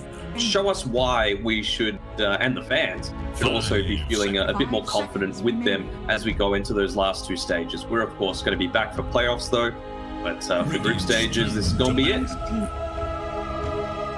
And well, so far it's been an exciting last series. Hoping like that's. I mean, again, these teams are fighting for their tournament lives, so no doubt that will continue. We've got a Lion Mars opener for Neon, Yangon. They're happy to go back into the Venge, and they'll also follow that up with the Monkey King. So we've seen a lot of flexibility through this hero today. And how do you feel about the Mars though? Man. Getting picked up, especially in response to the Monkey King. I'm 5 seconds. We saw the earlier series. I don't remember who was playing the monkey. So was it? It was Motivate, right? Because Q was playing it. So in both games. Yeah, that looked very good versus the Mars because he was just laying. He would never get caught by Wukongs and would just lay it on the outskirts, which is enough. It's extra range than the arena, so even if you're not inside, it will completely encompass it. And it just feels like it gives you more control, or at least it's a better way to keep your heroes alive that are stuck inside the arena. Now as a core though, I don't think Mars is that good anymore. I think he's not first phase material with how he was nerfed. I think the arena really hurts him with the lower uptime. I think if you have a strong laning support that you can play with, I think you can actually do decent into the Monkey King, but you need to snowball. How much do you think that cooldown is actually, like, the uptime? So longer cooldown, lower uptime. Do you really think that's been a factor? Because honestly, with all the Mars that we've seen, I think we've just seen some bad arena combinations come out as well, right? Like, it doesn't matter how often it's up if you're not landing the combos correctly. So, you know, it doesn't feel like... I don't think we've seen a single thing that, like, synergizes together with the arena. Like we haven't seen Puck Mars, we haven't seen... Mars Gyrocopter's okay, but like, where's the Dark Willow? Doesn't seem like it's in a super bad spot right now, but for whatever reason, the Southeast Asian region just doesn't seem to favor it.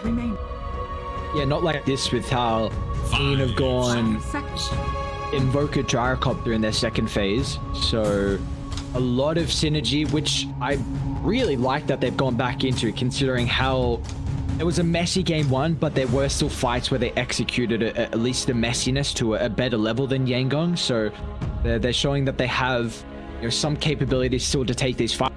And I think if it's gonna be a similar game one, then you really need that back pocket team fight prowess. Now, they've got Avenge on Yangon's side.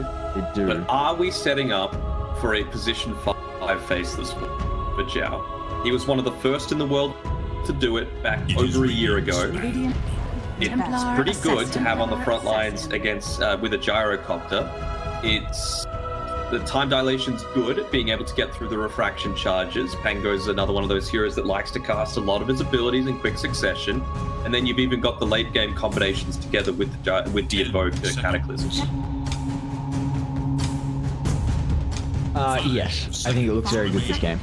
I'm trying to think of any other 5s they can go for if they ban it out, because I think you will ban it on Yangon. If they let it through, I'd be very surprised. Dire's turn to ban.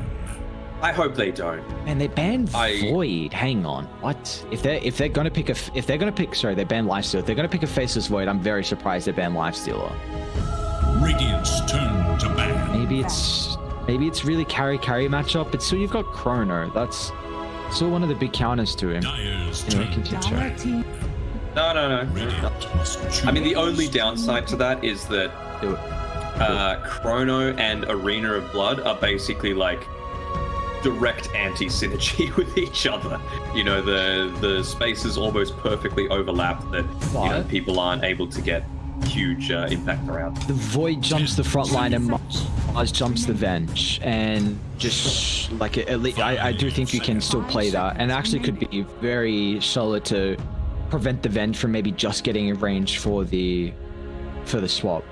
They need a melee 5 here to put in front of the Gyro and the Invoker. You could opt for Abba. Pretty solid versus the Venge missile as well. I'm trying to think of a 5 that has time to help against the TA, and I think he needs lane shoving, because if you go Abba line, then you can't clear waves to your supports, and that's a bit of an issue. So good Ogre. But right, like with the gyrocopter, it's like not amazing. You still have to play around the flak cannon. You're not going to get insane value out of the attack speed. Give me the Void. Come on. Void, Ogre, the memes are riding on Tide. this. I think they'll eat it. Con Undying. It's not lane shove as well. They banned Bat though, so what do they think? Dire's turn to pick. Are we just... They did go Tide. Okay, very cool.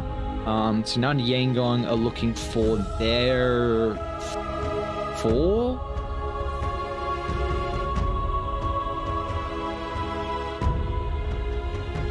Maybe. I mean, the monkey. No, you want the monkey, Mars, or the Tide Hunter. Both of those lanes is good. They were banning out Lifestealer and Juggernaut, so they think this is a monkey 4. They just put it 1. I think it's totally fine. I feel like it needs to be here to start fights. Yes, you got Pango, but if he's a 5, it's going to be... He can get a decent blink timing if he has a good lane. The monkey he should. But... Could be a 4 Pango. It's not bad against the gyrocopter and a Tide Hunter / Mars. I think it's easier to go for Initiator in the 4 though. I think they're going to pick up a 5 that's able to do well in this lane. Give me the Lich. All right, you're back into the Lich Aghanims. Let's not go nuts. But we're happy with the Lich pick to start. I'm happy with Lich. I'm happy with... I mean, they're lacking a little bit in stuns, but it's not a bad Venomancer game either. Veno 5 work very well here. Mars lane. That's a strong lane with Monkey King. Very strong lane. Gives you team fight. The percent damage good against the Mars Tide. The vision that it can provide too. And you can also get a lot of farm as well, just occupying the dead lane. There go. Disruptor. Okay. Good versus Tide. Kraken Shell does nothing. You can just chuck it down in the arena. It's very... Ooh, I like this pick, Monkey actually. King and TA is an insane Agshot target. Yes. And also just the vision you get. Wave of Terror, Monkey King Tree Dance, TA traps. I'm a huge fan of TA with Disrupt. It works very well together. They have a gigantic first Roche timing, but you're going to get probably Echo. I think Monkey King needs BKB, so he's probably going to Echo BKB. TA will go Dragonlance Deso. He has a bad lane. He shouldn't verse Invoker, so I think you go Dragonlance, Deso, then BKB, and then they take towers. Because Neon are very reliant on their team fight. Like, very, very reliant on their cooldowns of the... Wait, it says Xiao... Xiao's... Okay. Down UL 5. So will we see the first good Mars position 5 performance? I mean, it is at least the thing that can pair together with the gyrocopter. They go on Mars 5. Doesn't the Mars lane better versus the Monkey King if you're going to put anyone... If you're going to put Tide or Mars there? I would want to be able to spear him away, yeah. And I feel like you actually, like, have kill threat as well. Maybe not versus the Monkey, if you dwindle him down a decent amount. But maybe, yeah. Lion and Mars, I feel like, can kill off the Disruptor. Maybe it's just the Kraken Shell versus the Thunderstrike. Like it... Oh, that's...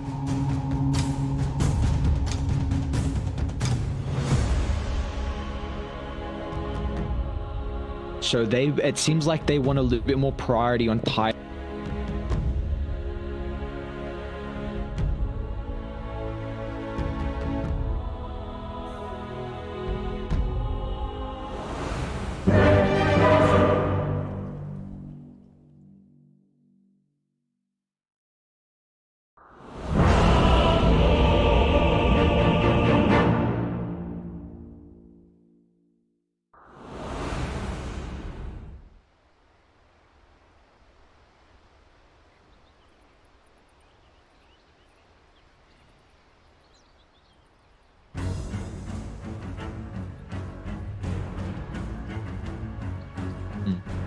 Thoughts? I feel like this was a great Monkey King 1 game.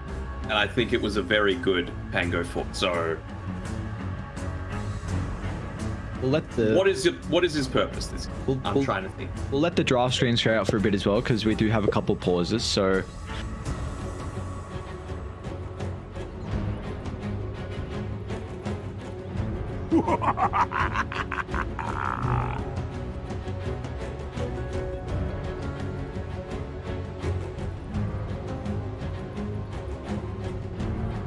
going to be important. Couldn't tell you, to be honest. Like, when you think about it, what are you really trying to do? You don't want to be going a Mage Slayer as a position 1. I feel like Mage Slayer is fine on the Monkey King anyway, to reduce a lot of the damage coming through. Diffusal Blade isn't great.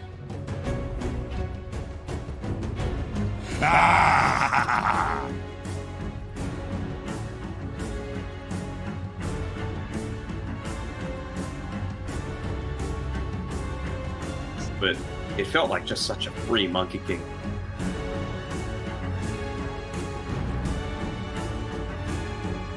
Are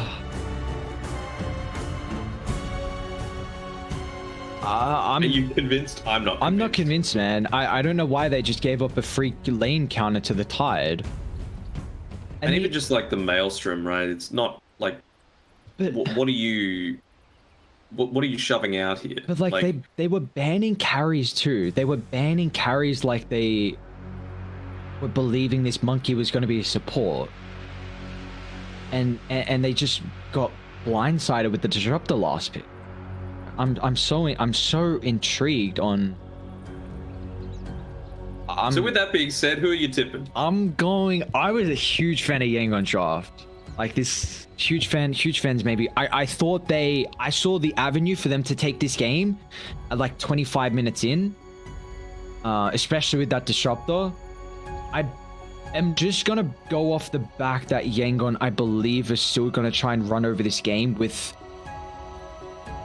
So they are all on. Again, how do you start team fight? On Yangon? Like, I mean, it's the Pango, sure. Yeah, like... I think that's what I was just gonna say. I'm pretty sure if they were playing a position for Pango, maybe they felt like he wasn't going to have enough farm to start fights, which is something that's kind of lacking. I'll always remember how foolish you looked. My thanks will come later, when you least expect it. Well, this'll work.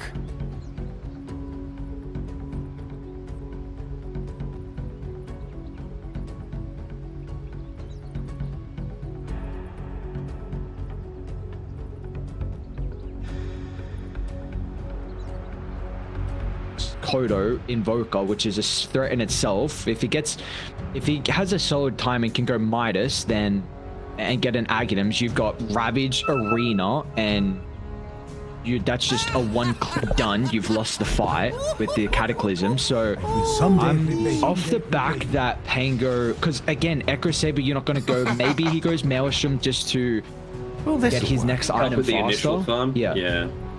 But and then off the back of that, he goes like Blink Shard and look to really, again, similar to what I was saying with the Monkey King, have like Echo BKB and like Monkey one of those two items if it was a position 1 to fight by a first Roche and take towers. So now I think Pango has to go playmaking after maybe one farming item if he feels like he needs that. But like maybe even a Gleipnir after that, right? Yeah. Like Maelstrom, Blink Shard, Gleipnir. Lorraine's got to be a little careful here. He'll end up popping the smoke. Careful on Lund with where he's looking to move forward. Monkey King just bounding around on whatever the hell that is. They're playing, okay, house swap roles. Okay, so we really just, like, we could have just done this. I don't know why we didn't. We didn't really think it was going to happen. But, like, they've swapped roles. Okay. Which doesn't, like, give me a lot of confidence at all as well. Because Hao just played a very good Clinks game, and it has felt like when they've won on Yangon, like he's been really performing on their carries. So Well, I'm a little more confident now, though. Like, at least the lane makes a lot more sense. yeah, To bear witness, dude, I love how we were just like, soon what's going on? Yeah. All we could have done is just checked his item. And we would have been okay. My brain I would mean, have just but been. like you said, how his performances have been relatively solid. Yeah. You know?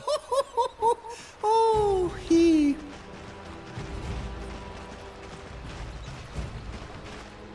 So this is the one for skill A. Well, here we go. So we got the monkey one. So pretty much revert back to everything we were saying at the start. That lane's gonna go pretty well for Monkey King. I am All still. the hype is gone. All the hype is gone. Yeah. I'm still concerned that they've swapped roles in a game like this. So Yes. we'll see how Skill A can play, and because we've known him to be the position 4, like when we were casting them through the first season of LoL Division, Yangon, we were playing off the back of Skill A being their 4 and was doing a really good job then too. See, though, I mean, if it works out, it works out. It feels like, you know, they threw everything they could against Neon in game number 1, and it still didn't work out for them. So maybe they're like, look, if we're going to lose, let's at least lose trying something different. We're not ramming our heads against a wall over and over. Nice timing there on Zhao as well.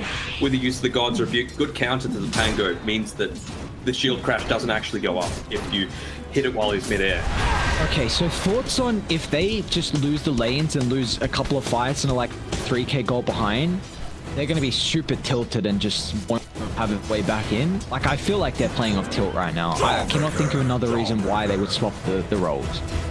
That's twice now that he's actually been able to knock him out of the air. This time around with the spear. That'll be the first blood in Zhao picking it up.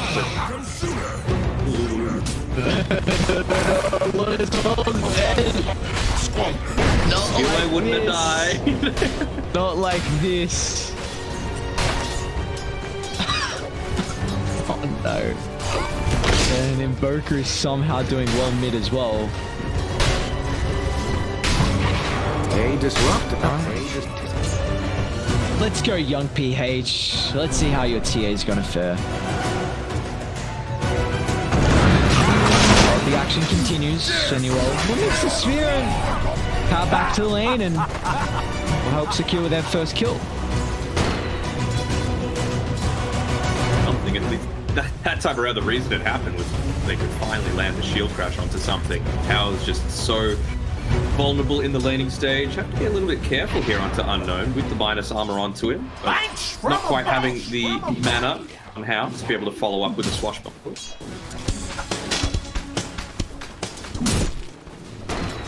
I like it. So, have you been impressed with at least Trezam's Mars? I know we haven't seen, like, it's kind of the playstyle, and maybe do you feel like this is a hero that we might see a little bit more flexed? I think it makes sense to flex it when you're against a ranged hero, and probably more likely as a position 4 when you're against like a ranged pos 1 carry. Is gonna die, but I feel like just the 1 point in Bulwark, you are relying a little bit on luck, but to be able to redirect right clicks onto you instead of a range creep means you can get a few extra denies in lane, and I feel like that's not being exploited quite enough. So, it does seem like he can trade very well in lane with God's Rebuke.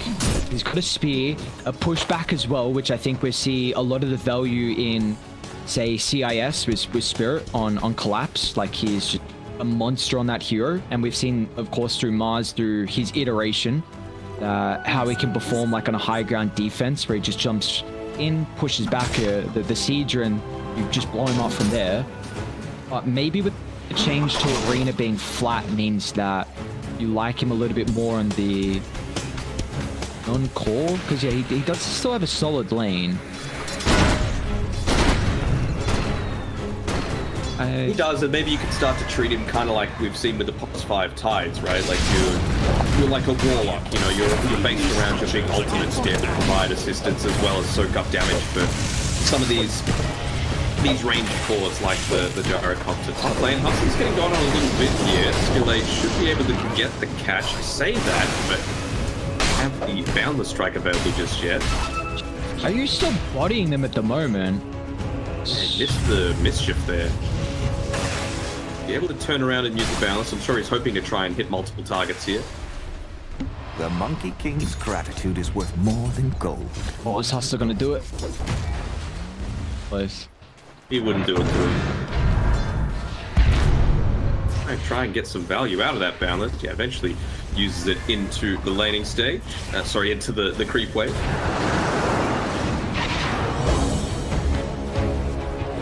It's full. Pretty low here, Xiaoyu. Looks like he will end up dropping as well top. So skill lay. Very nicely done. Pick up his first kill of the game. Tread's already completed, and he will be working to the Echo Saber. TP mid for no reason in my eyes. Like, he wasn't going to refill any sort of bottles on Mikoto. He didn't provide a salve or anything over to him. Just TP'd away from Xiaoyu instead of just running back, maybe looking to get.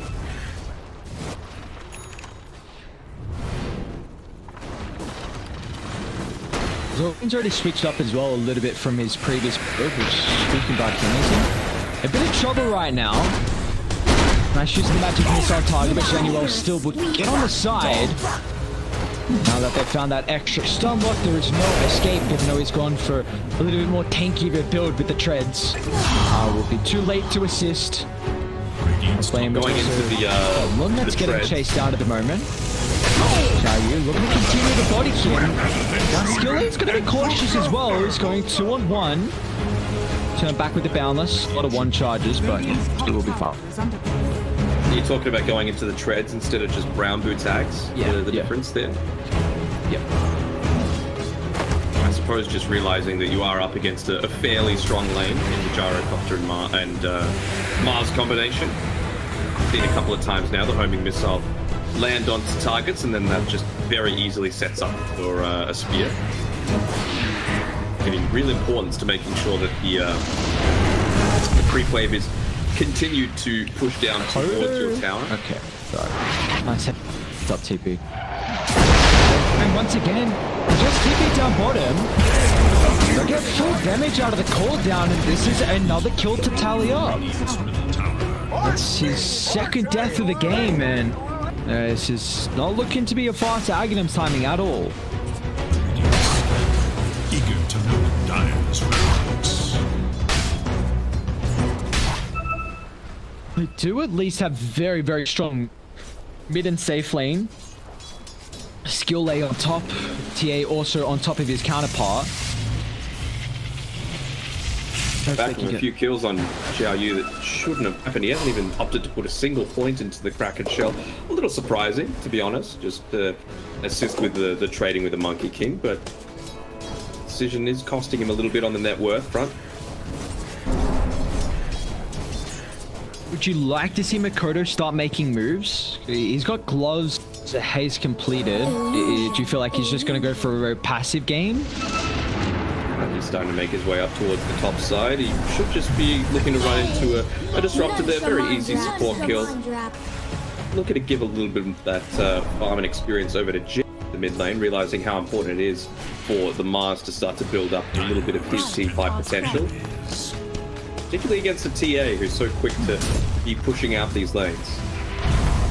He's even got a couple of stacks here, so if Young PH is looking to find it, then been a very good influx of net worth coming his way.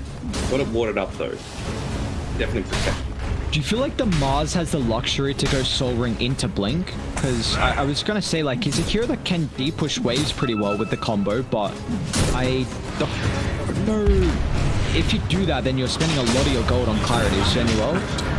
Just want a little bit of farm, guys. Let this man alone.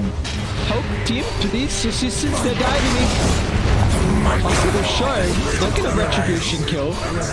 That just cost Hustler his life, but with Boots is speedy enough. Him on top lane, skill there. He actually finds a kill on top of Xiaoyu. Surprising there, he was brought down really low. And the glimpse straight back from Mikoto. Always have to be careful with your positioning, buddy. Oh no, Zul range? Okay, won't get in range. See the TP on Mars. The spear here. Swap back, nice damage swap. mitigation now, and Skillet. A-okay, but guess who's farming? It's unknown. money changes hands. They need it. Okay, they did just D-ward. Gyro, Xiaoyu looking to come up the top. Radiant's They are. is under attack. Oh, he did just shut down. Oh, rough game. You go through them sometimes. It's like, yeah, guys, it was just what? You killed me multiple times. Now I'm top, like, leave me alone. Give me some game. Nope, that's what you get for picking Avenge. That is true. You filthy Venge picker. Despicable. You were speaking about having that hustler screen afterwards as well. He's 2-0-2 at the moment. They would like to give him some farm, but maybe he can even find a little bit after using the first single death of the game to burst through the Templar Assassin.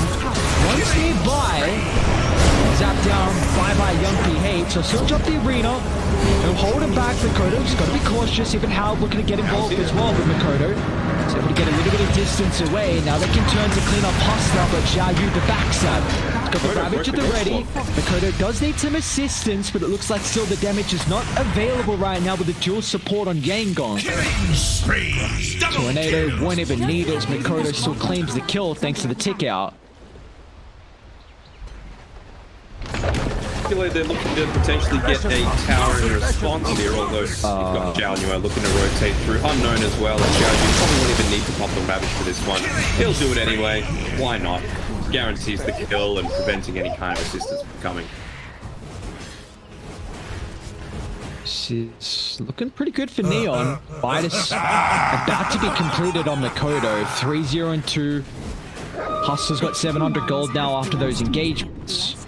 The Gyrocopter hasn't been playing a whole lot by the triangle. Seems like he's content at the moment with what he's getting. Do they have stacks there? Yeah, Hustler's about to get a couple of them.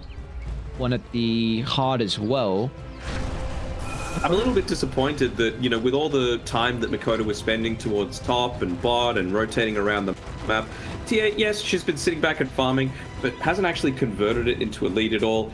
And, I mean, the TA, you had time to look to, you know, inspect, see if there's any sort of stacks inside the enemy triangle camp, because you're against a gyrocopter, right? It's probably likely that that's going to be the case. And yeah, you can take them really fast, even if it's only the hard camp away. That would have been a lot of gold taken away from Neon's hands.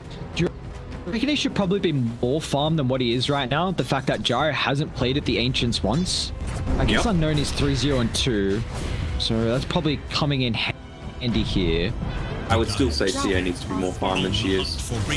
She's died the once, sure, that ends up costing her a little bit, but I feel like you can be a lot more efficient just using your traps for an insane amount of vision and understanding. Nice swashbuckle. Get some distance. Arena now wasted. 4-on-4. Who comes out victorious in the team fight? They need a way to hold in Xiaoyu simultaneously off to the western side. They're going to try and target down Hustler as well. Bit of a missed time in the swap into the Rolling Thunder, but at least it's into the hands of the Monkey King. So now we can charge up the Jingucha just in case a further fight breaks out, but this will just secure the tower nonetheless. Got a little bit unlucky there, did Scale pop down the roof bomb, used the Boundless Strike, and that was the damage needed to proc the Kraken Shell. Well, with that, Unknown. Look at that, he was sitting pretty comfortably a fair bit behind the TA on the net worth, and then he just takes that massive stack, and suddenly, very quick on top. Looking to join the team as well, just push into this mid lane with a couple of points in the cooldown. Look to put a lot more map pressure on. You know there's no Rolling Thunder available, you know there's no Disruptor ultimate either. Just keep the pressure on. You're about to have Ravage at the ready as soon as Xiaoyu connects. How's face checking all the damage at the moment, and they zap him from afar. Second charge of the game. Hustler still slowly working towards the blink. Zhao is just going the Blink Dagger. I wonder if it would have been like a nice raindrops game, you know, not having to commit entirely for the Soul Ring, but at least you don't have to, like you were saying before, spend a lot more on clarities, and you're fulfilling your role of being that frontline body for the likes of a Gyrocopter. Gates! Hustler gonna make it out, unfortunately. I would have. Are they actually gonna catch up Genuel too? Oh, nice. That preventing by Makoto to be able to protect Zhao. It's just still nicely played from Yangon, even though Radiant had the ultimates. They still, if they can get early tower leads, I believe they will need top before Roche or a pick off into it. It's too early now without Deso, of course, but I'm just setting up for the next couple of minutes where I still think Dire can maybe run over this game. It's not going to be easy. I feel like your window late game is very, very minor, but they have a lineup that all of a sudden you can just control the map, and Neon will get absolutely no catch up. Yeah, speaking of that Desolator, he's picked it up now. Off farming this ancient stack, so we'll see if he's able to look to connect through. Of course, just the 1 point in the lucky shot. This is a big kill on the Gyrocopter's following that work. Yeah, no one's nearby as well. Desolator picked up. To push out the top wave first on how. Already have very good vision nearby. I still would do it. No Gyrocopter, where's your damage coming from? Lose out one. Nice swap. Okay, Sunstrike. Not on the mark. How much has he got in Exort at the moment? He's got 3 points. And the regen just spawning right in front. Yes, sir. That keeps it on. And I think, Jesus Christ. Go for it. They do have the damage. 4 points wave. Deso, Meld maxed out. They've taken a bit of time to move forward towards this though, so with the vision that Radiant have, they've seen that it's happening. Surely use the arena, but you do have the Ravage available. You've got Gyrocopter who's looking to connect now, and he still is a good amount of damage for these team fights. Off to the side, they've got Al. Fango first. Yeah, they need every single hero for this race. They're committing forfeit Jayu. The Blink Reel with the Maple combination blending onto all 3 heroes. They'll try and lay down the static slope to this side. Crowd control to pick up Roche, but no one can hit it right now. The LPH will just snatch the ages. But can they get out of dodge here afterwards, or do they want to stick out on Yangon? Jayu once again blinking to the middle of the fray, but they don't have any damage left. The tank is out. It's still going to charge up to Rolling Thunder, but there is no answer. Is they even... Oh! What are you buying back for? The Roche fight is done. Your team is dead. Your ultimates are used. And that's just pissing away all of your net worth. That's a true position 4 player right there. He's like... Guys, I can come back. This buyback doesn't cost much. Oh, wait. It does. Oh, wait, I'm a carry. 30 gold. My game's just wasted now. They had that window there. You know, they picked off the Gyrocopter, the damage was gone. Sure, like the Mars, having used the arena, you might have felt a little bit more confident, but I still don't feel like they have the damage of Gyro's dead. But instead they just went forward after getting the pick off, tried to push out the top wave a little bit. No, just go Roche. It's so easy, and they've let a huge window of opportunity slip by them. Let's give him time for Hustler to pick up a Blink Dagger. And Jia's pretty close to his zone as well. Unknown. BKB completed. Oh, there's the jump. There's the reveal. They're on top of Templar Assassin. Now he's got Fury behind him. They hit away down self-protection, but there is none. Monkey King pulled back previously. Now it's going to be a dieback as well. So his game is gone. As Neon... I mean, this is quite the advantage they now have. Hustler, a jump on the back line. Doesn't look like there's a follow-up, but... it's going to be the young PH zone now. That's all it has to be. Structures are fortified. The big weight to carry, for sure. I mean, Zorain, he's even had a decent game himself, right? Lots of great swaps to be able to protect his team, put them in a good spot, but... you know, you mentioned it before, you have in this... carry all the time, in his pubs, in everything. Sure, it was a heartbreaking loss to be able to take in that game number 1. And look to switch up the roles like that in such an influential game.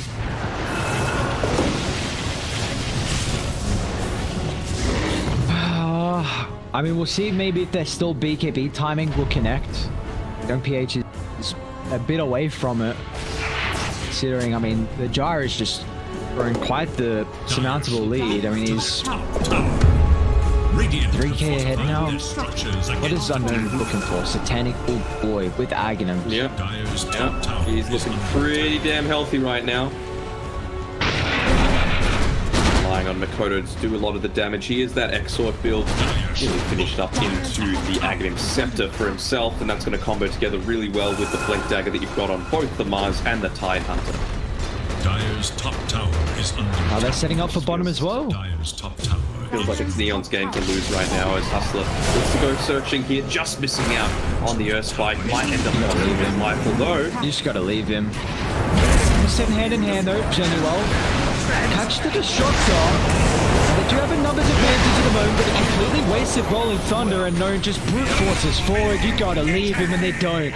Threw down on Yangon, further delaying the Aghanims as well for Yangon's Venge.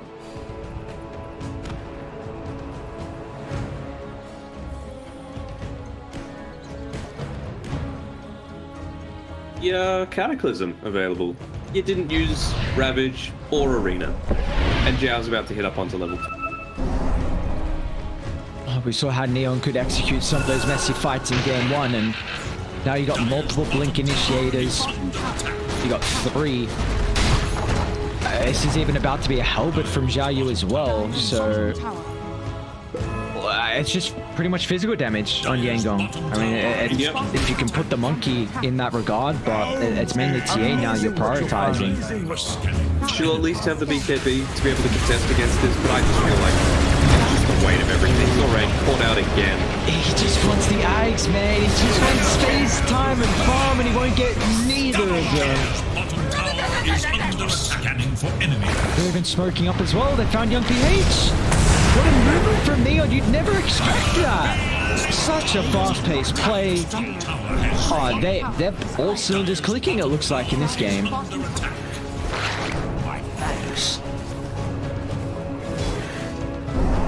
Hustler's using battle. It's always just banter with his teammates. Not looking to use it in an aggressive manner. Given the old thanks to Makoto for not dealing with the range creep, so he can be back up to full mana again and ready to assist his team with the push forward. Skill 8 trying to make a solo pick up here onto Hustler. It feels like the only hero that he can kill at this stage of the game. Oh, Zhao Yu.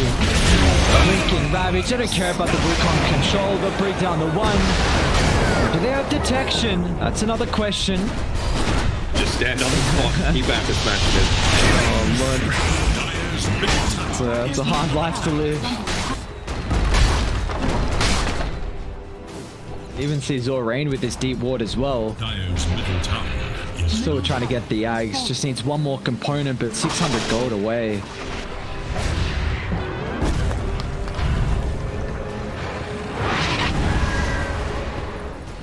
$11K lead, 23 minutes in.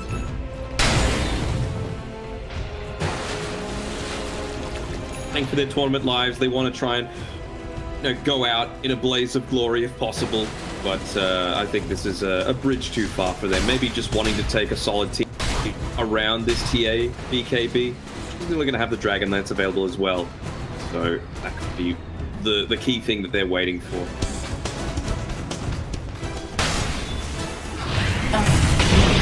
It's honestly getting to the point where you just sell the win lace on the deck so you can have this Aghanim Scepter. He's got Satanic as well. Alacrity to amplify him, and all the damage you initially output is completely evaporated. Genuel, that might just put him in the grave. What a cataclysm. On to 3. Lun as well, the sole survivor, but they're going to make sure he doesn't get away. Sentry 12, they'll make it a 5-man wipe as Neon up the high ground they go. It's really solid execution from Neon, but Yangon, they shouldn't have put themselves into this position, changing around who's playing what in the laning stage, giving up some early kills that probably shouldn't have been there, and then just that big mistake around the Roche fight to top it all off the buyback from Skill A afterwards. Yangon, they're not important this game isn't every map left for them in the group stages. They're not going to tap out just yet, but they're going to have to go down at least a full set in melee, potentially a second full set if they stick around. And then he's even just thinking about brute forcing forward. They feel the power surging through their veins. They're looking to finally put in the grave beat into submission. as they'll KO 2. So we're in the next on the agenda. Unknowny. Still got BKB, Satanic, given the passive life steal that's always coming through thanks to the side going off. 8 yards! This is just the obliteration of one 5-man roster. Another huge ravage, multiple heroes. They don't care about towers, tier 4s or nothing. And Swap will give them 1 kill. They need 5 more of them. And Young PH. They're going to look to buy back. His BKB is on cooldown. They'll zap him into the grave. Unknown will push forward for more. Try and make it a dive back.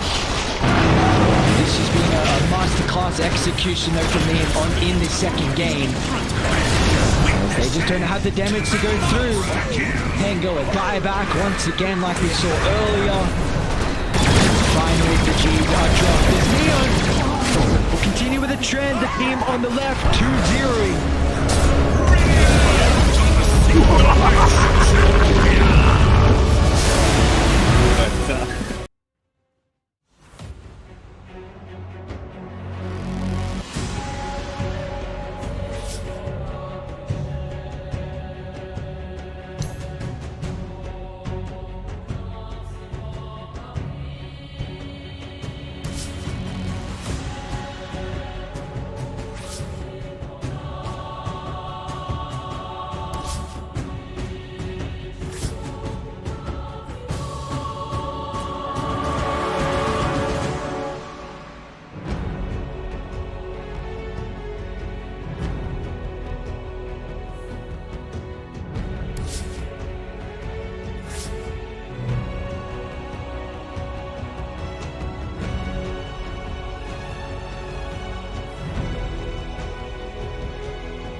Radiant's bottom tower is under attack.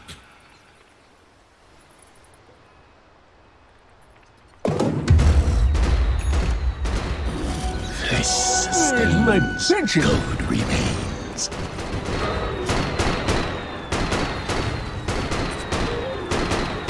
Radiant's bottom tower is under attack.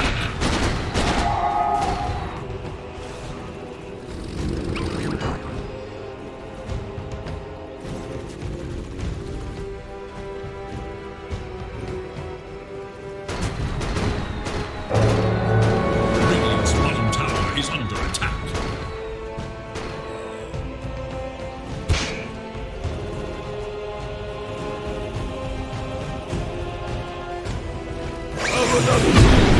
Cease.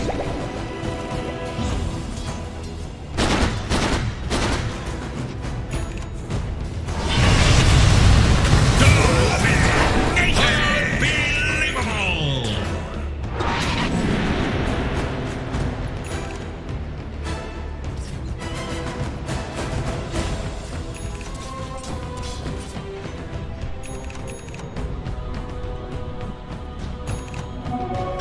mighty rune of haste.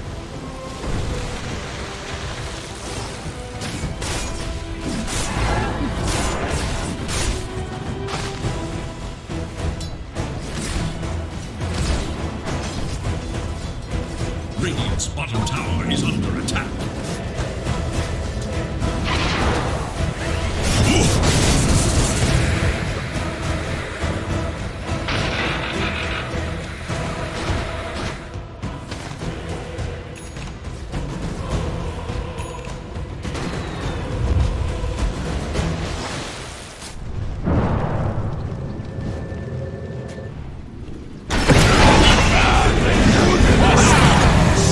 Clear as clean water.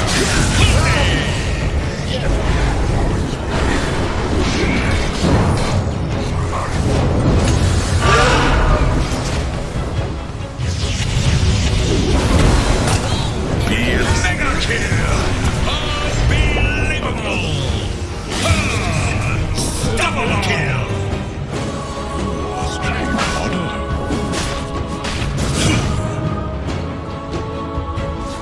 Radiant's bottom tower is under attack.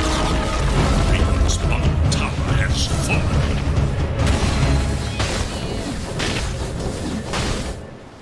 Dire structures are fortified.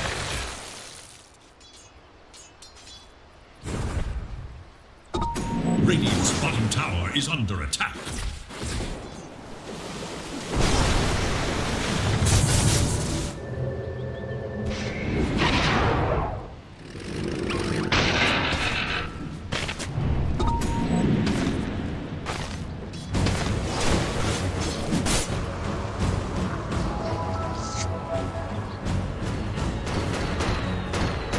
Cool. Tough.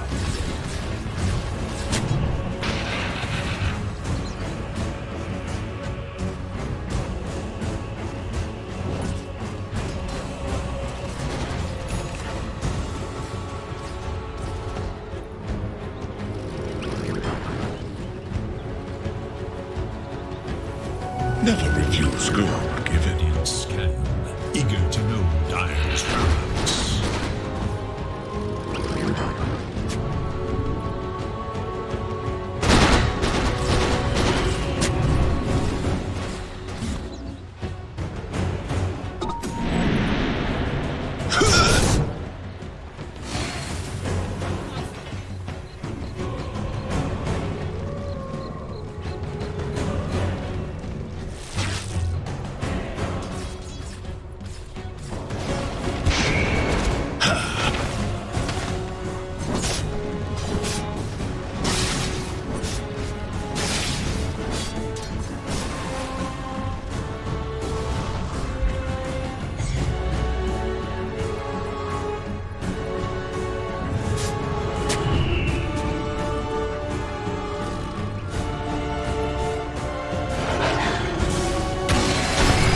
Free of me!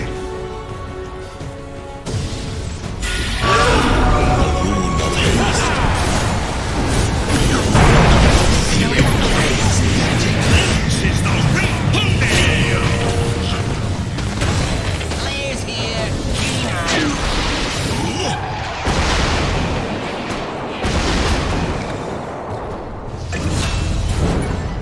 Monster kill! Double kill! Rock it on.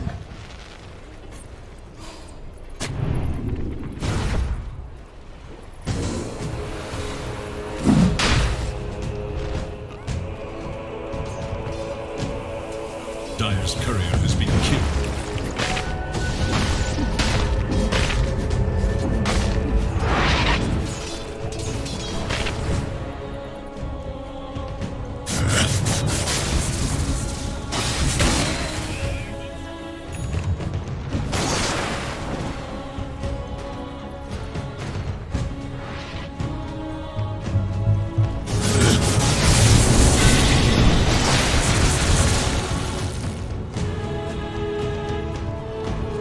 The Dire scan, on the hunt for Radiant forces.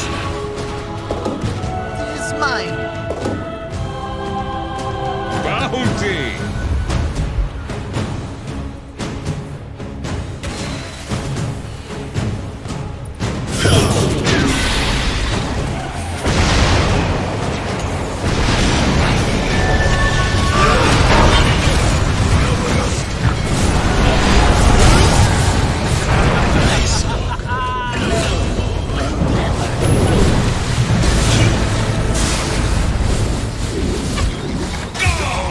like.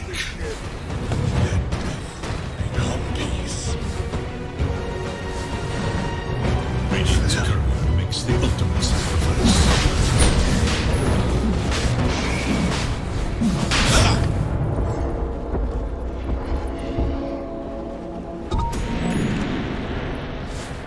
Incoming!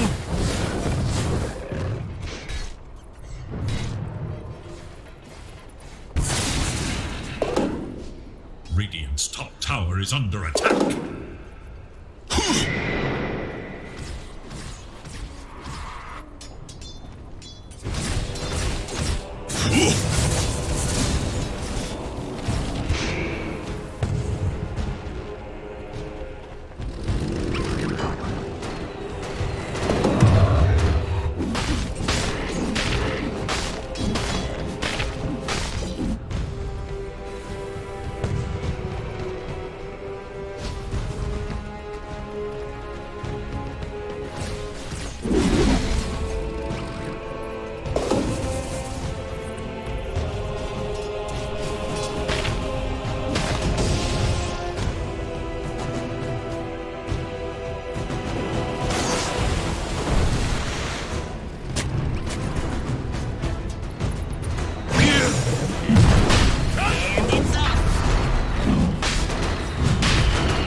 Deceptive rune of invisibility.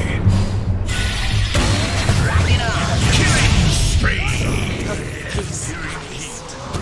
You're not going anywhere.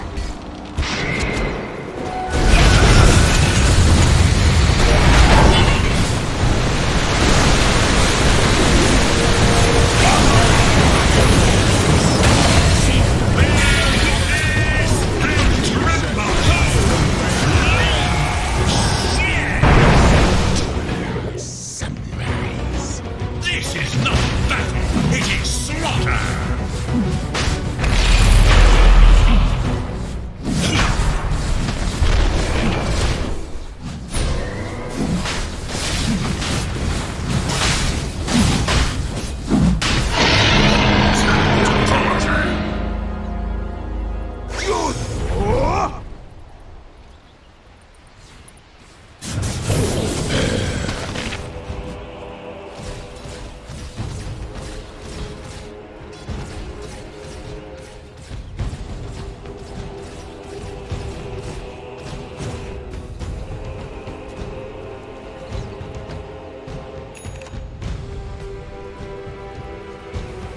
Radiant's middle tower is under attack.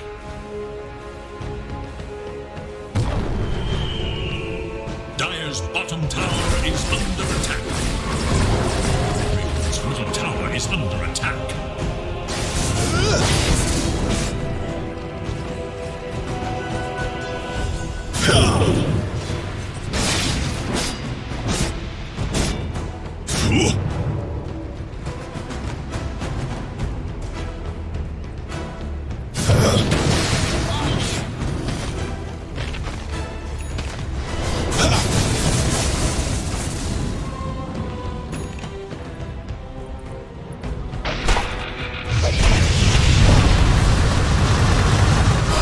I grow closer to elemental.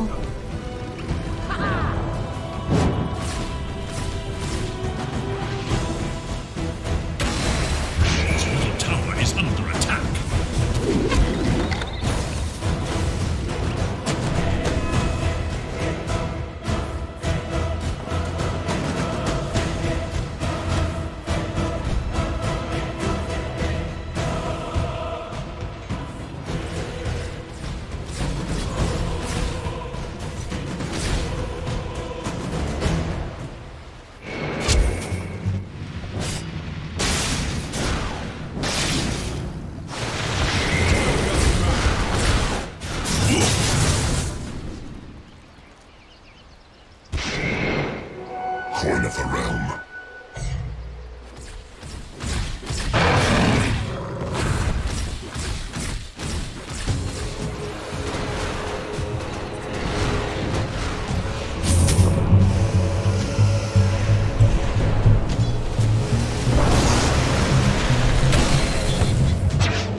bounty.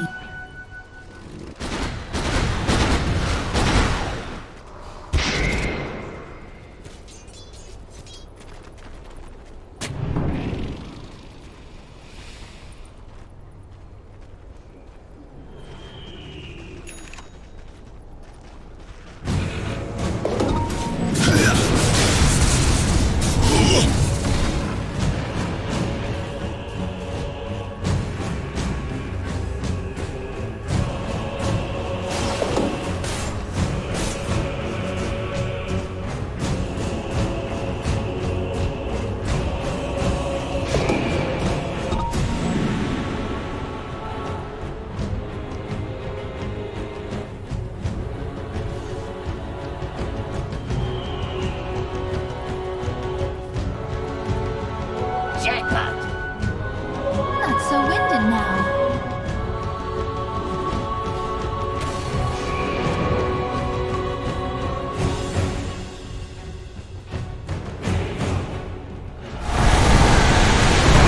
Well, that was a fail for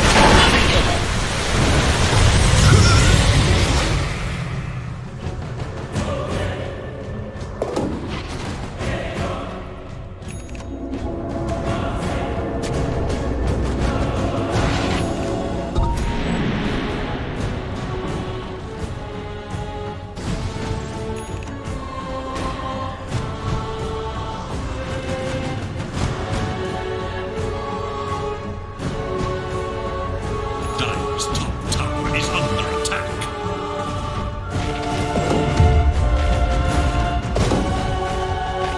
Where's my pension?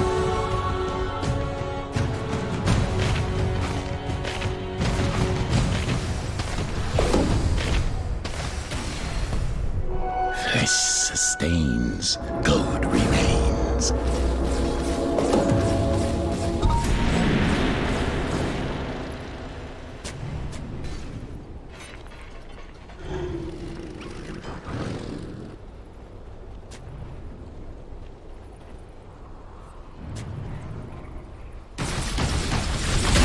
Homing in.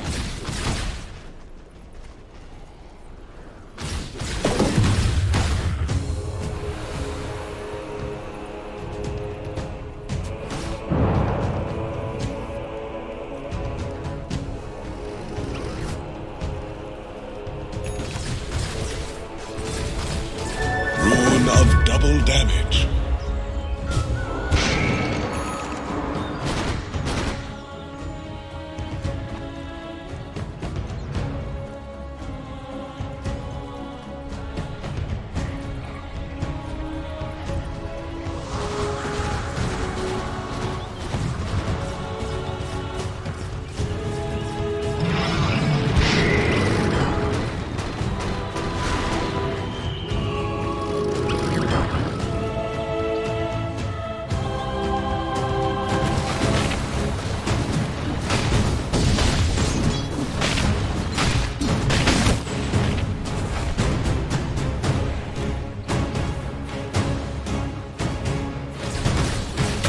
Incoming.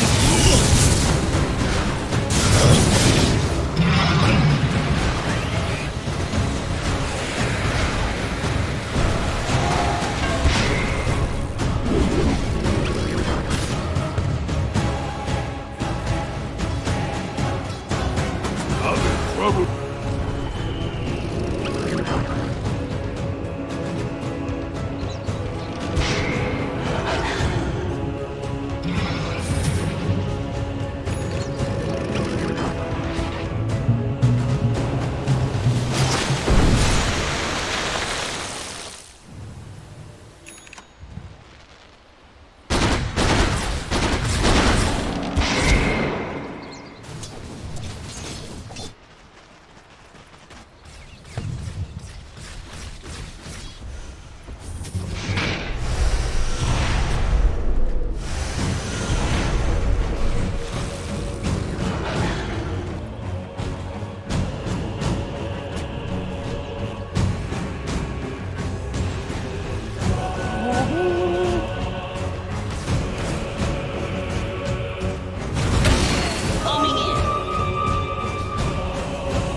caves.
Dire's top tower is under attack.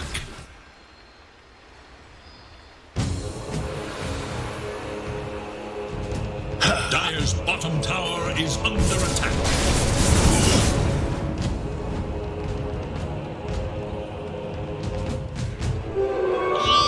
Invisibility!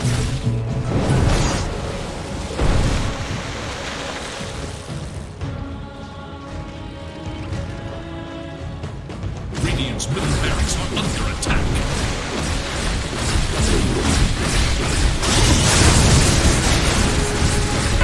Radiant's middle barracks are under attack. Radiant's middle barracks has fallen.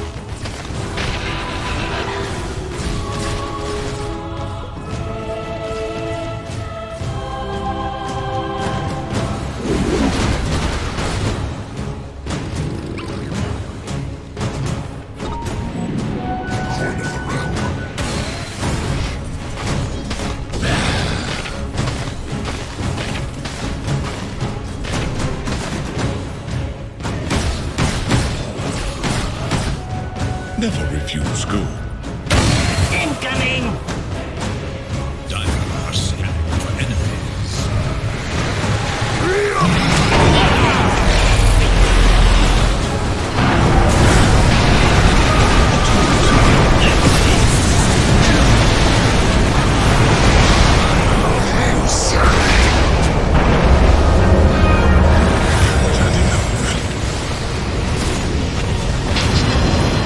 Killing spree.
damage empowers me.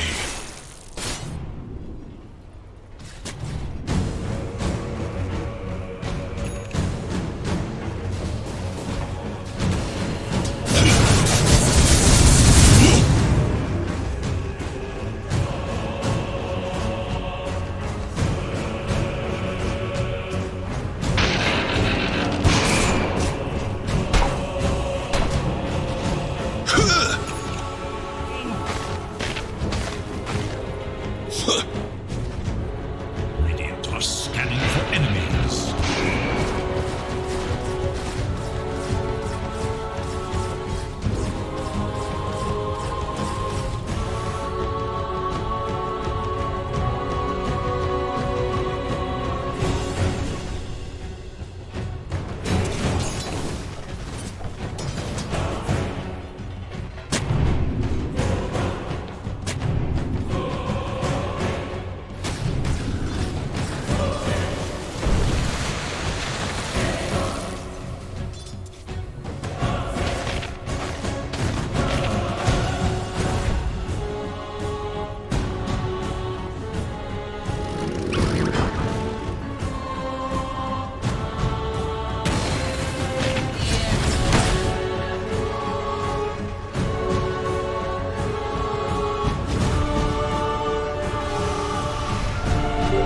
Behold, a subtle blow. And it's up.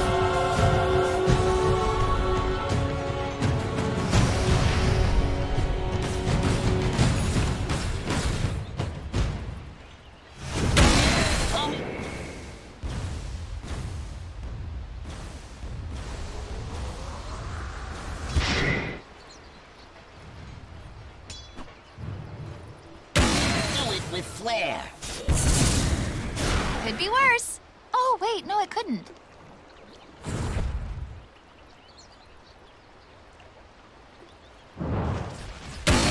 Rock it on.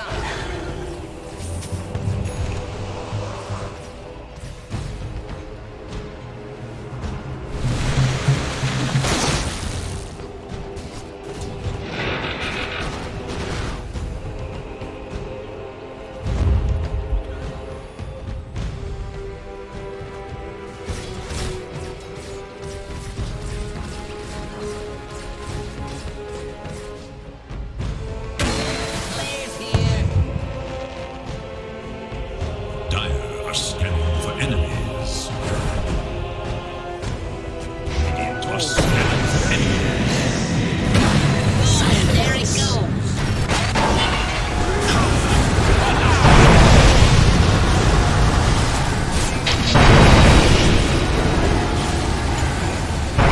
Now that was a fail for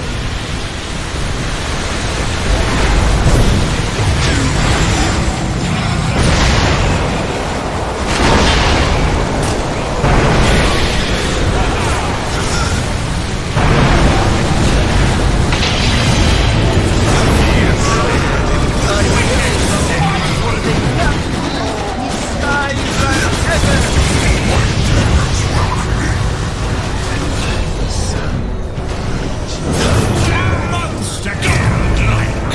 Triple kill. Pain paints the way.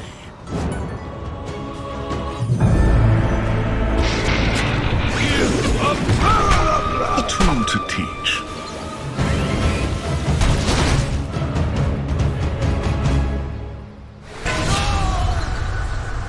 Bullseye! Ha!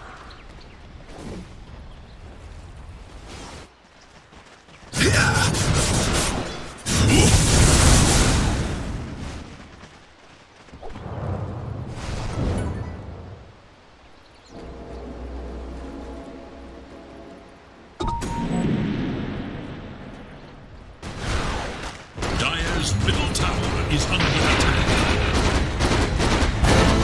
My journey's Dire's middle tower is under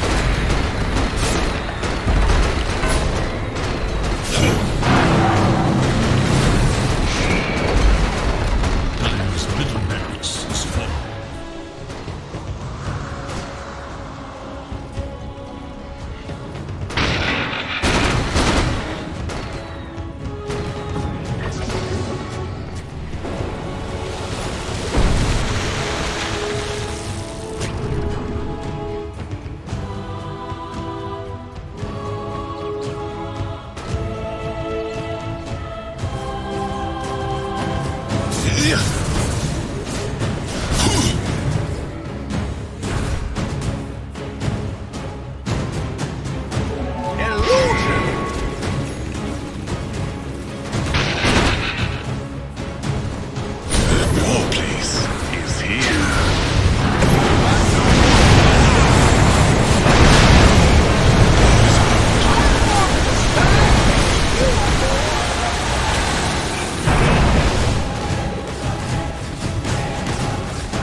Radiant's bottom tower is under attack.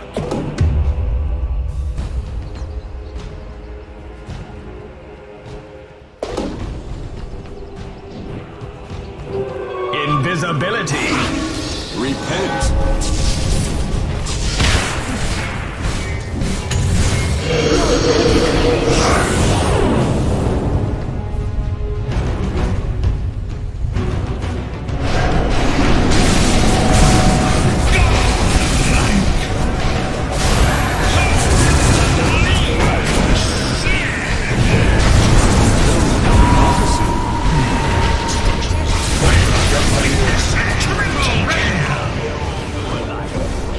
Hey, hello. I'll hear your screams.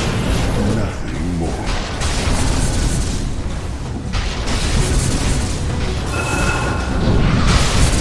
Radiant's top tower is under attack.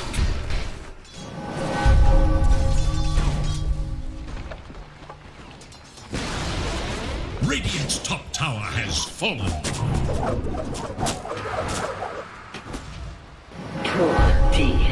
Radiant's top tower is under attack.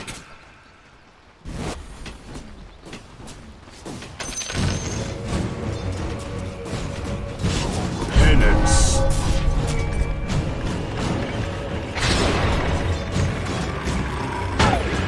Radiant's top tower has fallen. Radiant's top barracks are under attack.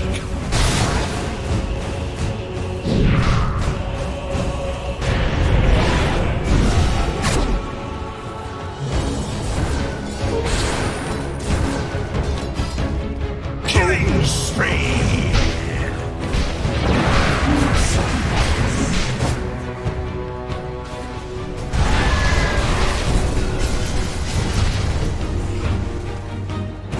Time is money.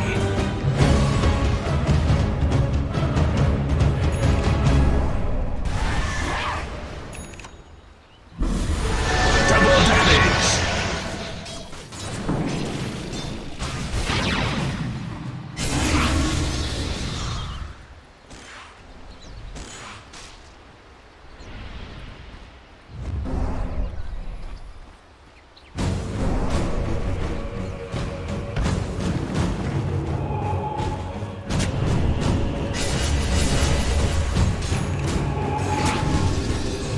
Dire's bottom tower is under attack.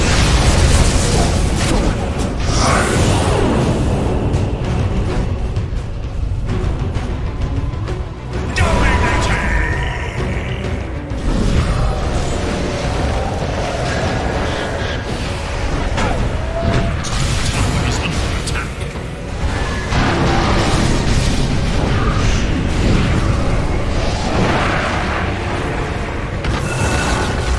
Radiant's middle tower is no more. Radiant's middle barracks are under attack. Radiant's middle barracks has fallen.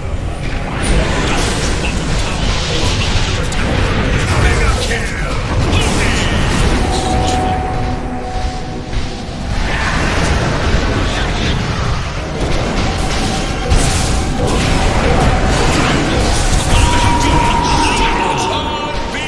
Unbelievable!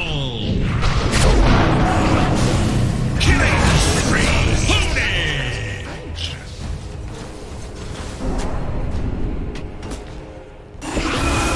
Radiant's top barracks are under attack.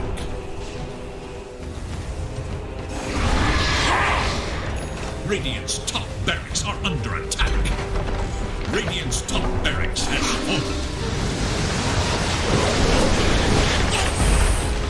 Radiant's top barracks has fallen. Speed the fight. Radiant's middle tower is under attack.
face to face. Not meant to be.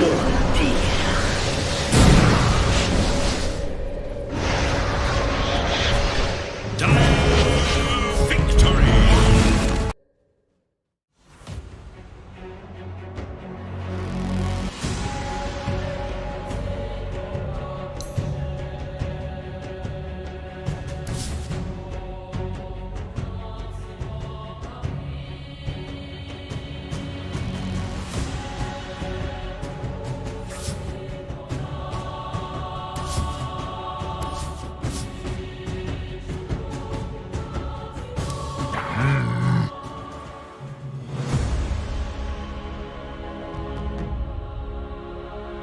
Dire must choose.